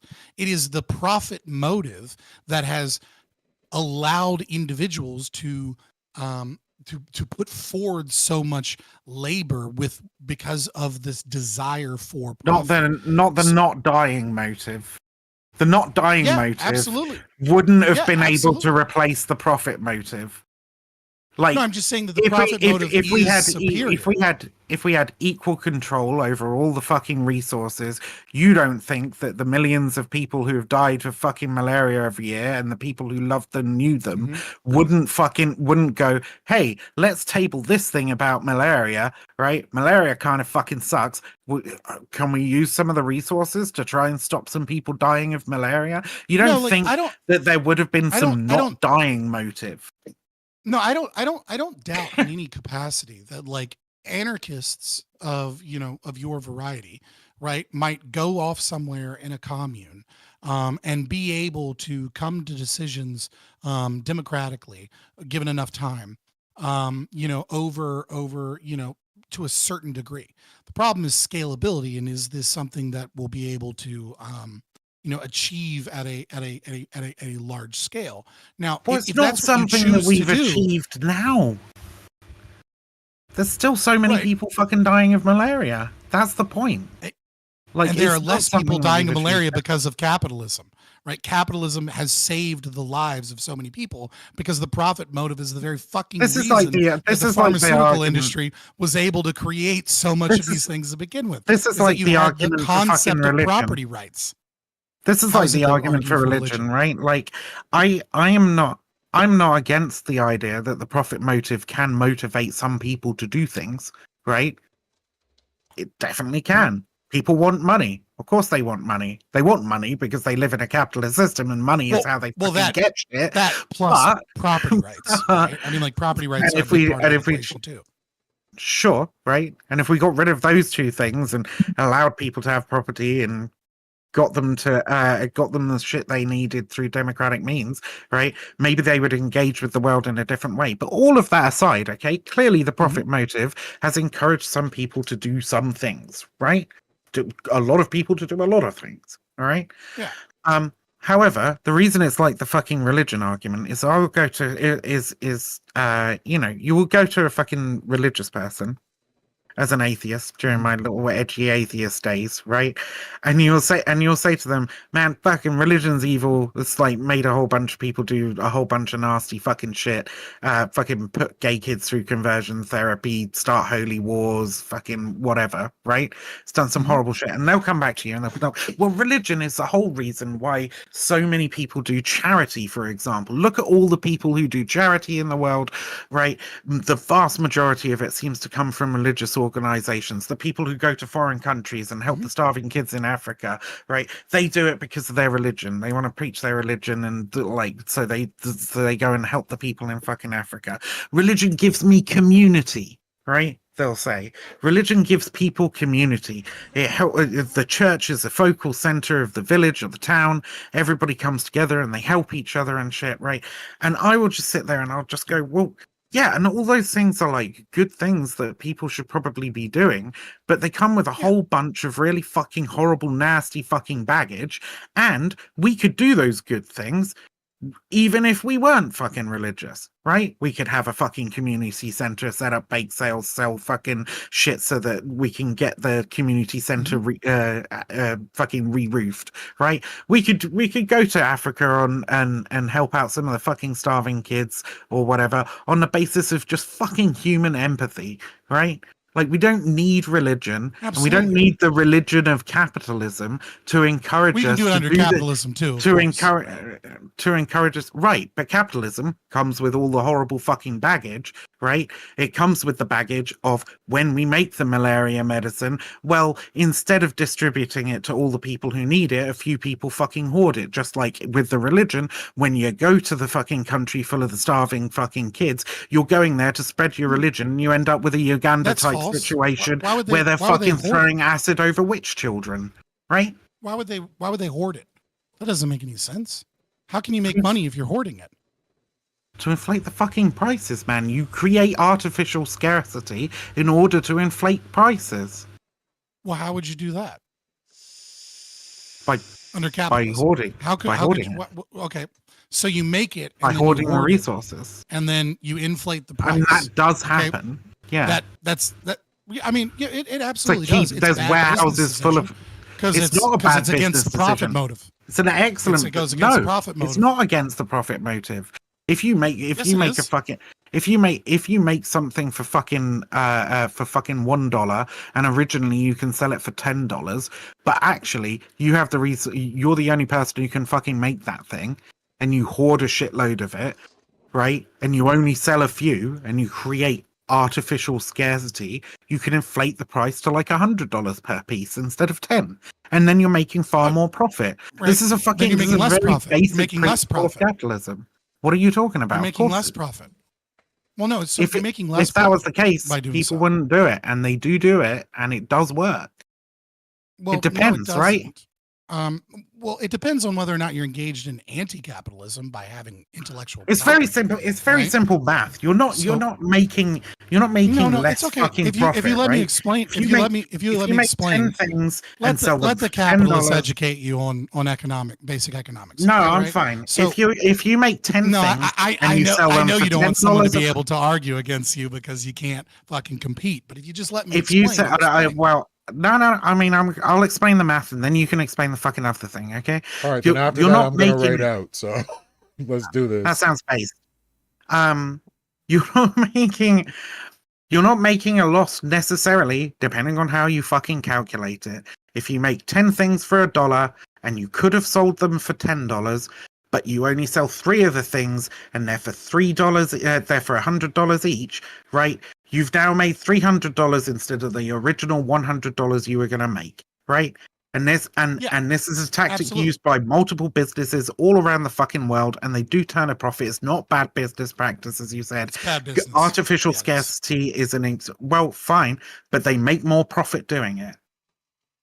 You don't, and I'll explain as I tried to. So first of all, right, intellectual property in drug manufacturing is anti-capitalist, right? So the moment that someone is able to reverse engineer a drug, someone else is immediately your competitor. It's the violence of the state that enforces corporations that make deals with politicians so that they can maintain these things in an anti-capitalist way, right? That is the state getting involved in using violence to stop capitalism. So that's one aspect of what we're talking about when we're talking about drugs specifically, right? And we saw this tons of times with like COVID, where there was like America was making deals on behalf of large corporations, so that they could have these horrible deals, but wouldn't just simply give them the formula to make it. So that's part of it, right? So the other part is there's a difference between total profit and rate of profit. What you're describing is high time preference thinking, right? You want to make the quick buck now. So what you do is you hoard you hoard what it is that you have in the hopes that you'll create artificial scarcity. But as the price inflates, you also price people out of the capacity to purchase it, right? So the best way that you can make profit is that doesn't matter. You don't have to sell as many. Right, the That's best why way there's warehouses full of fucking unused and unsold goods. I let you go through a whole spiel. Let me finish the explanation so you can understand the economic theories here at play. So, like, we can look at a real world example, right? Walmart makes pennies on the dollar in profit on items sold. Every item that they sell, they make like a penny or two in profit. And people are like, oh, they're going to like, they if they lower their prices just kind of artificially, just cause by even a small fraction, they would go out of business very quickly. Sure. But the reason that they are able to be, the largest employer in America and a giant corporation, some of it is through, I mean, they're a abuses and distributor, not a aggression. producer, so the analogy doesn't work as well, but sure. It fine. I mean, part of it is that they work with other things and to negotiate lower prices, etc. But regardless, when they're distributing the product, what they want to do is they want to sell as many items as possible. If you raise prices, you make things more expensive. If things are more expensive, people have less money to buy the product. If people have less money to buy the product, right, then what ends up happening is Walmart loses money. If they raise prices too much, they will lose money because people will buy less things. And there's a fucking sweet spot. They might. There's a fucking sweet spot where you can make more profit. You can make more profit through artificial scarcity. Right, it's not a bad business practice. It just has to be. It just has to be used sparingly, so you hit the fucking. You don't make more money through artificial. The artificial scarcity is high time preference thinking. It hurts your business. But when it comes to things that are not luxuries, right? When it comes to things that are required for people to fucking live, like malaria shots, okay, the demand for these fucking things is not going down. There's not going to be a whole bunch of people who are suddenly going, well, I've got malaria, but we don't need the malaria shots, right? Everybody needs a fucking malaria shot, right? There are multiple treatments for malaria, right? And if you don't have the money for one, you end up buying the other. So there are, even in this situation where intellectual property, which is anti-capitalist, is enforced by the state. You don't have the money for any under that situation. There's still competition. Everybody, there are enough people priced out of the fucking market, right, to say that like the malaria shots or the malaria pills or the malaria fucking Reiki healing, the malaria head massage, the malaria tarot card reading, right? Like people are priced out of all of the fucking things because somehow people have managed to make tarot readings scarce. Okay, like people are still. I hate all these stupid fucking analogies, but. Like, the point is, there are still people dying of fucking malaria, right? Because they can't get the stuff that they need to not die from malaria. Malaria shots are an elastic good, That stuff that's being hoarded. And they need it, so the demand's never going to go fucking down, right? If anything, it will just keep going up as malaria continues to fucking spread, unless you can somehow curb it, right? So so this isn't going to happen, right? Right, but the problem, Like- the problem is your solution is to steal from companies and then spread them out to My other solution people. is not to steal where from they- companies. they- My they solution lose- is that the they- company should never have had the right to own the resources to make that. That the private ownership shouldn't have fucking existed in the first place. And if it didn't Right, exist then you in wouldn't fucking future, have malaria medication. if it didn't exist in future, then when we develop something like that, then it could just be fucking distributed. It shouldn't have. They shouldn't have had the fucking patents, right? There should be Well, we no agree on thing. that. We're both There against should IP. be no thing which is required for life that should be fucking patented, right? There should be no thing which is like required for life that should be under the private ownership of a company. We So- both agree that IP is bad and anti-capitalist. Well, maybe you don't agree that it's anti-capitalist, but it is, at least as far as capitalism is concerned with the voluntary exchange of goods and services, right? Because they're saying that they own, if I can't print your book, then you're saying that I own your printing press by the nature of inventing or writing a book, right? So it becomes, it infringes upon the property rights of the individual that would make would use their printing press to print your Anyway, book. we're both operating, frankly, as a final fucking statement, because I'm tired and Lethe wants to fucking raid out. We're both operating on a degree of fucking on a degree of like speculation here, right? Essentially, you're saying that without the profit motive, more people would die of malaria, and I'm saying that there's no way to fucking prove that, and that in my view, capitalism comes with so many fucking downsides that I think it might be a good idea to try some other shit. And that capitalism does seem to actually require some people to fucking die. We tried it of malaria for hundreds in of order to thousands of function. years. It wasn't until concepts of property rights arose that like we actually achieved anything as a society. You know, What are you the talking humans that were about? around 150,000 years ago are the exact same humans that exist now. It was the concept of being able to own property that and obviously it was, you know, feudalism, and before that it was chiefdoms, and before that it was you know, kings, etc. Mate, they created fire without a fucking profit motive. What are you talking about? They created fire. They found out that the fucking the bark of a willow tree is a good analgesic and a fucking painkiller, right? Like It doesn't cure fucking malaria though, does it? Right? They You made need the fucking property rights for that. They made the fucking wheel, right? Well, I mean, obviously these things take time, and people are building invention upon invention upon invention. Right? Weirdly enough, South America never. I'm sorry. had I'm the sorry. concept They. of a I'm. wheel. I'm really sorry they didn't reach the moon as soon as they fucking started walking upright. But like, it did take a while for us to get to this stage, and I don't know that like you can credit property rights as being the sole You fucking. need conflict. You need systems of ethics that reduce conflict. The more you reduce conflict, your system maximizes conflict.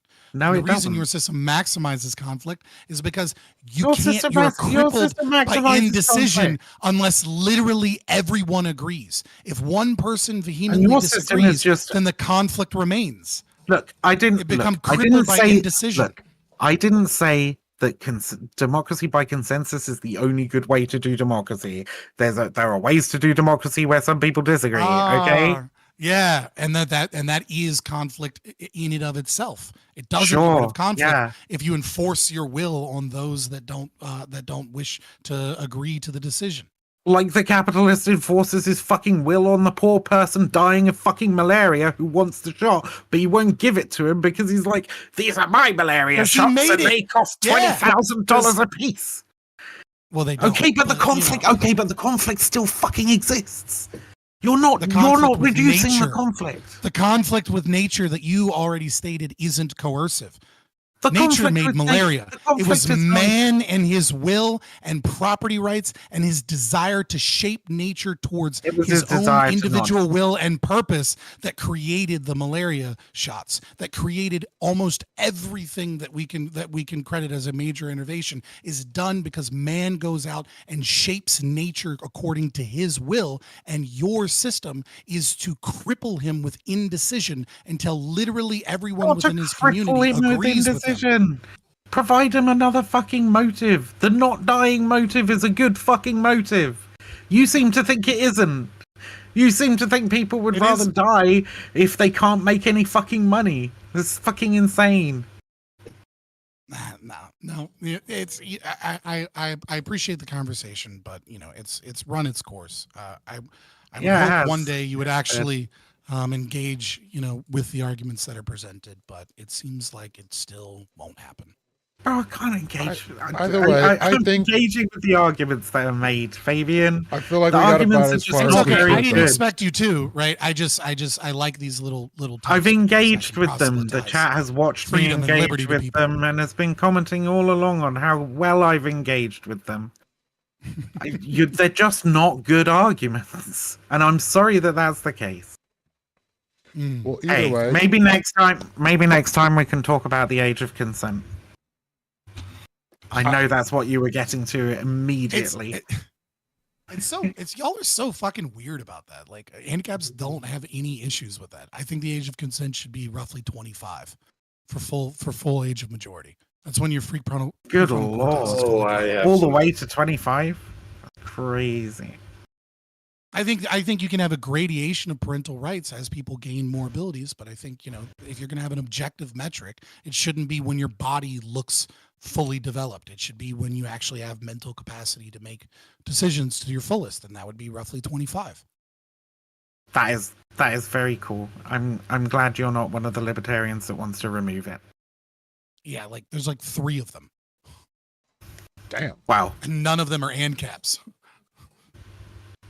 Well, I thank you for the conversation, Scott. I think it's been more.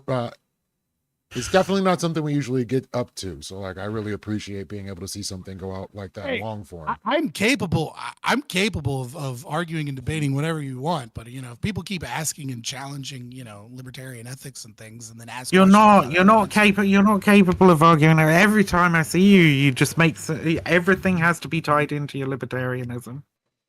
Everything. You know what? I didn't know that you were such an avid viewer. I appreciate that you watch most of my content, and so should the rest of the chat. You can find me Fabian Liberty on Twitter or X's retarded name, or you can find me on YouTube currently. I'm on other platforms, but not very often. I've literally never watched one of your shows. Actually, I think I tuned in once when somebody fucking messaged me to tell me that you were accusing me of being a terrorist and doxing somebody.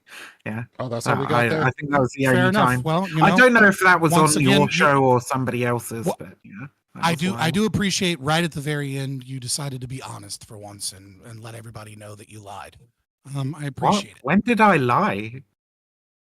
What the fuck are you about all the talking times about you right saw now? me? Sorry? Every time I see you, you're only talking about libertarianism. I've never Yes, watched because you. we're on fucking panels together, you dumb fuck. That's when I see you. Not because I'm tuning into your channel. Yes. Have a good one, Vivian. Have a happy birthday. Hammer, give yourself a shout out. I'm not one of the 10 people in your chat. Oh, You can probably look at all the podcast that's names going next on time you're tomorrow. streaming. Okay?